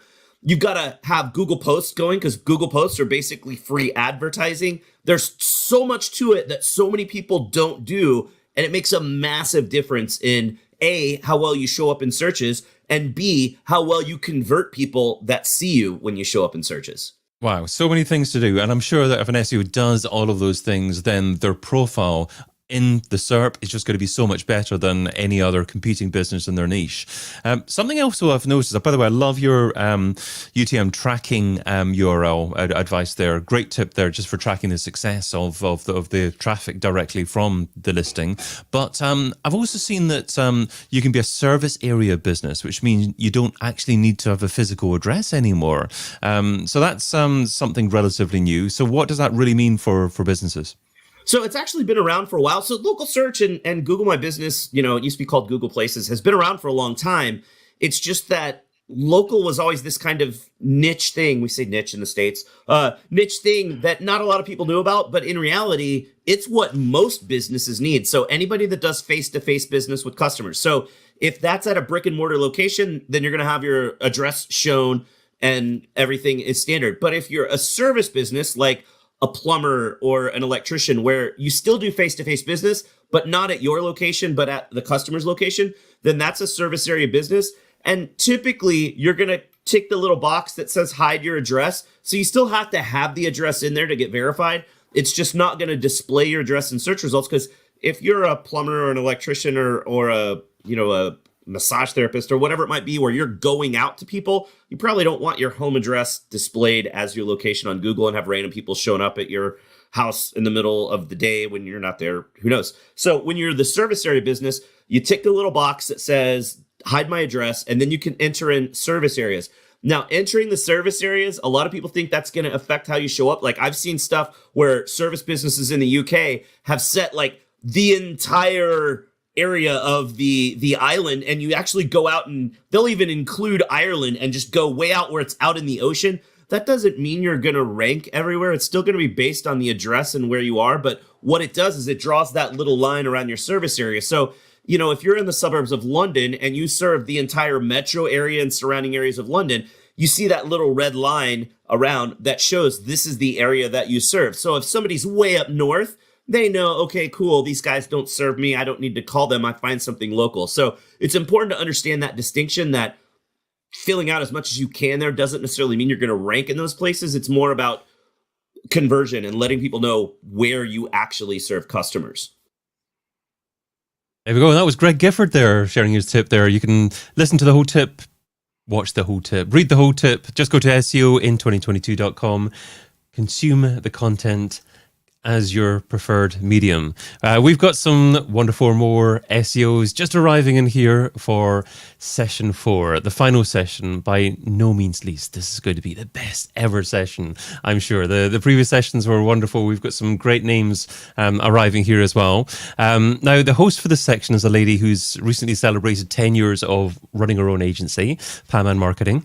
Her tip in the book was that the debate is over. Mobile UX is now officially part of SEO. Welcome, Pam Ungst-Cronin. Hi, thanks for having me. Well, thanks so much for joining us, Pam. Yeah. So, I'll just say a couple of more things before handing the baton properly over to you here as well. Am I supposed to give my tip now, or are you still? No, well, you do whatever you like, but I'll butt in just before you do that. But okay. It's yours to decide what to do. But I'll just say quickly, actually, Pam will be joined this session by Amel, Bastian, Chris, Keith, Lajina, Lucas, Martha, and Nick. And just before I do that handing over, I just wanted to give you a special shout out to Nick, actually, because Nick wins the award for joining us at the most horrible time possible. Nick's joining us from Melbourne, Australia, and it's just turned 3 a.m. there. So wow. Special thanks to Nick for joining us. Thank you, Nick. If you want to unmute us. Hopefully Nick can hear us okay there, or if not, we can get the audio working at her end in a bit. I'll tell you what, I'll work at hopefully helping Nick to hear us if she can't hear us in the background. But in the meantime, I'll hand over to Pam to begin the discussion. So, Nick, can you hear us okay? Hello, Nick. Okay, we'll get there. Oh, over to you, Pam. All right. Well, thank you so much for having me. And I'm excited to dive into talking about all these tips, nerding out about SEO even further. I was watching before. There's some good stuff that's been said already. So we're just going to add to it. I think I'm going to pick on people in order of their page order in the book. So starting with page 46, let's go to Amel first. And Amel, tell us about your number one tip for SEO in 2022. Hi, everybody. Can you hear me well? Yes. My tip was really about accessibility and how I feel that it's really important for SEO. Amo, are you able to get just slightly closer to the microphone, maybe? Sorry. Yeah. That's brilliant. Thank you. There you go. Can you hear me better? Yeah, that's better. That's good. All right. Okay, good. Sorry about that. Yes, so I was saying my tip was really about accessibility and how it's important to start thinking about optimizing for it.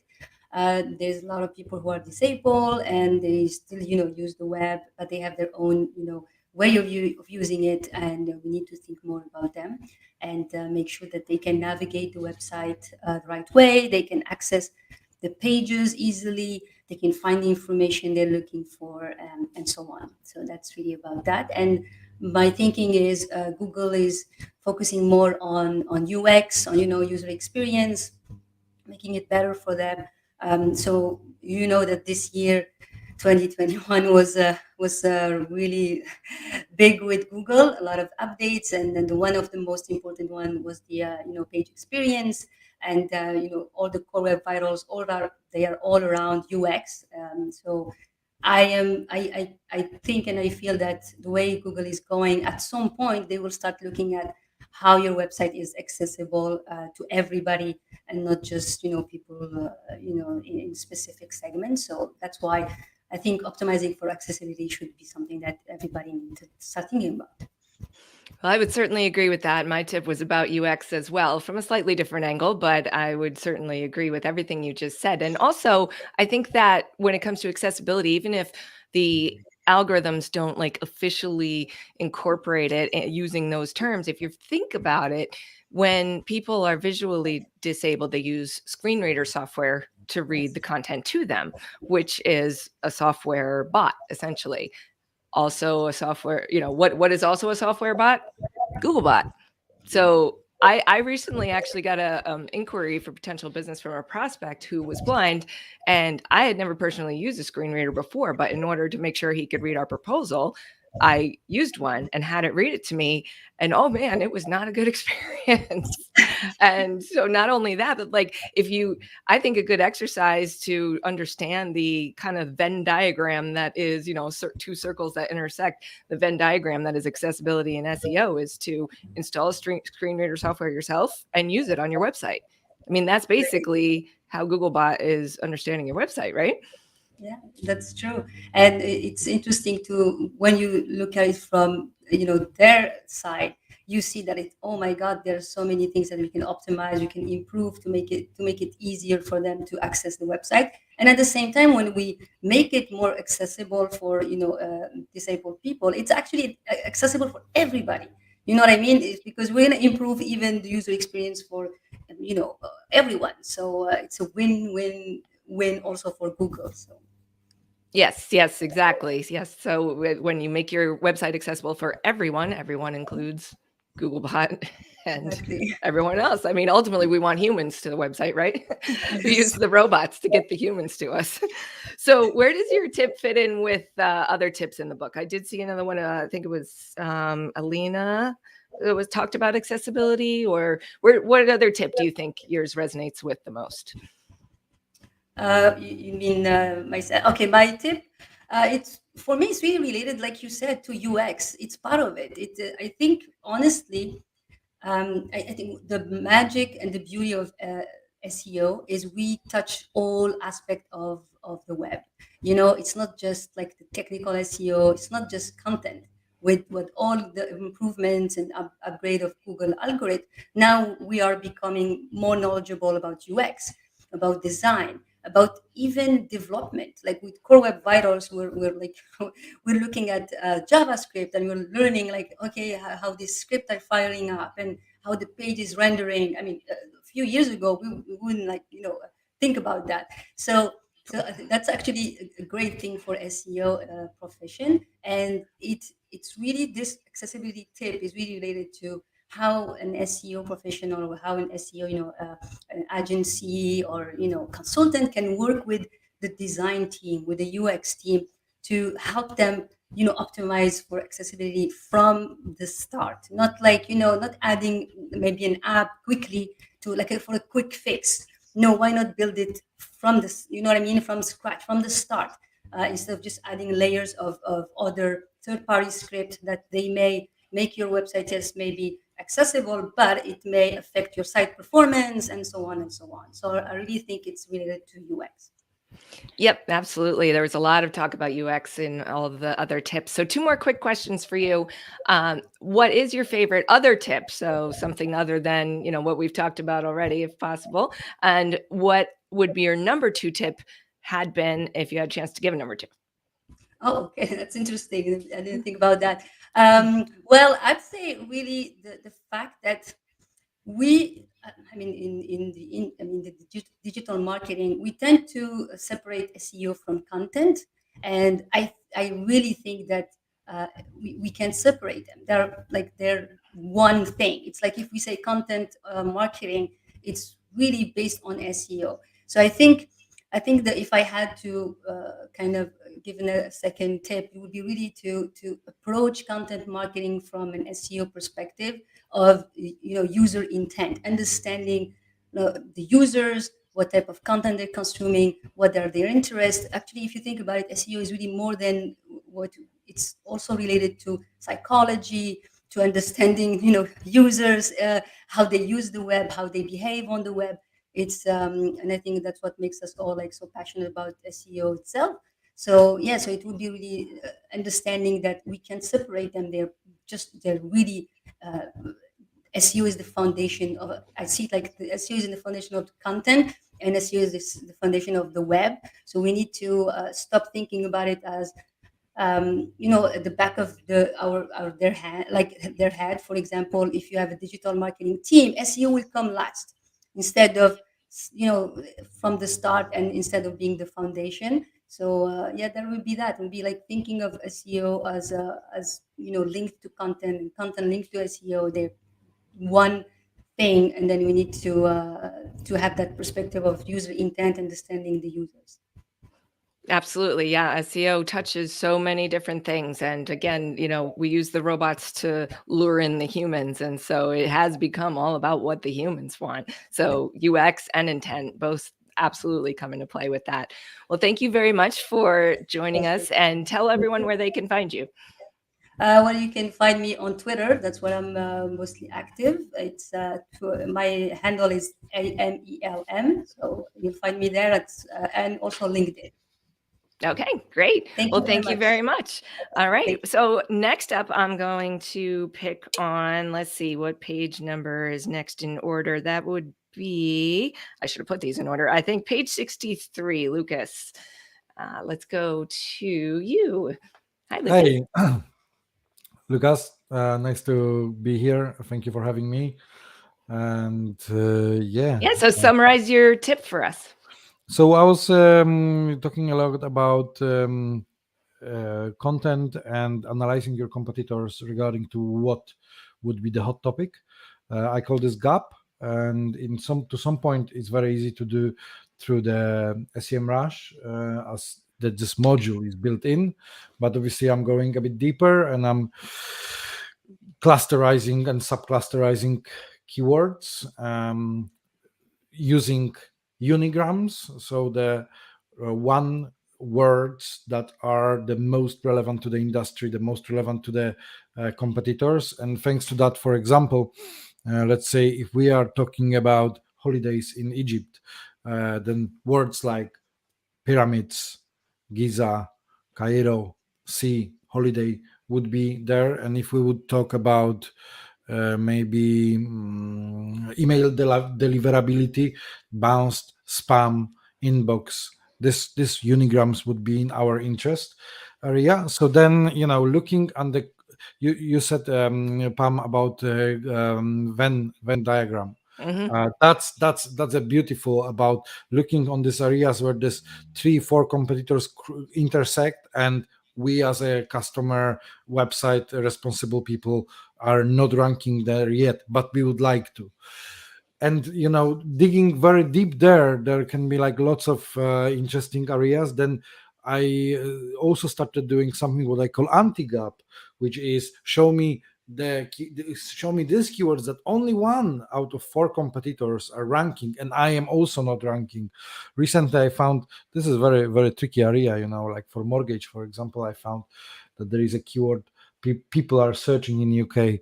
What consequence I may have for lying on my mortgage application, for example. And it's very, very good to have an article about this, because maybe somehow someone have on the back of their head to lie, and you can save from a serious consequences, and that person can become your customer if you are obviously one of the website operating in the mortgage industry. So that is my super killer tactic to go with a new content. And then looking on the intersection of multiple of competitors, keywords which are triggering all of them, but also that are triggering the same URL with the same page. That is beautiful. When you have like a very big website, you can analyze 100,000 keywords. That's why I have my iMac with multi number of CPUs, just to make sure that I can really deal with very heavy spreadsheets. Wow, multiple CPUs powered spreadsheets. The first thing I thought of when I looked at your tip in the book, I was like, wow, that's a lot of work. And ironically, when in my tip, when David asked what's one thing that SEOs can spend a little less time on in order to spend more time on your tip, I actually mentioned keyword research, because the algorithms have gotten so much smarter, and we no longer have to agonize over do we pick the term red sneakers or sneakers that are red? Like, we can kind of rely on the intelligence of the algorithms at this point. But so it's kind of ironic that you're kind of emphasizing spending more time and computing power on keyword research, when I mentioned that might be an area to shave some time from. So how much time does that take you, or have you automated it with computing power to a point where it doesn't take extra time? I'm doing this in a kind of like almost autopilot. I've been doing this so many times that it takes me very short period of time. At the end, you're getting like very beautiful, colorful pivot table. And I love when I can hear at the back of my iMac the sound of the fan. I know that I'm giving the hard time to the guy, and I can see like CPU number 7 get 100 degrees, CPU number 5 100 degree. I can see that the guy is now feeling that is working properly. This is the same when I'm sometimes opening multiple number of tabs on my Chrome. I have a couple of plugins. I'm just highlighting them, and I'm opening like 50 tabs, and I'm opening them, and then there is like 3 seconds, and the fan is starting to spin. I was like, okay. So it doesn't take that long, but it's like a massive pilar of my audits that I'm preparing for my customers. And this is beautiful to explain to customer, and 99% understand and agree. I'm like, guys, this is the moment that I can be as close as possible to the knowledge that you have in our organization. I can bring something and say like, this is how I see these things from a SEO perspective. Now they are showing me what they seeing, how they looking on my spreadsheets with the keyword research from their perspective as someone who have a lot of inside knowledge, and we can blend together and we can cook something really, really amazing, because they can say like, like for example, I done a gap analysis of 35 golf manufacturers. I don't play golf. I know nothing about golf. But there was, for example, Skytrack or golf simulator. I know now that these words are super important if you are operating in this industry. And I don't need to be an expert. This is like so educational.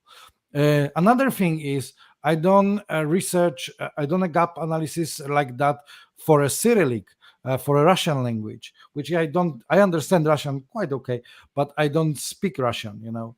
And then finally, last time I done research for keyword research in Arabic, and my spreadsheet looks like right now I don't understand a single word. And I'm like, should I do unigrams from the left side or from the right side? Because you know, now even today I just received option to do something like that for Georgian market, and this is because Georgia have also own alphabet, and that I think this is another dimension, you know, of SEO. Doing keyword research in Spanish, Italian, you know, fun when you don't understand language. Sometimes you may find something funny, but you know, it's all Latin alphabet. But going into Arabic, when you don't speak Arabic, you don't read Arabic, and you're bringing these keywords, and then you hear the feedback. First feedback is, the first sign you done a good job is like, hold on, we're ranking on this. No, shit, we don't. Oh my gosh. How did you know that we need to rank on these keywords? It's like, you see, you're striping all the emotion and you put just the numbers. That's it. Wow, that is impressive. I was about to say, so really all you're doing here is trying to heat your house with keyword research, right? Just like me with my mining rigs. But no, you're obviously bringing a lot of value to clients you probably wouldn't otherwise be able to work with, right? With the they really languages. like this, especially these heavy clients. I don't think that this is maybe the tactic you would suggest to local locksmith, because they don't need this. Maybe relying on Google local would be better, but for this heavy publishing websites, inventory oriented websites, properties, category geolocation is brilliant. Yeah, absolutely. So what is one of your other favorite tips in the book about something else? I don't know if I mentioned this in the book, but this is something completely new. I become a big fan of, you know, trying to find own little paths, and I just recommend, aside of everything what we're doing about the SEO, try to verify your website with this seals like McAfee seals or Norton seal and so on and so on. I done this for my SEO London. Even I am not an e-commerce, even if you don't have a payment gate, even if I'm not processing payments, I just wanted to show my potential customers I have that seal. I spent time, efforts, and money to get that seal. And maybe even I don't have this, I cannot prove it, but somewhere I believe that maybe that is also a small, tiny factor that Google may think that, okay, this guy is having the seals. So I have one McAfee one and one X Norton, which is now called DigiCert. That's interesting. That's something that we focus on the PPC side of things. We have for a long time on, you know, landing page optimization for paid search. We always tell clients, especially e-commerce clients, but we always tell clients to have trust signals on their website, on their landing page, which can be testimonials or badges like that. But yeah, I mean, it makes all the sense in the world that if the Google ad bot can interpret those as trust factors, why wouldn't Googlebot on the organic side be able to do so? So that's very interesting. Well, thank you for sharing all of that with us. Tell everyone where they can find you. I am available on SEO.London, not SEO.London.com, not SEO.London.net, just SEO.London, because London have own domain. Or just if you really like difficult names and surname, go on LinkedIn, try to type Lukasz Zelezny, and you will also find me there. Okay, I will take up that challenge. Thank you very much for your time. Thank you for having me. All right, let's see who's next up. I think that would be Keith. Keith, I'm going to pick on you to tell us about your number one tip for SEO in 2022.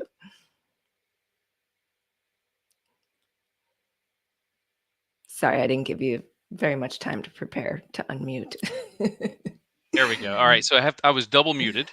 Oh, And double muted. Okay. yeah, so I have this, and then I have what was on the screen there. So hey, everyone, it's good to see you.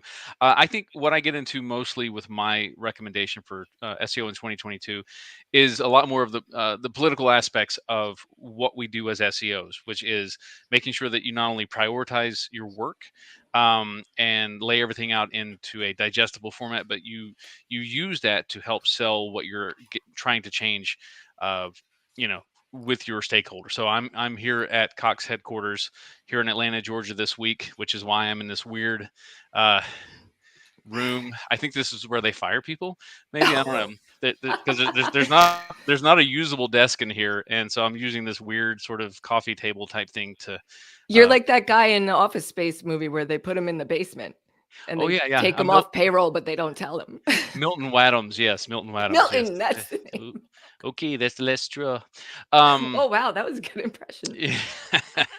So, but yeah, a lot of what I see coming out of agencies, for example, who try to reach out to Cox directly, or when I worked at IBM and tried to reach out to IBM directly, they would send this 50-page list of problems that they discovered on the site. And of course, generally speaking, if you do not prioritize a list that you hand over to your stakeholders or potential stakeholders, they're simply going to toss it because they don't know where to start. It's like, it's the paradox of choice all over again.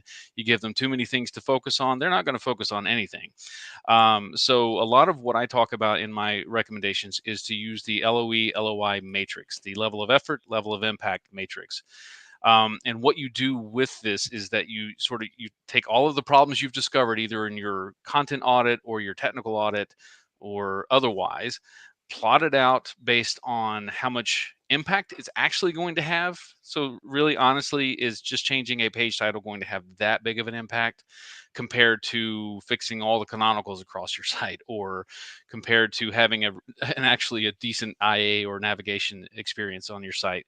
And then juxtapose that with the level of effort it would take to do that, because there are costs always associated with any change we're recommending to these sites. And so ideally what you do with this is, out of the matrix, you have a quadrant that is easy to implement, high in impact. These are your quick wins. You have these tough to implement but high in impact, which are probably going to be your roadmap items, things that you can work on and incrementally improve. You're going to have your high impact, low effort. No, I'm sorry, that would be your high impact or low impact, your high effort, which you just throw those away if you can, because if if you're not going to have any reasonable impact coming out of what you're doing, try handing that over to a developer, telling them it's important. And then what you're going to get is, you're going to have the developer going, okay, what did we improve after they implement it? If you say nothing, you're going to have a hard time selling them in the future for anything else you want to change. So this LOI, LOE, LOE, LOI matrix is, I think, essential for selling your services to people. And so if you were an agency, for example, I work in-house, but if you're an agency, and I apologize about the lighting here. Let me see if I can move this. You can see Atlanta in the background there. Again, the other chair with better lighting has a weird liquid on it that I can't quite identify. So I didn't want to sit there. Let's not do that. No. Yeah, so I'm not going to sit there. So we'll just deal with the bad lighting. But I'm in-house. I work for Cox. But if I was an agency, if you're doing an audit for a client, prioritize. Let them know, hey, listen, this is what's going to have the real impact on your site. Don't put your low impact elements at the top of the list, and tell them how to work through that. This is going to not only help them, which is your ultimate job, but it's also going to build your credibility as an agency. So that's my big tip for 2022. That's a really good one. That definitely jumped out at me when I first looked at it. I was like, wow, I think we certainly do this when we're prioritizing things on an audit for a client. We certainly just kind of naturally, take into account the effort versus the impact when making a list of priorities. But to put it in a matrix like that, and to, put such a, like an official analysis of the relationship between the two, is something I think would be amazing if we put it in front of the clients that way. Do you actually draw it out in a I box do. somehow, or I put a score with each element, and keep in mind when I'm talking about level of effort, I'm not making that up in my mind. I'm talking to the developer who has to implement this, and I'm asking them, how long do you think it would take to get this fixed? okay. Because that's disingenuous otherwise, right? You're not being true to whoever you're reporting this to. So certainly ask the people who are involved in that effort, to ask them how long it's going to take them to do, and you can estimate your impact. I think a lot of us, especially seasoned SEOs, have a really good sense of what would actually drive results in the end, especially when it comes to technical SEO. We know what's going to be sort of, removing your no ODP, no wide dir tag, directives, probably not going to have a tremendous impact on whether or not you're ranking at this point. Yeah. But again, fixing your canonicals or fixing your href lang might actually have a much bigger impact. So yeah, I do plot that out with pretty much everything I do. And I assign a score with everything in order to in my own mind get a sense of what I can change and what is going to be easy to do. That is very cool. I think that one thing we don't talk about enough in SEO is communication with clients, being able to clearly and effectively communicate what we feel is best for them is sometimes hard for us. We're too close to it. We're talking in these, technical terms, canonicals and schema and blah, blah, blah. And then we get on a call with a client and we start doing spewing that at them. And they're like, what? is something to focus on for sure, especially now that it's so complex. It is. And keep in mind, a lot of these executives, they just don't know. I was on a flight yesterday. I sat next to an executive, a guy that owned a company, and he was asking about why his traffic isn't converting, and I was like, well, here's some ideas. And because I'm so close to it, they just immediately popped into my mind because we live this stuff, right? He thought I had just started a new revolution and I had just saved his business. Just 5 minutes of conversation with this guy. So keep in mind that, we can help these businesses, but we have to learn how to communicate in their language. Absolutely. That's huge. I love that. All right. So I'm going to give you a choice between two questions for your last question, either or the answer might be the same. What's one of your other favorite tips that's about something else, and or what would your number 2 tip had been if you had a chance to give number 2? It might be the same answer. Gosh, yeah, that's really tough. I tend to push the concept of having a framework in mind when you're dealing with all of your issues across the site. So I have what's known as the URA SEO framework, which is usability, relevance, authority. At IBM, we called it the 3 C's of SEO, which is crawlability, content, and credibility. It's in the shape of a pyramid, which basically puts all of your technical stuff on the foundation of the pyramid. You can have the greatest content on the planet, and if it's on a sucky platform, good luck ranking, right? And good luck engaging your clients, even if you do rank, right? Because they're just going to bail after 10 minutes of waiting for your stupid pages to load. So, so having that pyramidal, is that a right word? The pyramid-shaped framework of URA SEO, 3 C's of SEO, whatever you want to call it. Alina, I think, calls it something like technical, content, and authority or something like that. That is really important for establishing how you view each of your problems. Is it a technical problem? Is it a content problem? Is it an authority problem? And then, you can use that to help sort of frame your discussions and with whom you have those discussions.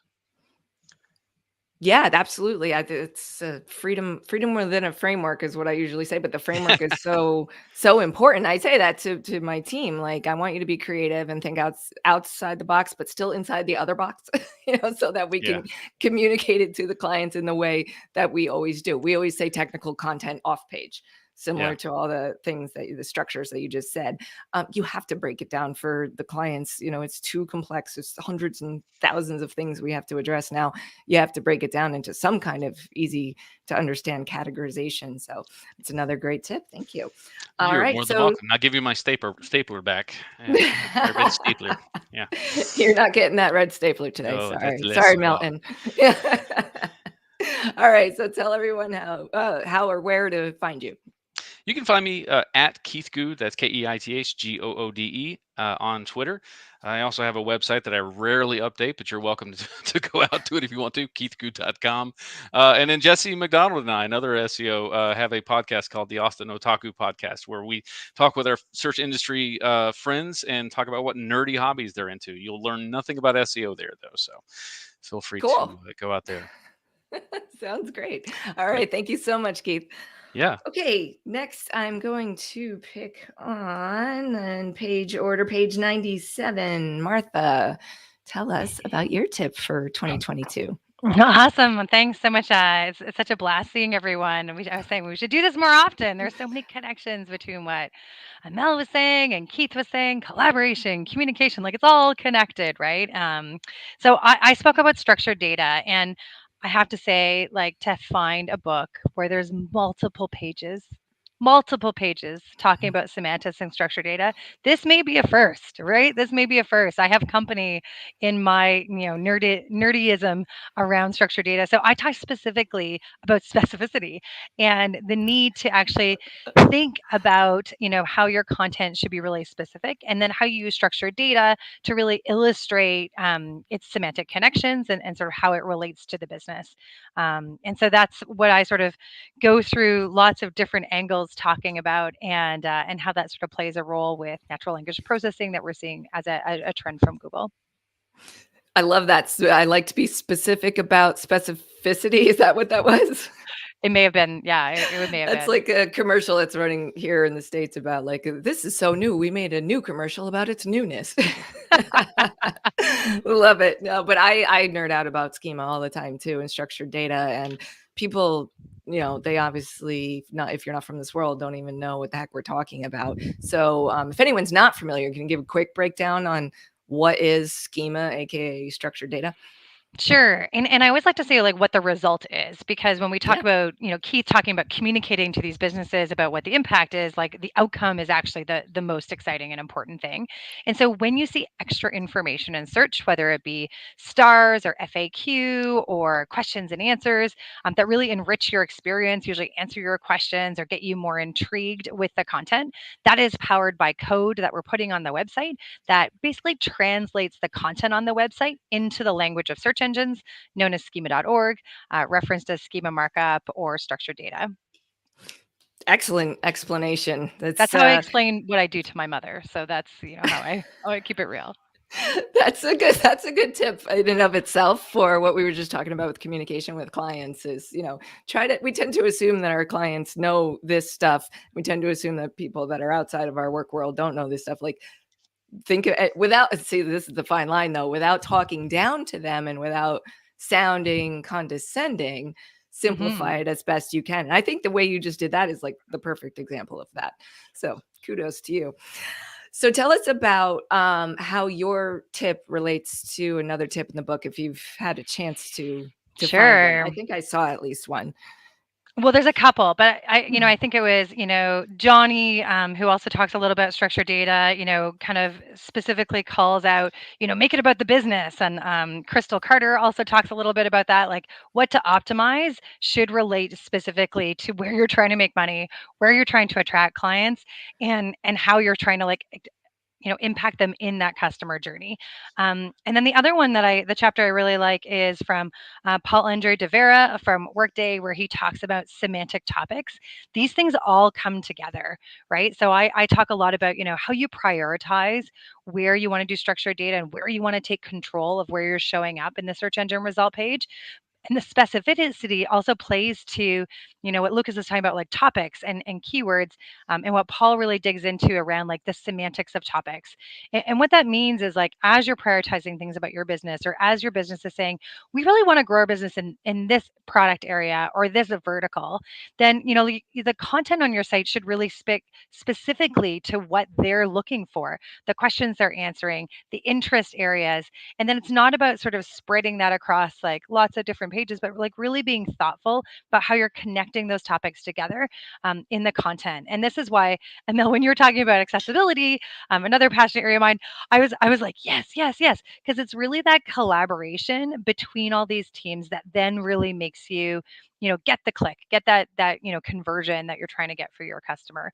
And to me, like with structured data, once you identify the areas of the business and what you want to optimize and how you want to control the SERP, it's about working cross-functionally with the content team, helping them understand how to architect their content so that right from the get-go, it's optimized and being found. Absolutely. Yes. So a lot of more soft skills being mentioned again, communication, Absolutely. collaboration, it's that it reminds me actually of the last part of the book, which I did want to touch upon in this, or the very last tip, I should say, which I did want to touch upon in this last session about the last section of the book.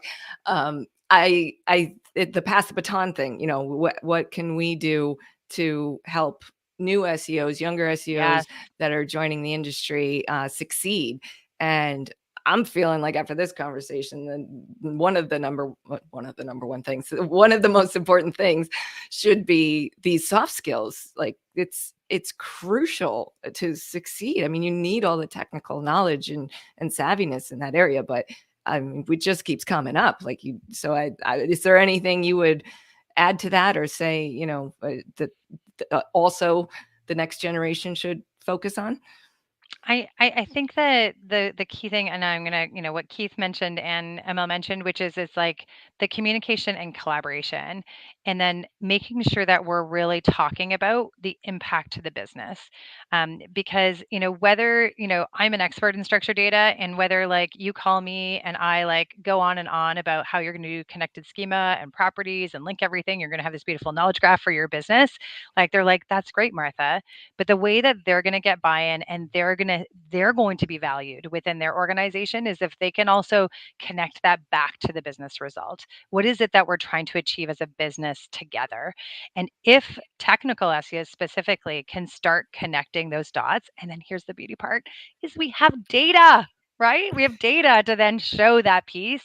That's how I get deals, right? Because I can connect those dots and we can articulate the value to the business. And guess what? Their leaders want them to collaborate with each other and work cross-functionally to achieve the business goals together. Like that's what we do as leaders in business, right? That's the ultimate outcome.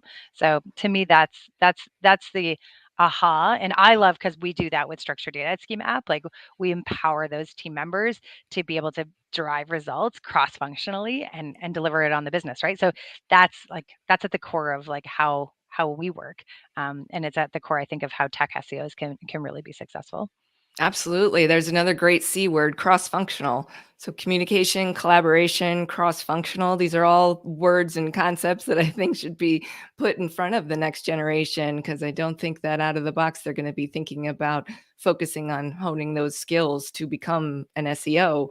But it's absolutely crucial. Another C word. Oh yeah, I love it. Now we're like, drink, everyone. And I think the other piece is, like we talk about, that's fun, right? The C words is that it's all those things together, right? And it's not just in your organization, it's with your agencies, it's with your vendors, et cetera, right? And we all win together.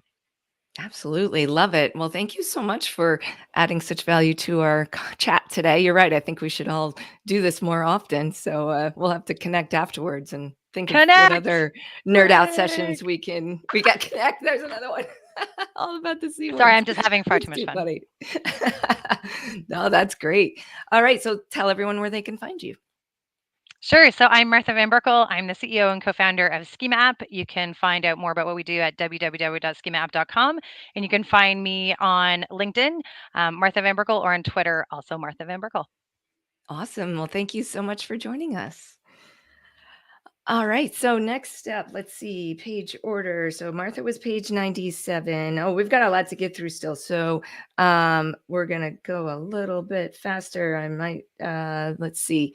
And the screen is really small for me. Do we have Chris Green? We have Chris Green. There you are. Yes. Chris, tell us about your number one tip for 2022.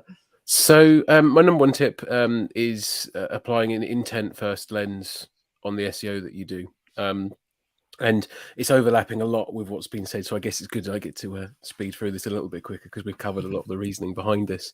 But what I'm proposing is kind of almost like a salve. So once you've been burnt off the back of Lucas's Mac after it's been processing all these spreadsheets, the salve for that, is actually the step back from the technology part, because whilst there is definitely a time and a place to really kind of crunch those numbers and kind of do things in scale, I think actually there's a lot people could learn from just looking at the SERPs and kind of actually understanding what is the SERP telling you when you search it. So for any of your kind of key searches or anything, if you're really unsure about what might the user be expecting from this result, well, actually Google's getting far better at telling you through those search results. And I think there's many ways you could focus on this, but actually just having a look. And it's not always been the case, and Google still gets it wrong.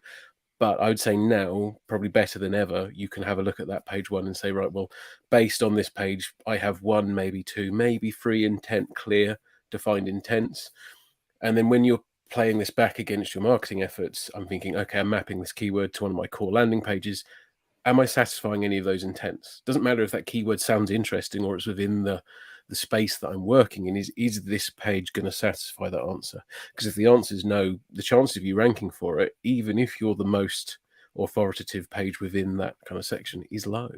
And that's a big shift. And I mean, for anyone that's not in SEO, this may feel almost a little bit plain and too simplistic. It's like, well, of course we want the intent to match, right? But if you've spent the last 5, 10, 15 years in interfaces of different tools and juggling spreadsheets and playing with pivot tables as I have and so many others here, it's easy to forget that. But one of the other things that we've seen a lot more this year is actually a lot of the tool vendors have been starting to bring intent in to this kind of keyword research layer.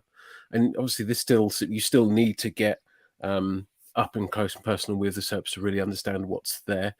But you can scale this approach, and actually when you're reporting on the different metrics when your business, report on it in the different intent stages. Have your keywords in the different intent stages. You might have lost one of your top funnel keywords. That's not going to impact the bottom funnel revenue yet. And it's just understanding that relationship to that. And one of the other things we discuss in the book is kind of the metrics and how do you measure that. And it's not to say that we're doing away with keywords or ranking or traffic, but it's a case of, well, share of voice is probably a really good metric for top funnel, where actually just the chance of someone seeing you is the most important. Whereas bottom of the funnel, ready to convert, well, actually that's dollar signs that you want to be kind of measuring really kind of clearly there. And it's just understanding, pick the right metrics, because otherwise intent won't work, because the part of the intent analysis that always wins is the purchase part. If you're not using the right metrics appropriately at the right points, you only ever optimize at one point in the funnel, in which case you get crowded out by everybody else that's doing exactly the same thing. So yeah, applying that intent filter, that's my kind of key for 2022. Absolutely. It kind of falls in line with some other things we were talking about that are just not technical. Like it's strategic, it's cross-functional. It's all about, understanding the buyer's journey for each client, which is far beyond what we used to deal with in SEO, keywords, meta tags, and links. It's so much more than that now. It really does. It just blossomed and kind of spewed all over every department. It really is. It's just holistic marketing. Yeah, so another thing that comes to mind when I think about intent is context. And you touched upon this context of the SERP results, search engine results, page results for a certain term. That throws us off more than anything. Like we found the perfect semantically related term. We have found that it's in the right intent, for the user for this business and their buying journey. And then we throw it into Google to double check the context of the SERPs. And the SERPs end up being about like something else entirely from some other industry. And then we're like, well, this is perfect, but you're not going to, like, Google obviously thinks that this is that, and you're not that. So you're not going to be able to rank for that. Well, this is it. I've had a fantastic example recently. Someone wanting to sell face masks, as in the for moisturizing or treatment for the face. You search for face masks anywhere at the moment, you're only getting one thing, and that's for COVID. Wow, that's perfect. Yes, that's exactly what I'm talking about. And so with the client said, well, how do we rank for that? It's like, well, you don't. Like, if you run the search for face mask and you see that you're not trying to buy an N95 mask, what do you then? How do you modify that query? And it's actually there might be 2 or 3 different ways that you might modify that, but that's the keywords that you get in there. You don't abandon face mask, because that is still the essence of what it is. And hopefully, God willing, we will have less need for face masks in the future. But until that point, we have. And and it's the key part is don't try and swim upstream, even if it feels intuitive. If Google isn't showing it, you're not going to see it. I think that's Yes, exactly. You gotta always do that last double check, and that face mask is the perfect example where you might need to pivot to facial mask if those That's exactly what we did, results actually. are more in line with facial treatments. Yeah. So wow, that's a perfect example. I'm going to use that one. Thank you. All right, real quick, if you had number 2, if you had a chance to talk about something else entirely, just what would have been? Okay, so I've changed my mind actually listening to everyone talk, so it shows how good the discussion's been. But I think it's coming back to soft skills. And obviously we talked about soft skills for people getting in to SEO and actually communication, telling a story, making a business case. I think that's kind of a given, and you covered that well. I think actually for me, it's more of for people that have been doing this for longer. And it's this whole kind of concept of the unconscious incompetence, and actually how do you keep in check that your knowledge and skills aren't slipping without you realizing it? And I think in this industry, that's a particularly key one. So, and actually, I think from that, without going off on a massive discussion about it, what I'd say is fundamentally, being curious, but actually being really close to measure everything you do. What does it actually do? Does it actually work?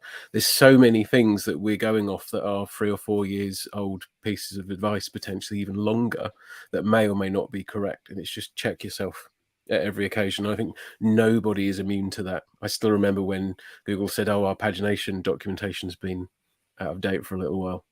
I hate to think how many hundreds of thousands of dollars were wasted on people getting that implemented just because of an error, but we're all susceptible. So it's just, checking yourself. I think That's really good. Even Google themselves, are susceptible to it, per the example you just pointed out. Excellent. Another excellent tip to, keep ourselves in check in order to properly, bring in the next generation, as a good example of how flexible you have to stay in this industry. Awesome stuff. Tell us where we can find you. Cool. Mostly on Twitter, Chris Green SEO. Best place to find me. Keep it simple. I'm on there most of the time. DMs are open. Drop me a message. Excellent.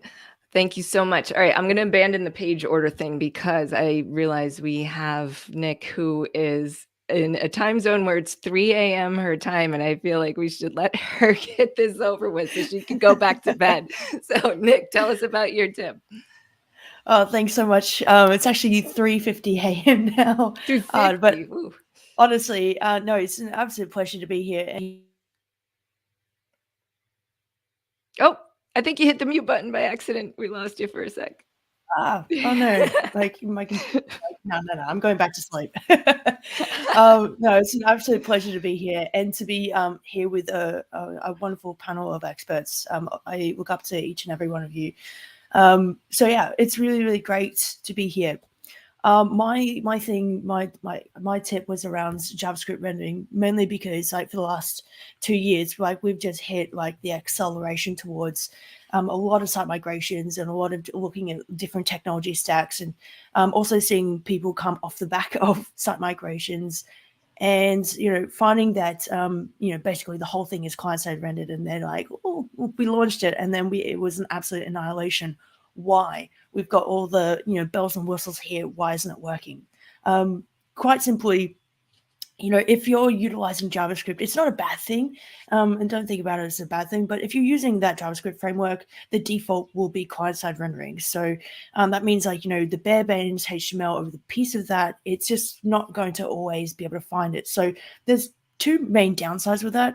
It's going to have a poor user experience, and the other one being that it's its effect on the search engine bot. It's got multiple ways of indexing, and if it isn't being able to go through that full render process and be able to see it, it's just not going to index what it cannot see.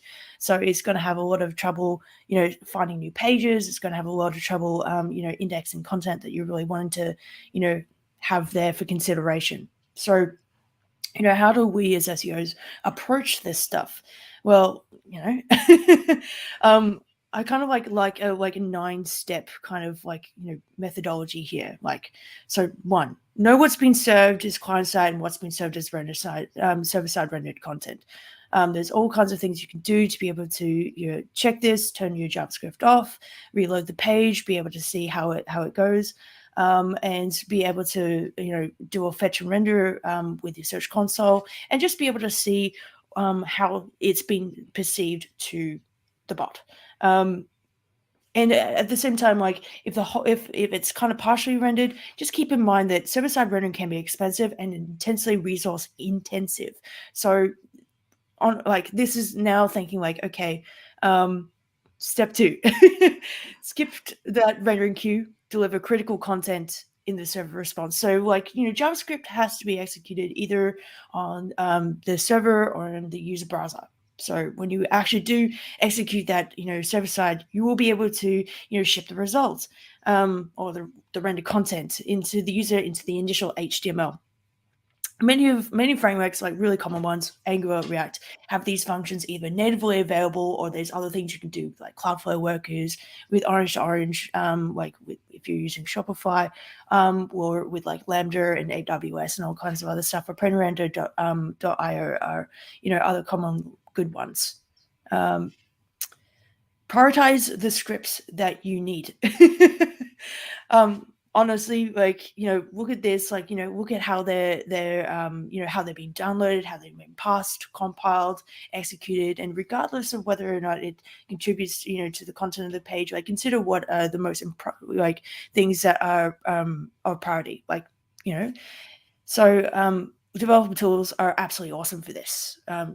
Just go through that, click the 3 dots in the upper right hand corner, select more tools or coverage, reload the page, and you then will be able to see that. And as a bit of a thing to look at, an effective page should be kind of around or less than 1 megabyte. So you can sort of through that look at things that are loading on that and think, okay, these are necessary, these aren't necessary. And how to assess that? 4. Prioritize user experience or maybe your bulky third-party scripts. Third-party scripts can be awesome, but again, the bells and whistles, do you need every single little element of that? Do you need to be able to see everything? They can negatively impact the performance. So again, just, take those things into consideration and, prioritize things that you need to and deprioritize things that you don't. 5. What to prioritize? 5. You can lazy load images and scripts and things like that without blocking the render experience. So I think images are generally the most commonly requested assets and things like that. So lazy loading is something that is really, really great, and it's also natively supported as of Chrome 76.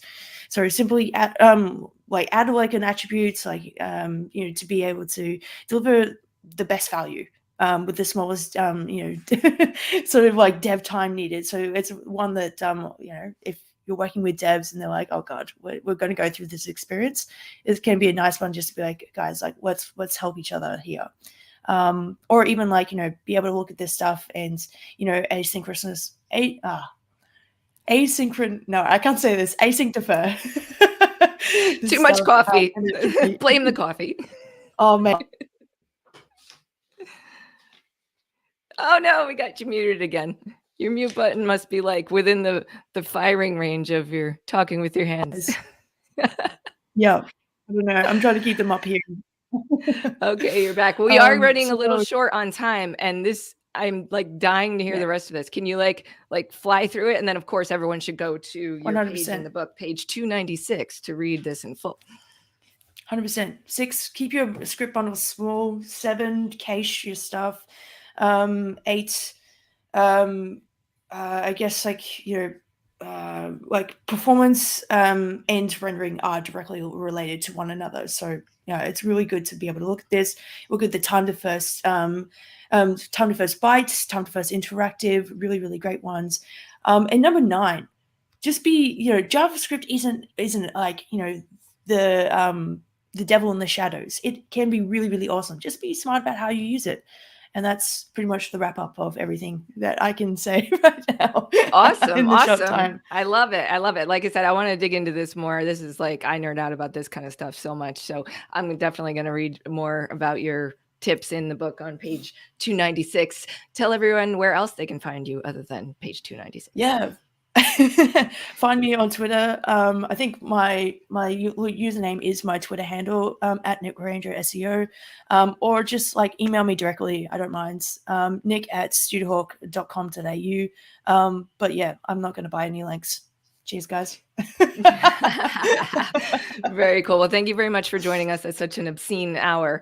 And next up, real rapid fire. We're going to have to speed it up, unfortunately, but I think that I'm going to pick the related thing. I think most closely related to what she just talked about is Bastian's tip about platformless, serverless SEO. Tell us about You that. just did that on purpose because you know I speak fast, huh? So I figured already that might happen. I left you for last on purpose. Absolutely. Yeah. Go figure. I'm not sending links, so don't worry.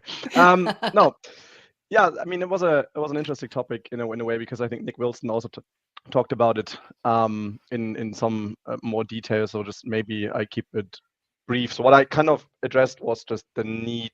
I mean, it is a fairly technical topic, but I think you can use serverless or like edge SEO also for just, for example, kind of, getting together business cases, right, in a very simplistic manner. Because what we all face, I guess, is the problem that there is a shortage of either development resources or like project management resources or just generally resources in a way.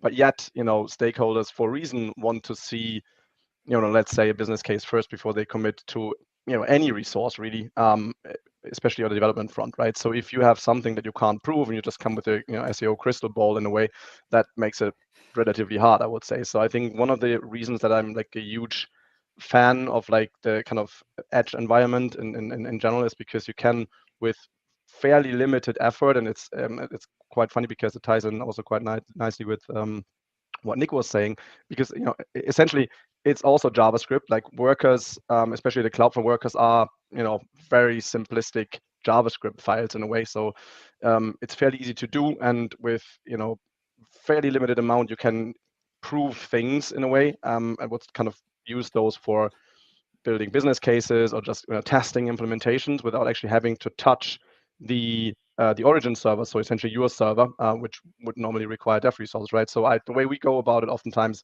especially from an agency perspective, if we have to kind of prove if something actually works or is worth committing the effort on, is that we do that on the edge in a way, and then say, look, there's a business case for this, and after that we kind of get the resources and then move it over into the actual like environment, because there's also a bit of the danger, and I think this is also a part that I addressed very briefly.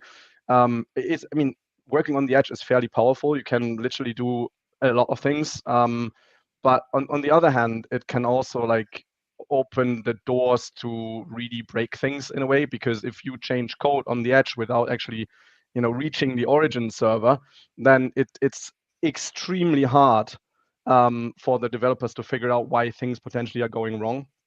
So it's a bit of both, right? It's great, it's fast, it's powerful, but on the other hand, it bears the risk of you messing things up, maybe even not on purpose. So it's a bit of both, but I think it's a great tool to just get things done and show impact of things where you normally would kind of have to kind of go with the queue, get the project management done, get into development queue, get it rolled out in larger organizations. For those that kind of deal with the more like enterprisey kind of clientele, that usually takes half a year, worst case a year. And then there's even situations where you have clients that can't even touch some of their servers anymore because all the developers actually have left the company, and no one is like, nah, we're not going to touch this because that might just break and we have no idea what's going to happen. So for that, it's also really cool to use like stuff on the edge to do kind of quick fixes until maybe those platforms actually get suspended. So I think there's various different use cases kind of to benefit from this kind of new tech in a way. Yeah. Absolutely. Yeah. Thank you for packing so much value into a really fast spoken tip there. It's really complex stuff though. I know what you're talking about. Yeah. Some of the audience may not be so sure what you're talking about. How would you give a more simplified analogy of what we're talking about here? Like I'm thinking like it's kind of like making a photocopy of a page of a book and then writing your own notes on it. It's kind of like making changes to a website sort of Yeah, like without that? Like, touching how the would you website. simplify it? Yeah. So, I mean, essentially the way it works is if you're using any type of content delivery network, the request comes through this CDN and then goes to what we call the origin server, which is your web server, and that thing sends it back to the CDN, and the CDN sends it back to your browser, right, on the phone or on the desktop. And with like Edge SEO or like serverless SEO, what you're basically going to do is you go at the first layer. So you do the modification on the CDN level.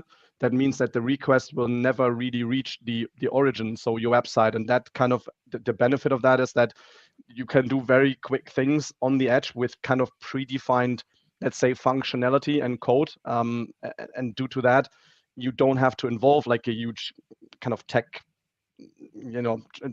chain of things that are probably going to have to happen, right? You need to touch your templates. You don't need to work with the CMS. You don't need to do X, Y, Z. You just kind of go in the platform. That could be like a Cloudflare, for example. There's others as well, but like you go to Cloudflare, they have like an administration panel.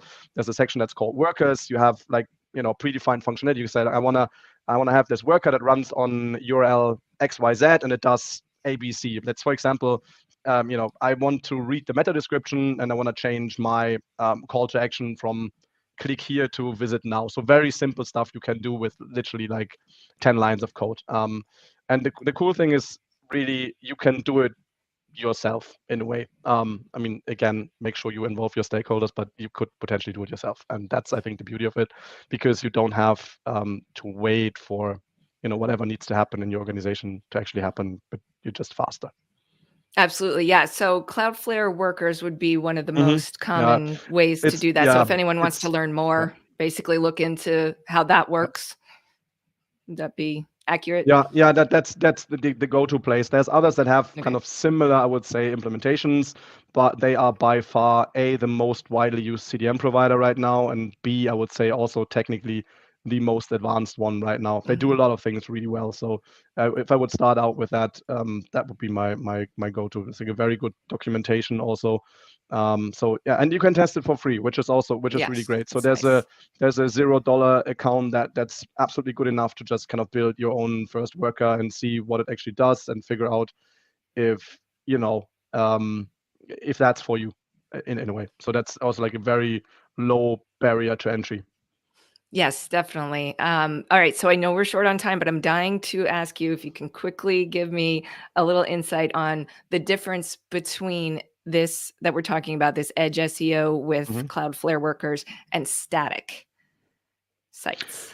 Yeah, I mean, I think the fundamental difference is that you can essentially react on the fly to things with workers, which if you generate something as a static, you have kind of a build process in the background. So it takes the data from any type of CDN in a certain interval, like every X minutes. And then it creates like a static, HTML copy, puts it on the server.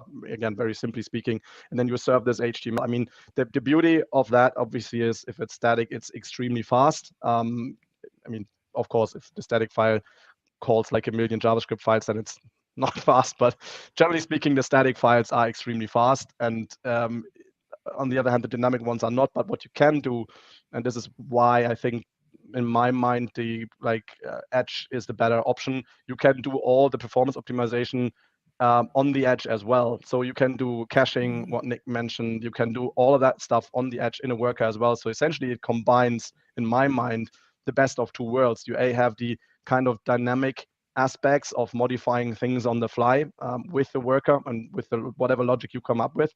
Plus, you can then combine it and use it for, which is originally where it comes from, right? Any type of performance optimization work. But yeah, static is certainly, if you don't want to go on the CDN for cost or other reasons, static is certainly a good option to just at least preserve or even optimize performance for sure. Yeah. Interesting. Awesome. Thank you so much for nerding out with us about that. Tell people where they can find you other than page 305 in the book. I think LinkedIn, just my name, Bastian Grimm, is probably the easiest, where I'm usually the fastest. Otherwise, on Twitter also works. BASGR is the handle there. Excellent. Thank you so much. All right. So last but certainly not least, and forgive me if I don't pronounce your name correctly. It's a beautiful name, but Lazarina. That's perfect. Thank you. Okay, great. Beautiful name. Thank you. What is your number one tip for 2022? So my tip is about being lazy, essentially, with some of the boring stuff that all of us have to do that we know won't get us very far ahead, but we still do them. So try to embed machine learning into processes and then focus your efforts into building systems that essentially scale performance. And I'm saying this because I can see right now that there's so much opportunity to get started with scripts, Python, machine learning, and they're so beginner friendly. You have stuff like Colab notebooks and Jupyter notebooks being shared around in the industry. And from some of the people that I know that have been longer in the industry, that has not always been the case. So we are very, very lucky in that regard. And the barrier to entry essentially has decreased quite a lot. And also our knowledge about the processes that might not be as impactful for our clients has also improved. So having this in mind, there's a lot of opportunity for us to not only increase our value when we are delivering audits, like for instance, we know we don't have captions to our images, we don't have alt tags. Well, we can generate this with a script that uses machine learning, like Microsoft Vision API, for instance. We know that we don't have meta descriptions, and we can quickly generate this using BERT, for instance. So there is so much opportunity to embed machine learning into processes. And by doing this, we will not only be challenging ourselves to focus our efforts on something that will be a lot more impactful, but we will also be providing a lot more value to our clients by shifting their attention to things that are a lot more impactful for their revenue and their important metrics as well. So this is my tip in a nutshell: just be lazy, use the scripts and tools that other people provide, and just don't get intimidated by the fact that it's code, that it's Python or that it's JavaScript. It does not matter. There are so many low code or no code alternatives out there. You just have to Google it, essentially. So that's the tip. Very cool. I like it. Be lazy. And side benefit, if you do enough of this computing power with machine learning, you can heat your house with it too. Yeah, absolutely. So what is one other thing that you saw as a tip in the book that you loved, or just one other thing you would have given if you had been given a chance, which you're now being given a chance to say a number two? Oh, well, thank you for the chance. I loved Orit's tip. Actually, she talks a lot about clustering keywords and internal linking and how to approach this from a more holistic perspective in order to not only give value for users, but also to increase the understanding of bots when they're crawling your site. And this is something that I've been talking a lot about as well. And it's also a great opportunity to embed machine learning into this, because there are so many clustering algorithms and topic modeling algorithms that can actually help you to understand the content on the site, and especially if it's a large site. And also we are seeing all of these tools being implemented for clustering keywords as well. So these are very good opportunities to actually break down a process that is typically quite complex. And for bigger sites, it can be very, very time intensive as well. And just use machine learning as an ally. And also, again, as many people have said, and earlier on throughout the day as well, just put user intent first and try to enhance the user journey using internal linking. So I love that tip and I absolutely support it. Very cool. I love how there hasn't been much debate in this conversation. Everyone's just like ferociously agreeing with each other, but it's awesome. I love it. Keep touching upon the same things. So in the spirit of the last chapter of the book, the CANI, C-A-N-I, the what is it? Continuous and never-ending improvement. And in that last tip, which I love about passing the baton on to the next generation of SEOs, how do you think we can continue to improve ourselves as SEOs, as has been talked about a little bit, but in your opinion, what's one thing we can do to, be a good example for the next generation? I think it's been said a lot, and it's just so simple, but it has to be said again, and it's just keep learning. That's it, every day. Even if it's just the smallest thing, like what have you learned today? It could be, I see this all the time on Twitter, people just sharing, I just learned a new sheet formula today, or I just learned how to do this new thing today. I tested this, I tested that. So I think this is super, super important. And I think for new people coming into the industry that are very curious and that have a very fast-paced mind, this is something that is very appealing to them, because they can see that there are people that have been in the industry for 20 plus years, and what they say is we learn every day, and it keeps changing. So this is amazing to me personally, because I'm quite new in the industry as well. So I can absolutely say that the newer people coming in, they would love this as well. Very cool. So learning can help you be lazy, especially when it comes to machine learning, right? Just to be silly about some of that. Yeah, no, that was excellent tips, though. Thank you so much for joining us. Tell people where they can find you other than where's your page number? 287 in the book. Where else can they find you?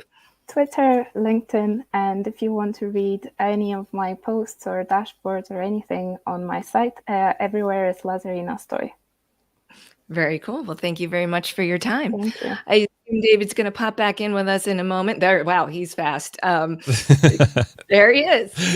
That was an absolutely incredible session. That was so full of additional information. I think this session could be a book by itself. I'm not going to produce a book out of it, but it could be in theory. I'll tell you what, Majestic are actually producing a full transcript of everything that's gone on during this 4-hour plus session. And I'm very conscious whenever I mention things like that. I'm just conscious of the person typing out whatever is actually going to be shared, that a transcript is going to be created. It becomes a bit surreal thinking about it. But anyway, it was a lot of incredible, wonderful content. I just want to thank, first of all, Chris, who I had to head off there a second ago, Amo, Larzina, Nick, Bastian, Keith, Martha, Pam. Such an absolutely wonderful session. Really, really appreciate you being part of this. I think this session just rung home to me how it really was a wonderful mix of people who are maybe traditional old guard SEO and come from a long-lived tradition in SEO with a lot of newer minds and newer ways of doing SEO and progressive thinking as well. And I think this whole project has just been a tremendous mix of those two different thought processes. And I really appreciate everyone being involved. So thank you again. Thank you. It's an awesome opportunity to be involved in this. So thank you to you and Majestic. And like was said, I think a bunch of us should get together more often. We ferociously agree with each other so well. Indeed. Just before we head off, I'm just going to remind the viewer that obviously this project is part of SEO in 2022. That's available as a book. It has received one more positive rating on Amazon as we've been live, which is wonderful. It's still #1 in search engines, certainly in the UK, which is just phenomenal. If you don't want to get the book, if you're not an avid reader, feel free to consume the videos. So obviously that was the live preview of all these recordings here. You can get all the actual recordings of the interviews on Majestic's YouTube channel. You can also listen to it on Apple Podcasts and Spotify there as well. And someone asked in the chat about 20 minutes ago, when's Alina on? Alina's not part of the live stream, but she's just tweeted actually, just got my SEO 2020 book right now. So there we go. She's got the book. She's exploring it herself there as well. And I'll tell you what I'm just going to do to finish off. I'm going to play a little segment of Alina's clip. So there's just about 3 or 4 minutes of Alina's tip for this particular project. I believe that we have already reached a point in SEO maturity that we are able to stop focusing so much on avoiding SEO issues and errors and trying to lift the base of the websites that we work on from a crawlability and indexability perspective in the best shape, and start focusing much more on how and where we can build up in order to grow our results and take the results into the next level and become much more competitive, building new initiative or developing new initiative that really can connect in a much better way with our search audience. And for that, I do think that using new SEO testing platforms will become much more of a norm. And I highly recommend that if you haven't yet started to use many of the very, I will say, easier to use and cheaper testing platforms, you can start doing it so right away to not get behind this trend, right? So as SEO testing, what are we talking about here? Are we talking about split testing or something else? Indeed. A/B testings, for example, doing experiment, developing even, I will say like a little bit like sometimes we are asked to prove to decision makers, right? What will be the potential, like what can be expected of certain efforts, especially when these are non-trivial efforts that require not only technical, but also content and even product changes, right? And for that, I believe that we have now these tools that can be easily implemented through JavaScript. So, for example, SEMrush split signal can be implemented via JavaScript. SEOtesting.com is another tool that can easily connect with the Google Search Console. Same with CB, the new Cyrus Shepard tool. And then we have all the tools like Ransense, for example, that we leverage CDNs, we leverage Cloudflare workers in order to be able to run this sort of let's say, tests that can become also pilot projects for our bigger efforts and can help us to show the impact without having to wait for ages, right? And also to make sure that we do it so with a good testing framework, right? To establish a control groups, to develop these experiments in a way that actually makes sense, and we can prove that before implementing something in millions of URLs, it actually makes sense for this group of different areas where we have already been able to check and validate that is good for our own specific context. And I think that also solves a lot of this it depends sort of issues and challenges that we have in SEO. Like this, we can validate with these sort of pilot projects and testing projects that the context is aligned in this case to what we are recommending, and it's beyond best practices, generic best practices that sometimes will work, sometimes they won't. So that was just a brief summary of Aleda's tip there as well. The last 4 hours and 20 minutes was a brief introduction to SEO in 2022. That's time for the main course now, which is the book. If you've enjoyed what you've heard today, please grab a copy of the book if you can, or watch the video series, subscribe to the podcast. But I think the main thing is, if you can, keep the conversation going. What your opinion is just as important. So what is your number one SEO tip for 2022? At Majestic, hashtag SEO in 2022. It'd be great to hear from you. Pam has been our wonderful host for the fourth session there as well. Thanks again, Pam, for being a part of this. You're always an exquisite host, so it was great to have you on. Thank you so much. I'm glad my voice hung in. I've got a little bit of a cold going on, so I hope it wasn't sounding too horrible, but I got through it. It was perfect. It was perfect. I can relate with that. I've got a bit of a cold as well, and I was thinking, I don't know if I could do 4 hours by myself. I've done these kind of things for 4 hours by myself before, and you've got to be in top health to be able to do that sort of thing. Oh, but absolutely. I think the relay exercise was the best thing. But absolutely superb. Yeah, just thanks again to Alina for the first session, Jason for the second session, Dixon for the third session, and Pam for the fourth session there. I've been your host, David Bain. You can find me over at castingcred.com. I also just want to take a second just to thank everyone who contributed to this massive project. Thanks to Majestic for entrusting me to bring it together. If you haven't tried Majestic, you need to check out their link intelligence data in the platform. So sign up for free at majestic.com to try that out. And of course, thanks to the 66 people, the 66 world leading SEOs who took part in this project. And a special thanks to the 35, I believe, contributors who took part today. Absolutely superb stuff. So I think the last thing is thanks you for watching. If you've been watching for the full 4 hours, I've seen a couple of you, I think, at least for the full 4 hours. I know I think Simon Cox probably wins the gong for comments absolutely throughout the whole thing. So interaction is very much appreciated. I think so we appreciate BB deserves an honorable mention in that regard too. She's been BB as well, absolutely, cheering us yes, on for a long time. and me for screening her comments to make sure that only the correct ones were displayed publicly. Yes, so yeah, BB absolutely deserves. There we go. And Simon Cox saying, "Have dipped in and out." Well, it certainly seems that you've been here most of the time. I just want to say, until we meet again, have a wonderful Christmas. Have a great New Year if you can. Stay safe. And as I always say, stay hungry, stay foolish, and stay subscribed. Aloha. Thanks, everyone. Thanks, Pam.